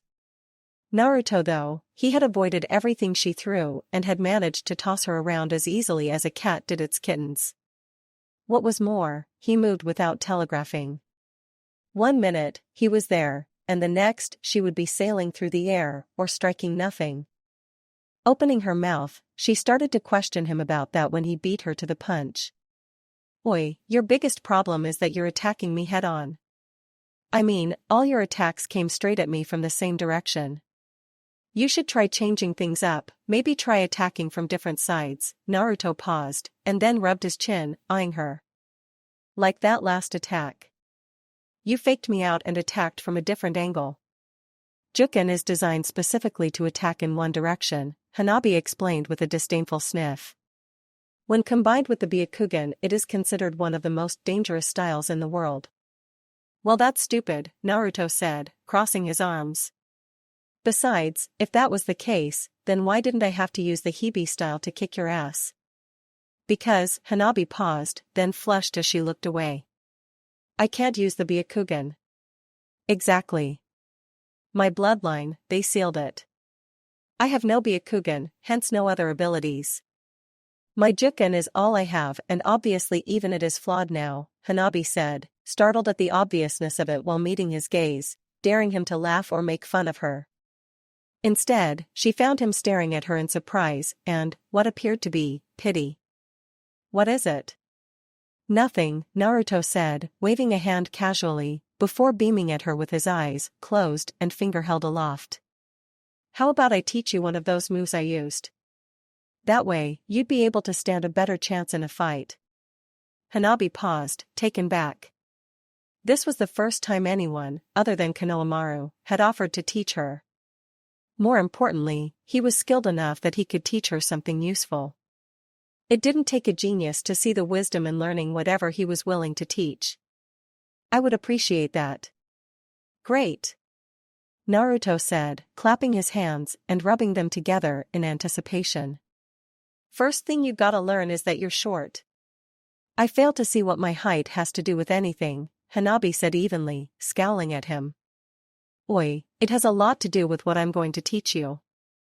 See, being short is good, 'cause your center is lower than other people's. Center?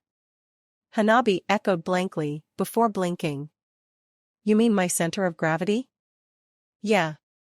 See, the lower your center of gravity to an enemy's, the more power you have, Naruto explained, beaming at her.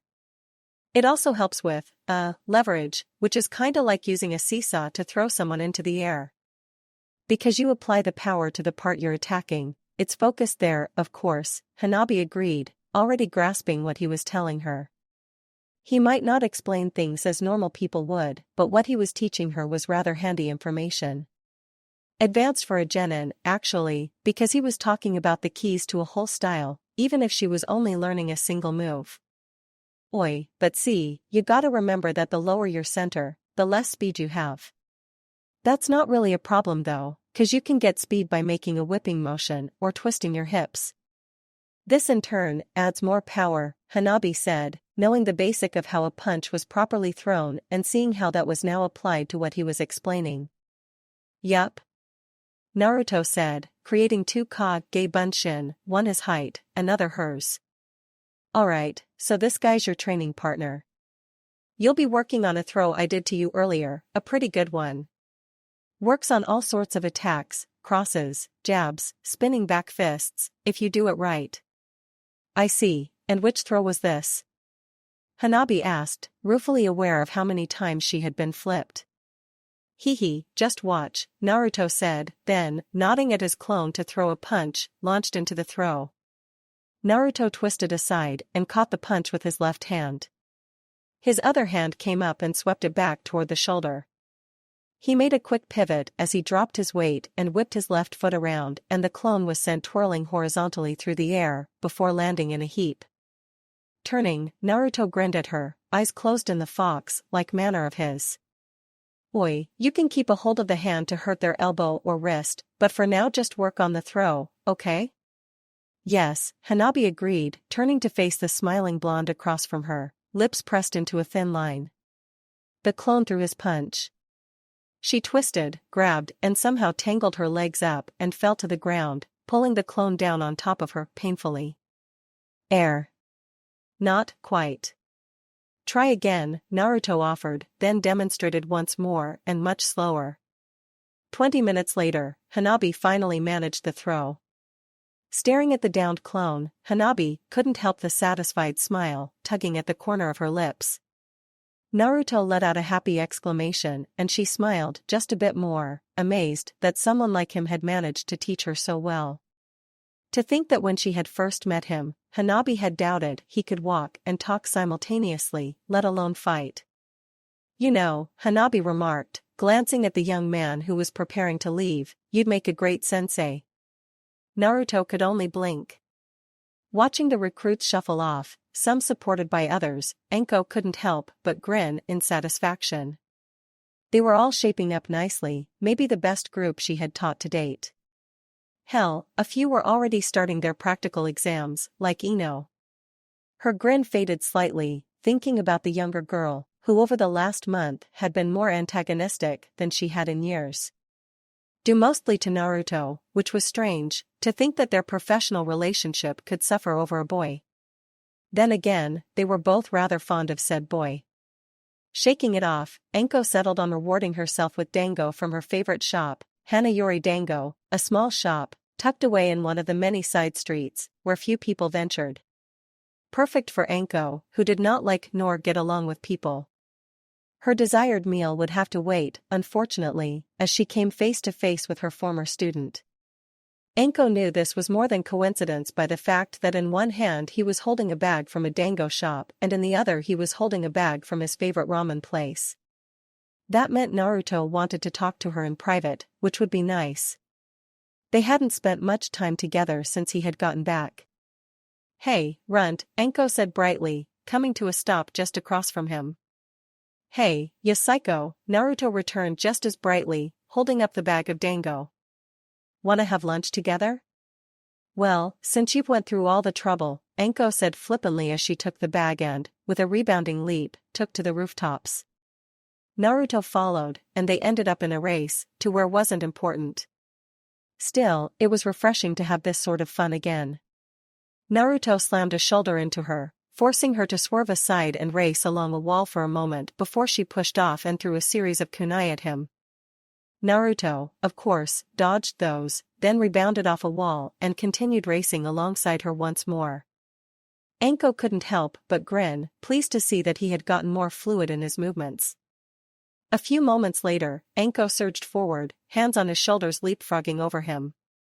Landing adroitly, she spun and stuck her tongue out at him as she ran backwards over the rooftops. "Naya!" Naruto grinned, rushing forward, leaping and dodging his way after her. Anko turned abruptly, then dropped to the streets below and darted off, followed by Naruto, both zigzagging through the startled crowds.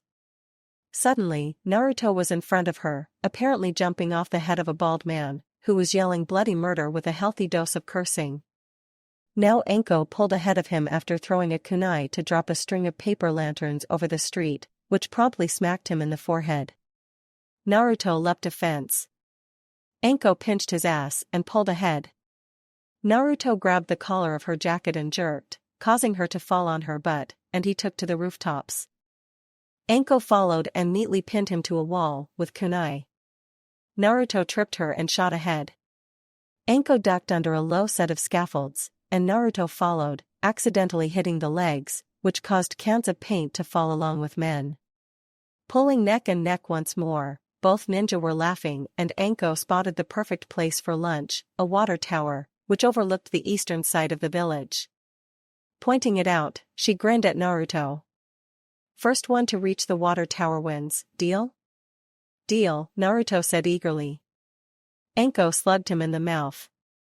A second later, she landed on the water tower platform, followed shortly after by an irate Naruto. "I won," Anko chirped. "You cheated," Naruto retorted, crossing his arms. "Nah, I won fair and square. Like hell, I would have won that damn race. If you hadn't punched me," Naruto squawked, before scrambling aside as kunai embedded themselves where his foot and groin had just been. Okay, you win." "That's what I thought," Anko said happily and sat down on the edge. She rustled through her bag before turning to Naruto, who was doing the same. "So, what did you want to talk about?" "What makes you think I wanted to talk?" "Well, it's either that," Anko said, a salacious smile on her face as she looked at him, "or you're trying to seduce me with dango." "Wha? No, I'm not," Naruto protested, blushing slightly at her suggestion. "Too bad, 'cause it was working," Anko teased, laughing at his sputtering and deepening blush. She honestly couldn't help tease him. A few minutes later, after he had grumbled darkly and she had gotten control of her laughter, she turned serious. "So, what do you want to talk about?" "I met this girl," Naruto said slowly, a slight scowl on his face. "She's like 10 or 11, a genin kind of young for you," Anko quipped, glancing at him. "What's her name?" "Hanabi," Naruto said, looking at her darkly. Her family disowned her. Oh, her, Anko drawled as she took a bite of her dango, knowing the girl and why he was here eating with her. Naruto took family as something sacred, and to be disowned was not something he understood. So he wanted to know why it would happen. She wouldn't tell me why, just that they had disowned her and sealed her bloodline. First thing you have to remember about the Hyuga, they are all very prideful, Anko said, casually. Even that Hinata girl. Hanabi, however, well, Hanabi was too prideful, even for a Hyuga. Huh? Nobody outside of that clan knows the exact details, Anko said, glancing out over the village. About a year ago, her father arranged a marriage with another Hyuga. Well, Hanabi didn't want that, because she had a crush on Sandame's grandson, Konohamaru. Exactly. Anyway, her father tried to force her into the marriage, but she refused. Now, Hayashi has a temper. Normally he keeps it in check, but when it explodes, things don't end well. Hanabi, apparently, is the same way, and they argued, and she made a comment along the lines of "I'd rather stop being a Hyuga than marry him." Let me guess, Hayashi's temper snapped? Naruto said in disgust. Right in one, Anko said, finishing her first stick of dango and starting the Konoha symbol on the roof below them. So he went off and threatened her. She shouted back, and before Hanabi knew it, her bloodline was sealed. She was disowned, and the political enemies of the Hyuga were smelling blood in the water. Naruto made a noise that he understood, and then spent the next few minutes eating his ramen. Now for the fun stuff, Anko said with a smirk as she glanced at Naruto. Because of her little rebellion, Hayashi had to adopt Niji, his nephew. This in turn pissed off Hayashi's brother, Hisashi, because Niji was his son. Well, along with now being the heir to the Hyuga, since only full-blooded Hyuga males can lead, Niji was forced into an engagement with a Hyuga girl. What? Naruto asked, startled, his ramen plopping back into the container. Gets better, apparently Niji offered to let Tenten be his consort. She refused, of course. Anko said with a smile, and now they're working together and the entire clan is a mess. Holy hell, Naruto muttered. Shaking his head, he turned back to his food. Anko did likewise, and the time passed in companionable silence for half an hour before Anko decided to speak up. Okay, so why'd you want to know about Hanabi? Well, after I found out I couldn't go on any missions for a month, I was just sorta wandering around looking to do something. So, I decided I'd go train for a bit, and I found her training alone. So, then you heard her story and decided to. What? Spar her? Anko asked, raising an eyebrow at him curiously. Yeah, after that though, I taught her a move from Ero Sennin's Gamma style, and I just wanted to know why I tried to help her. Anko paused, dango halfway to her mouth, and glanced at him. She knew exactly what it was that had drawn Naruto to Hanabi, why he had bothered to try and help the girl. Just like Naruto, herself, and Ino, Hanabi had a craving, an intense desire to show that she was worth more than she had been given credit for.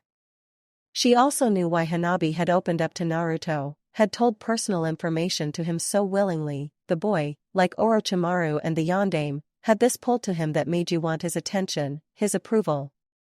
Naruto, on an instinctual level, inspired trust and loyalty in people like Hanabi. Proof existed in Ino, because it had been Naruto, not Hayate or Yugao, that had first drawn her into Kenjutsu. Oi, then she said something really strange, Naruto continued, an uncertain tone in his voice. She said I'd make a great sensei and asked if we could train again tomorrow. Anko blinked and turned her full attention on the boy, seeing the way he was staring at her. He wanted to believe it, he wanted to be a sensei, and she could see it in his eyes. Naruto, however, wasn't ready to train a team.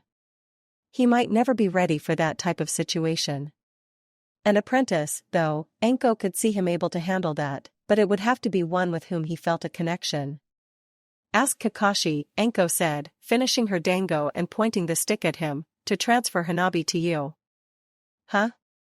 Make her your apprentice, Anko explained, eyes closed with satisfaction in that psychotically pleased way she had.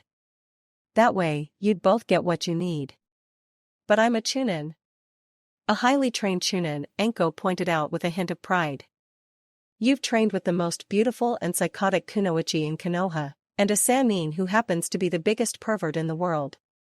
If it weren't for that stupid point system for promotion and the lack of a war, you'd be a jonin by now. Do you think I can really do it? Naruto asked softly, reminding Anko of just how much her opinion mattered to him. Of course. You're Uzumaki fucking Naruto.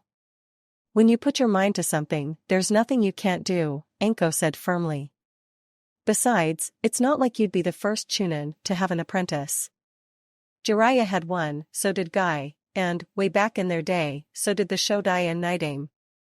Then that's what I'll do. Naruto said, enthusiastically. Tomorrow, first thing, I'll go ask the masked perv to transfer Hanabi.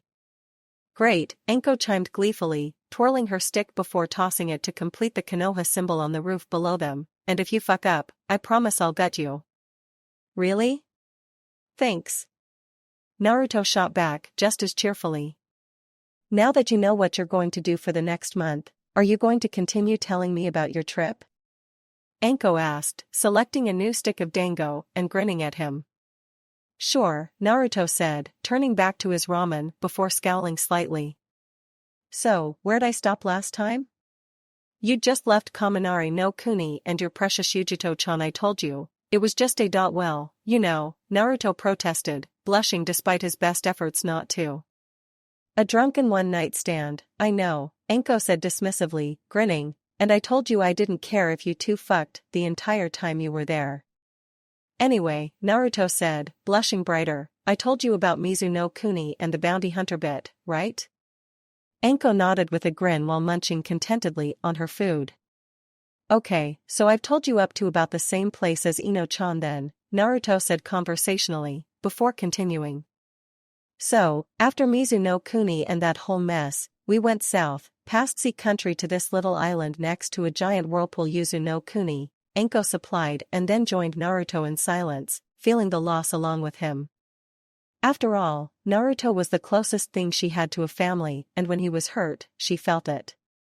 So, after that we moved on to Kaze no Kuni, 'cause of the Ika Ika book tour, Naruto continued after another moment of silence. I really went there to unseal Gaara, though now that I think about it, I'm not sure why I wanted to in the first place. So, you unsealed an unstable Jinchuriki with homicidal tendencies who make serial killers look like saints? Well, no. By the time we got there, they had figured it out, Naruto admitted with a chuckle. He promised to be the one to kill me, though. On the upside, I did get to meet the daimyo and the Kazekage, who are both big fans of the series. Well, as long as you met them, Anko said sarcastically, shooting him a grin that he readily returned. Anyway, while we were there, I started learning wind jutsu big time, Naruto said before slurping down some ramen. I've been meaning to ask, how, pray tell, did you manage that? Anko asked, mildly curious, as Suna would not be likely to let him learn anything if they could help it. Funny how you can buy ninjutsu scrolls when you disguise yourself with the sexy no jutsu variation to look like Gaara or his sister, Naruto said, a small smirk on his face. Anko started laughing at the concept of foreign ninja buying your village's ninjutsu scrolls and you willingly selling it to them. A comedy waiting to happen, and, knowing Naruto, he hadn't restricted himself to just buying scrolls. So, after I bought them and convinced everyone Gaara wore his sister's underwear, Naruto said, then had to stop as Anko's laughter grew to new heights before she recovered enough for him to continue his story. Anyway, after I got it, I started reading. I already knew a few from what you taught me, the Futon de Tapa and Kaze no Yaiba. I see, so you just learned wind jutsu from the scroll? Yeah, Naruto beamed before sighing. But there are others. Some involved using a fan, so they didn't work out too good, but I learned everything I could and spent the rest of my time just making up new wind jutsu. Even reinvented the Shodai Kazekage's Kazuryuden no Jutsu. Impressive, Anko said, eyes glinting as she realized the level he was at now. So you just learned wind jutsu? I mean, yeah, they were impressive in our little tussle, but I expected you to know all sorts of other jutsu when you came back. Well, I know a few other basic jutsu, Naruto admitted with a shrug. Katan Gokaku no Jutsu, Kuchios no Jutsu, Fujihouen, Kenpeisu no Jutsu, Jinrai no Jutsu, Sura no Jutsu, Bakuretsu Kage Bunshin no Jutsu, and Chakra Jirai no Jutsu. That's it? Anko asked, a tad underwhelmed by the lack of variety. Admittedly, most were useful, even impressive, but they lacked the oomph she had been expecting. When the yondaime had turned up after his training, the Hokage-to-be had known a frightening amount of jutsu. With what Naruto was listing, it was obvious that when he finally made Jonin, it'd be as a Tokubetsu Jonin for his apparent combat expertise. Well, Ero-sennin said that my affinity for the wind element was unusually strong, so we played to the strength. All totaled, I guess I have about 20-some-odd futon jutsu and kaze, junkyo jutsu, nothing below C rank. Other than that, I spent my time completing the Rasengan. Wait, what did you just say? Anko said, startled out of her thoughts and now gawking at the young man, who blinked and grinned sheepishly. Had he just said he had worked on completing the Rasengan, the yondaime's signature move, which was viewed by many as a perfect attack? Yeah, the Rasengan. See, Minato wanted to combine both element and form manipulation into one move, which is insanely hard. The Rasengan was just stage 1, but he never got the chance to complete it, so I took over. I can combine them, but I sorta cheat by using Kage Bunshin to do the elemental portion. So, Anko paused, wetting her lips, staring at him with impossibly wide eyes. You completed a ninjutsu that the yondaime, who is claimed to be the best ninja we've ever had, couldn't? Well, yeah, but I used Kage Bunshin to sorta cut down on the time it took, Naruto explained even more sheepishly. I spent a month on element manipulation but couldn't get it, so I decided to use the Kage Bunshin method. Which is what? I created 3,000 Kage Bunshin every day for a month, training entirely on element manipulation, Naruto said, flatly. I got roughly 9 years worth of training and spent the next 4 months in a coma. Baka. Anko said, reflexively bashing him upside the head and glaring at him. Naruto had the decency to look a tad apologetic, even if he really wasn't. Well, tell me you at least got the training done. Yeah, I got it. Which was neat, cause it let me recreate the Shodai Kazekage's Kazuriden no Jutsu. Remember, that wind dragon I used in our sparring match? Naruto said brightly before shaking his head. It still took me a year to finally combine the two, and let me tell you something, the futon Rasengan hurts like you wouldn't believe. Anko was seriously impressed, and overwhelmed he had specialized in wind jutsu, finished a famous jutsu that the yondaime hadn't been able to complete, and had recreated a Kage's move. For the first time, Anko considered the possibility that he was stronger than her now, which was both good and bad. They were going to have to fight again and, this time, include all their techniques. So, after we got out of Kaze no Kuni we went to Numa no Kuni, Naruto said after a moment, obviously trying to give her time to get a grip, and Anko appreciated the effort. It stank like hell and there was this bog of the dead. Ugh, horrible. Yeah, sensei used to like it, Anko said, almost absently, remembering those bogs where the dead bodies were buried. Not that they stayed buried. Those bodies would often rise up partially out of the ground, which had been the origin of the zombie legends that haunted that country. He said it reminded him of why he was seeking immortality. Yeah, well, goody for him. I hated it there. I was more than happy when we finally got to the coast and rented the boat, Naruto said, emphatically. Ero-sennin seemed happy, too. Of course, that could be because we were about to go off into the great unknown. Huh? Where'd you go? Anko asked, focusing on him completely once more. That, my dear psychotic bitch, Naruto said with a teasing grin and a wink, is a story for another day. Oh no you don't. Anko said, lunging at the grinning boy. A brief scuffle ensued, in which Naruto came off worse for the wear, before employing a strange jutsu that allowed him to escape without her notice. Standing on the water tower platform, Anko swore colorfully, realizing Naruto had neglected to mention that he had learned Jiraiya's infamous Tuten no Jutsu. She was going to kick his ass the next time she saw him. Yamanaka Ino hummed softly as she strolled down the street. It was a little past 9 and she was currently heading for Rizuba Ru, her favorite bar, after completing her umbu training for the day. Admittedly, when she had first stumbled across the place, she hadn't known that Rizuba Ru was a lesbian bar. Not that it made much of a difference to Ino, the main selling point for her came from the fact that as a women-only bar, this was a sanctuary, because it kept idiots like Sakini Duke from following her after work and hitting on her. Though that habit had recently, until Naruto's return, earned her a few uncomfortable moments in the locker room. Not that its lack of male population was the only thing Rizuba Ru had going for it. Located in a little used area of the village, it had a pleasant feeling, despite a few overly aggressive women, with decent music that helped ease the tension of the day, and if one wanted, you could hide away from the world in a corner booth.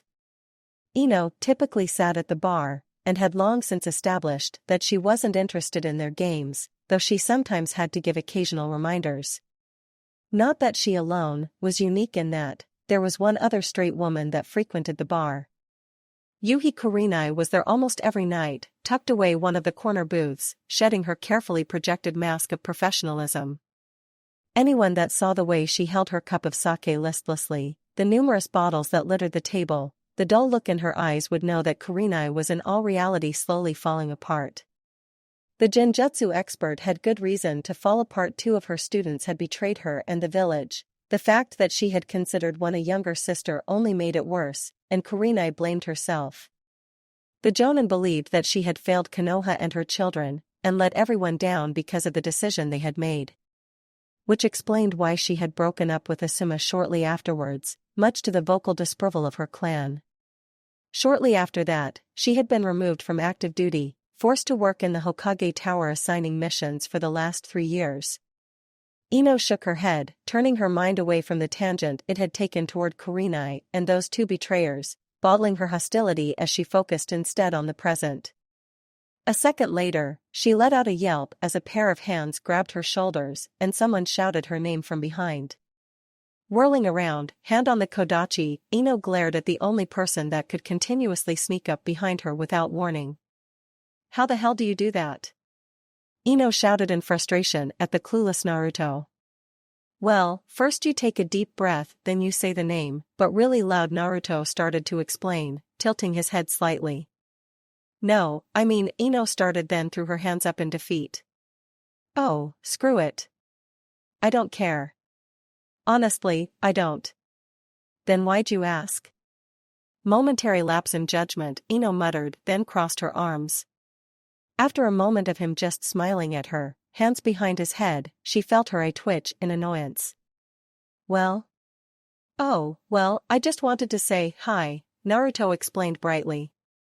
"Oh, and to say I'm sorry for earlier. I mean, I guess I shouldn't have tried to make you laugh. I just don't like it when you're all serious." "It's okay," Ino said after a moment, mastering her anger from earlier, touched that he was apologizing. "I know you're not a serious person, but training is a big deal for me." "Oi, I can understand," Naruto said with a nod, then winked. "Still, how about I buy you a drink to make up for it?" Well, Ino temporized, then, remembering where she was heading, decided that he did deserve to suffer for his constant sneaking up on her. "Sure, I was just heading for Rizuba Ru, so you can buy me one there." "Great," Naruto said, oblivious to the danger he was now placing himself in. Grinning, Ino turned and continued on her way with Naruto at her side. This was going to be good, great even. No guy had ever been in the bar, and no matter how skilled, Naruto wouldn't stand a chance against the Amazonian bouncer and former umbu. Ino was rather vindictive, just like her father. A few moments later, they rounded the last corner and they came in sight of the bar, a pale yellow building, with pinstriped blue blinds, and 2 red doors. They could hear the faint thumping beat from the music inside. Glancing at Naruto, who had his head tilted, she smirked, unnoticed. "Well, Naruto-kun, come on." Ino hurried across the street, followed by Naruto, nodding at the bouncer, a large woman named Kochu, who held the door open for Naruto. The boy opened his mouth to make a wisecrack, when Kocha grabbed the back of his jacket and yanked him back so that he landed on his ass in the street. "Oi, what was that for?" Naruto shouted, jumping up and glaring at the unimpressed woman. "Women only," Kocha said simply. "What?" Naruto shouted again, blinking. "Oi, you can't do that." "Yes, I can," Kocha retorted, blandly. "Ino-chan." Naruto said heatedly, looking at her as if expecting her to help. Ino smiled slightly, it was nice to see him flustered, and shrugged. "Sorry, Naruto-kun, rules are rules."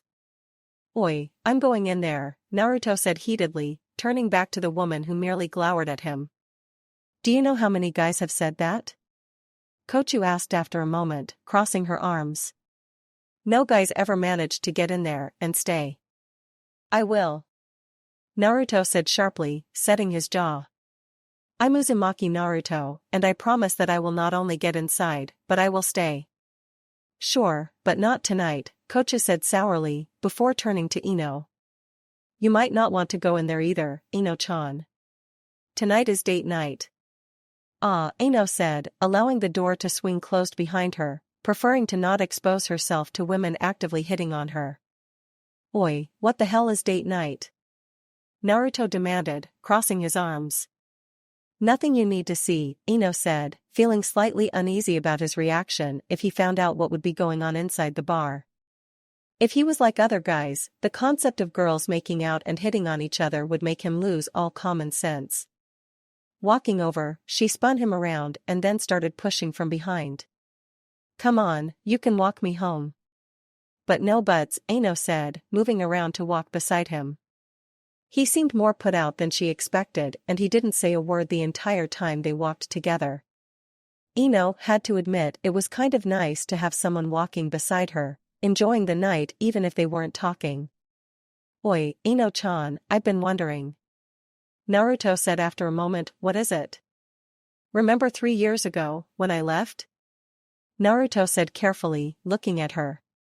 Ino nodded, her mouth suddenly dry, unable to believe he was bringing this up. Especially now, when she thought the subject buried and taboo between them. She was saved from continuing the conversation, however, when her house came into view. "Oi, wait a minute," Naruto said, blinking. "Isn't this your parents' place?" "Yes," Ino said, leading the way to the door. "You still live at home?" Naruto asked, slightly amazed. "Yeah, I do." "Got a problem with that?" Ino asked with a note of challenge in her tone, taking his amazement as a bad thing. "No, I just..." Naruto paused. "Well, I always figured you'd be out on your own." "Well, it's nice, they let me live my own life," Ino explained before turning to say goodnight, only find his face near her own. Her breath hitched slightly at the suddenness, the way his hair and eyes almost seemed to glow in the moonlight. "Ino-chan," Naruto said, dreadfully soft, "I.do. Why yes." "Well, you still wear strawberry lipstick?" Naruto asked a tad awkwardly. "Why yeah, I do," Ino said, then gulped as his face moved just a bit closer to hers. "Why?" "It tasted good 3 years ago," Naruto admitted, nervously. Ino stared at him, her head tilting slightly, unsure why exactly she was doing so. His breath was warm on her face. She could almost feel his mouth on hers. They jerked apart at the sound of the front door opening. "Ino, is that you?" her father said, standing in the open doorway, a look of mild curiosity on his face. He spotted Naruto and his curiosity turned to wariness. When'd you get back?" "Not too long ago," Naruto said quickly, scratching the back of his head, his body language screaming of guilt. "Ah," Inoichi said, turning back to Ino. "Ino, since you're home, your mother would like some help in the kitchen and you know me." "Yeah," Ino breathed, both disappointed and only slightly relieved. Turning to Naruto, she noted his blush and knew her own cheeks were just as red. "I'll see you later." Naruto nodded, shooting her father a glance, then turned and walked off into the night.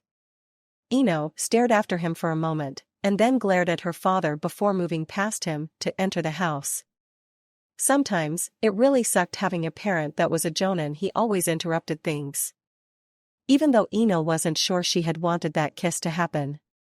Thank you for your views, likes, subscriptions, and overall support of my ongoing efforts to bring great content to all of you. Check out my Patreon for more mature fanfiction. The link is in the description and like everywhere on my channel.